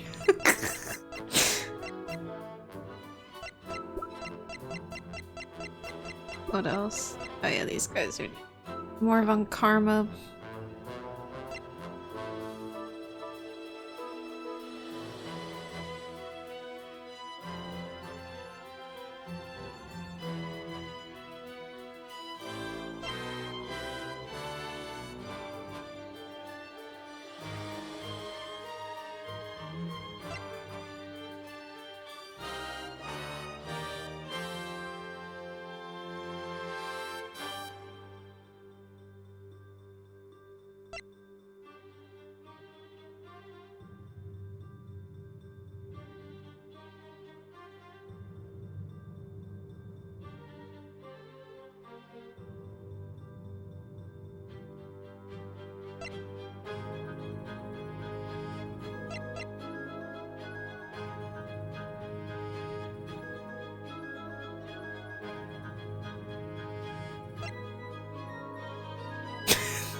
Sorry, the like spin spin spin spin spin spin spin spin.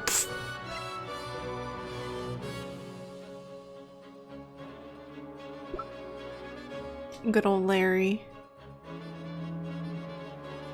Right, the way they like did his walking animation is like really good. That's like that's really good. They like didn't have to do that. Oh yeah, it's them.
So it's given the extra walking budget. Yeah, basically. Yeah, we have young Eddie. Where's him eating his notes?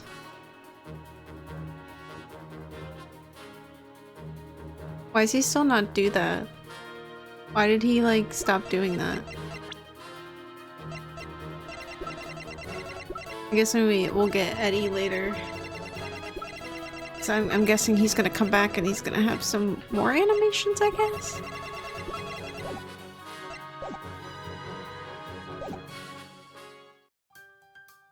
Anyway.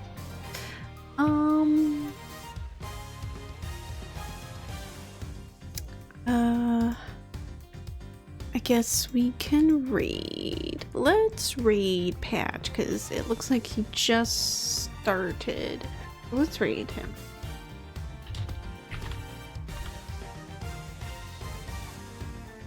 He was really challenging the early 2000s with that fit. He was. Alright. I will see y'all not tomorrow. Probably maybe Thursday. Maybe we'll play more of this, or I don't know. We'll see.